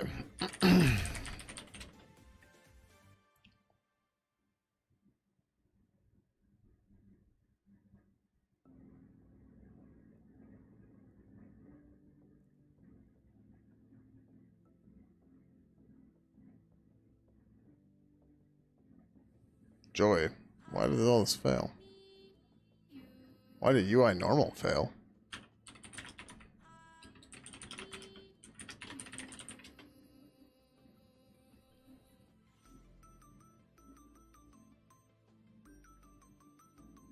No such column type.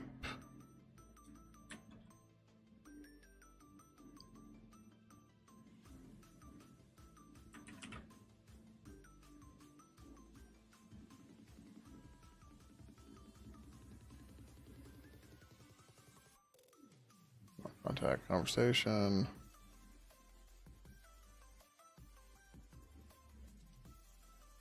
Which statement? I don't know which one.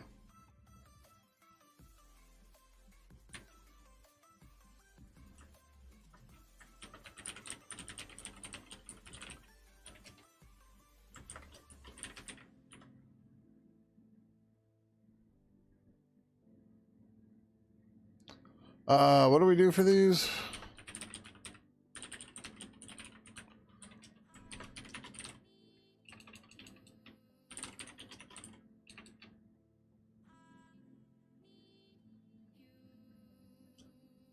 Okay, we just prefix the name in there. Okay. I like it. I can sit here and look at everything, or we can just go that way. Would you please move your tail, man?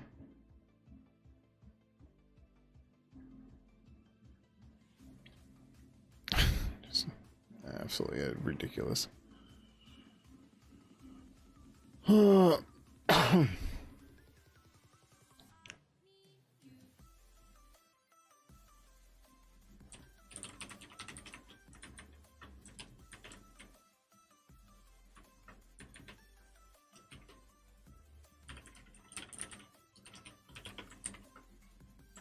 Is that right? I think I've done it wrong. Yeah. The prefix goes at the end.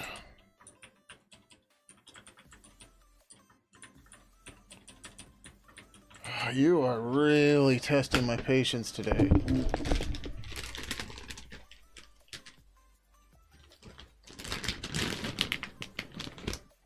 It's going, but this cat's driving me fucking bonkers.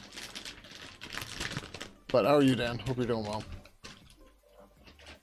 Also, my blood sugar's low and my blood pressure's high. So, having to deal with this fucking tail constantly hitting my hand is driving me nuts. You can have your treats, but Jesus, man.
add now too. Okay, sure.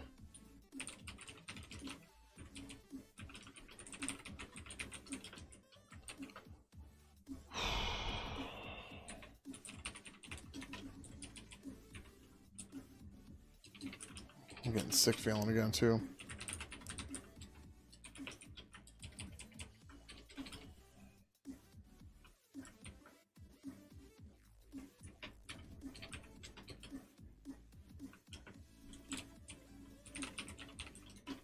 Yeah, so long story short, my health's been all fucked up all day.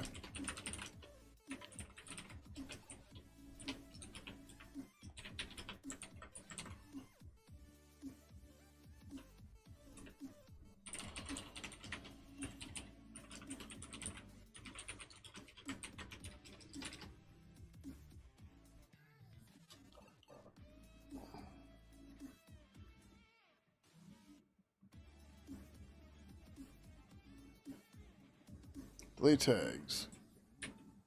Why does tags have a type?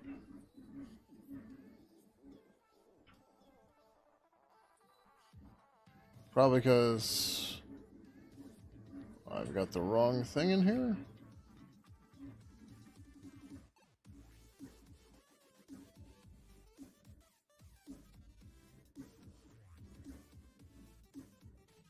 Oh, delete tags.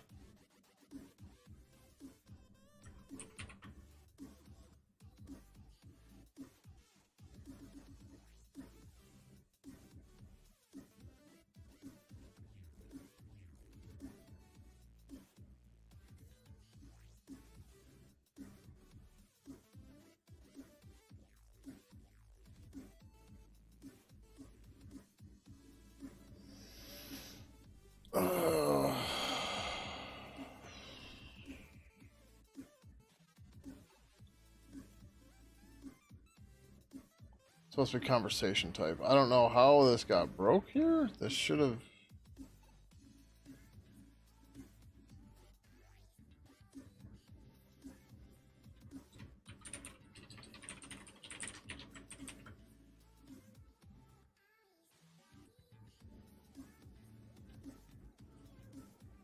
Conversation. Yeah. Oh, yeah. So, but delete tags is fine because it just needs those three. Okay.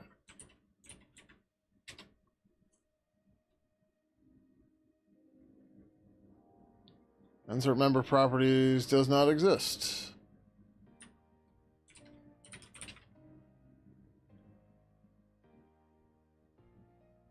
I apparently didn't write that file, or it's got a different name.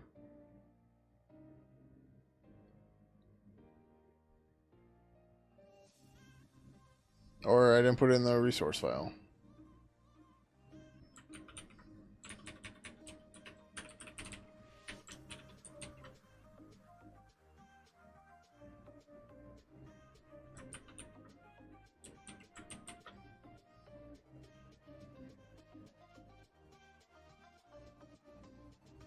No, it's insert member, query member properties, members properties, and delete member, members properties.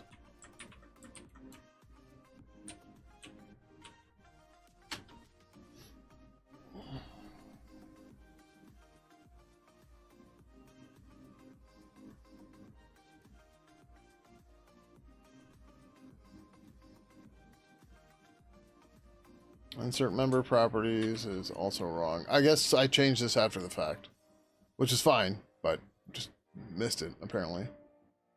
What was it? Delete member properties? Insert member properties.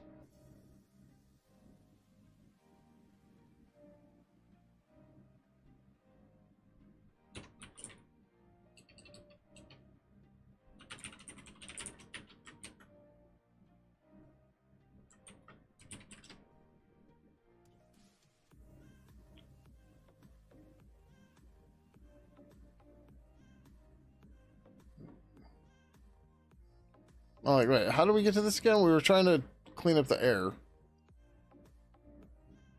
I'm getting to the point where my brain's not working at all. Insert member properties.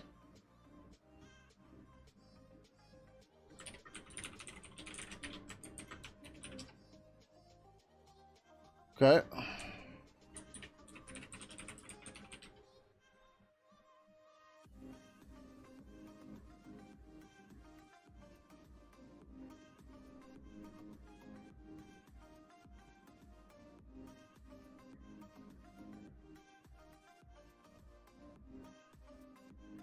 Okay. I'm expecting that one to still fail. That's fine.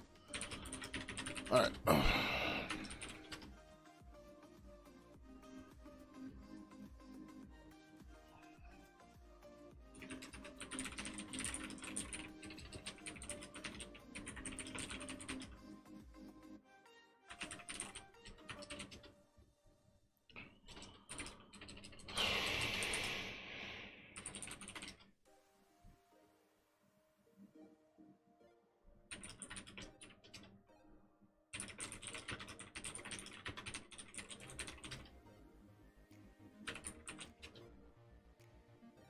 I don't know why I didn't finish this.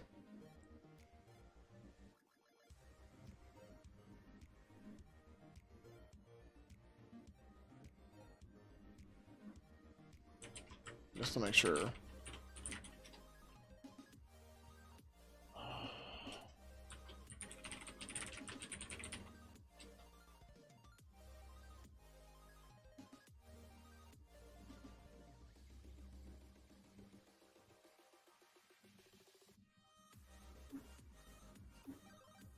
Yep.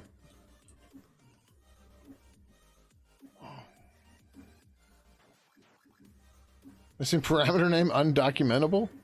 What?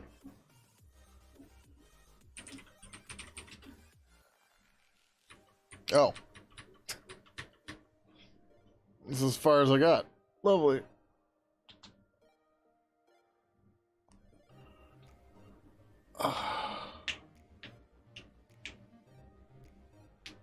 Alright, well, we're not finishing that tonight. In fact, I don't think we're finishing anything else tonight. I'm tired as crap, and I gotta go spend some time with this cat. I have to decide if I'm eating or not.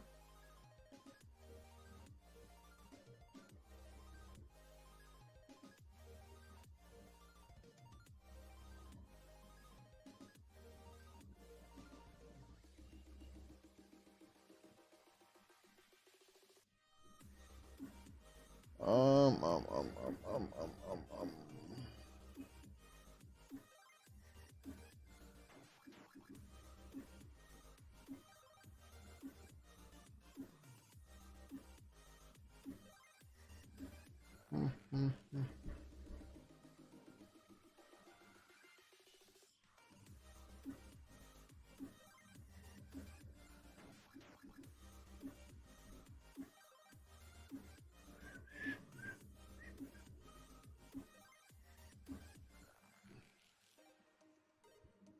I was trying to read tags and stuff, and all of a sudden I realized I'm just reading people's names. And I don't know any of these people.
So anyone know what happened to Dennis, aka Last Miles? I haven't seen him on in a while.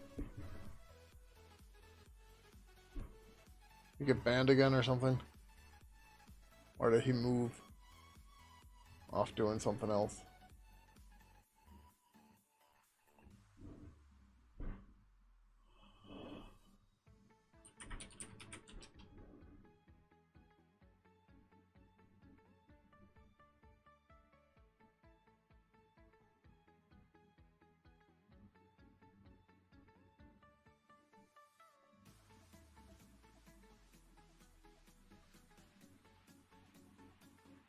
Alright,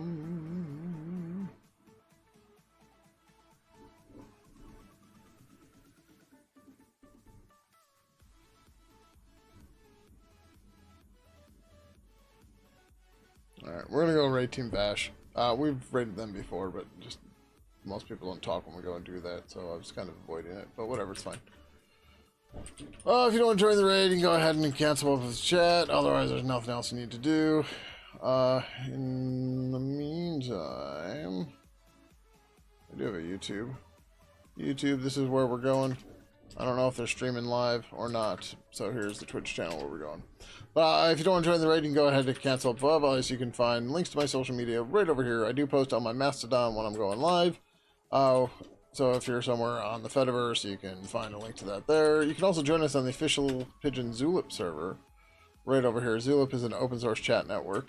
They host a server for us for free because we're open source, nonprofit, and all that stuff. So if you want to check it out, you can come join us over there. Either way, thank you everybody for coming by tonight. I probably won't be back on until Thursday for sure. But who knows. But anyways, until next time, adios.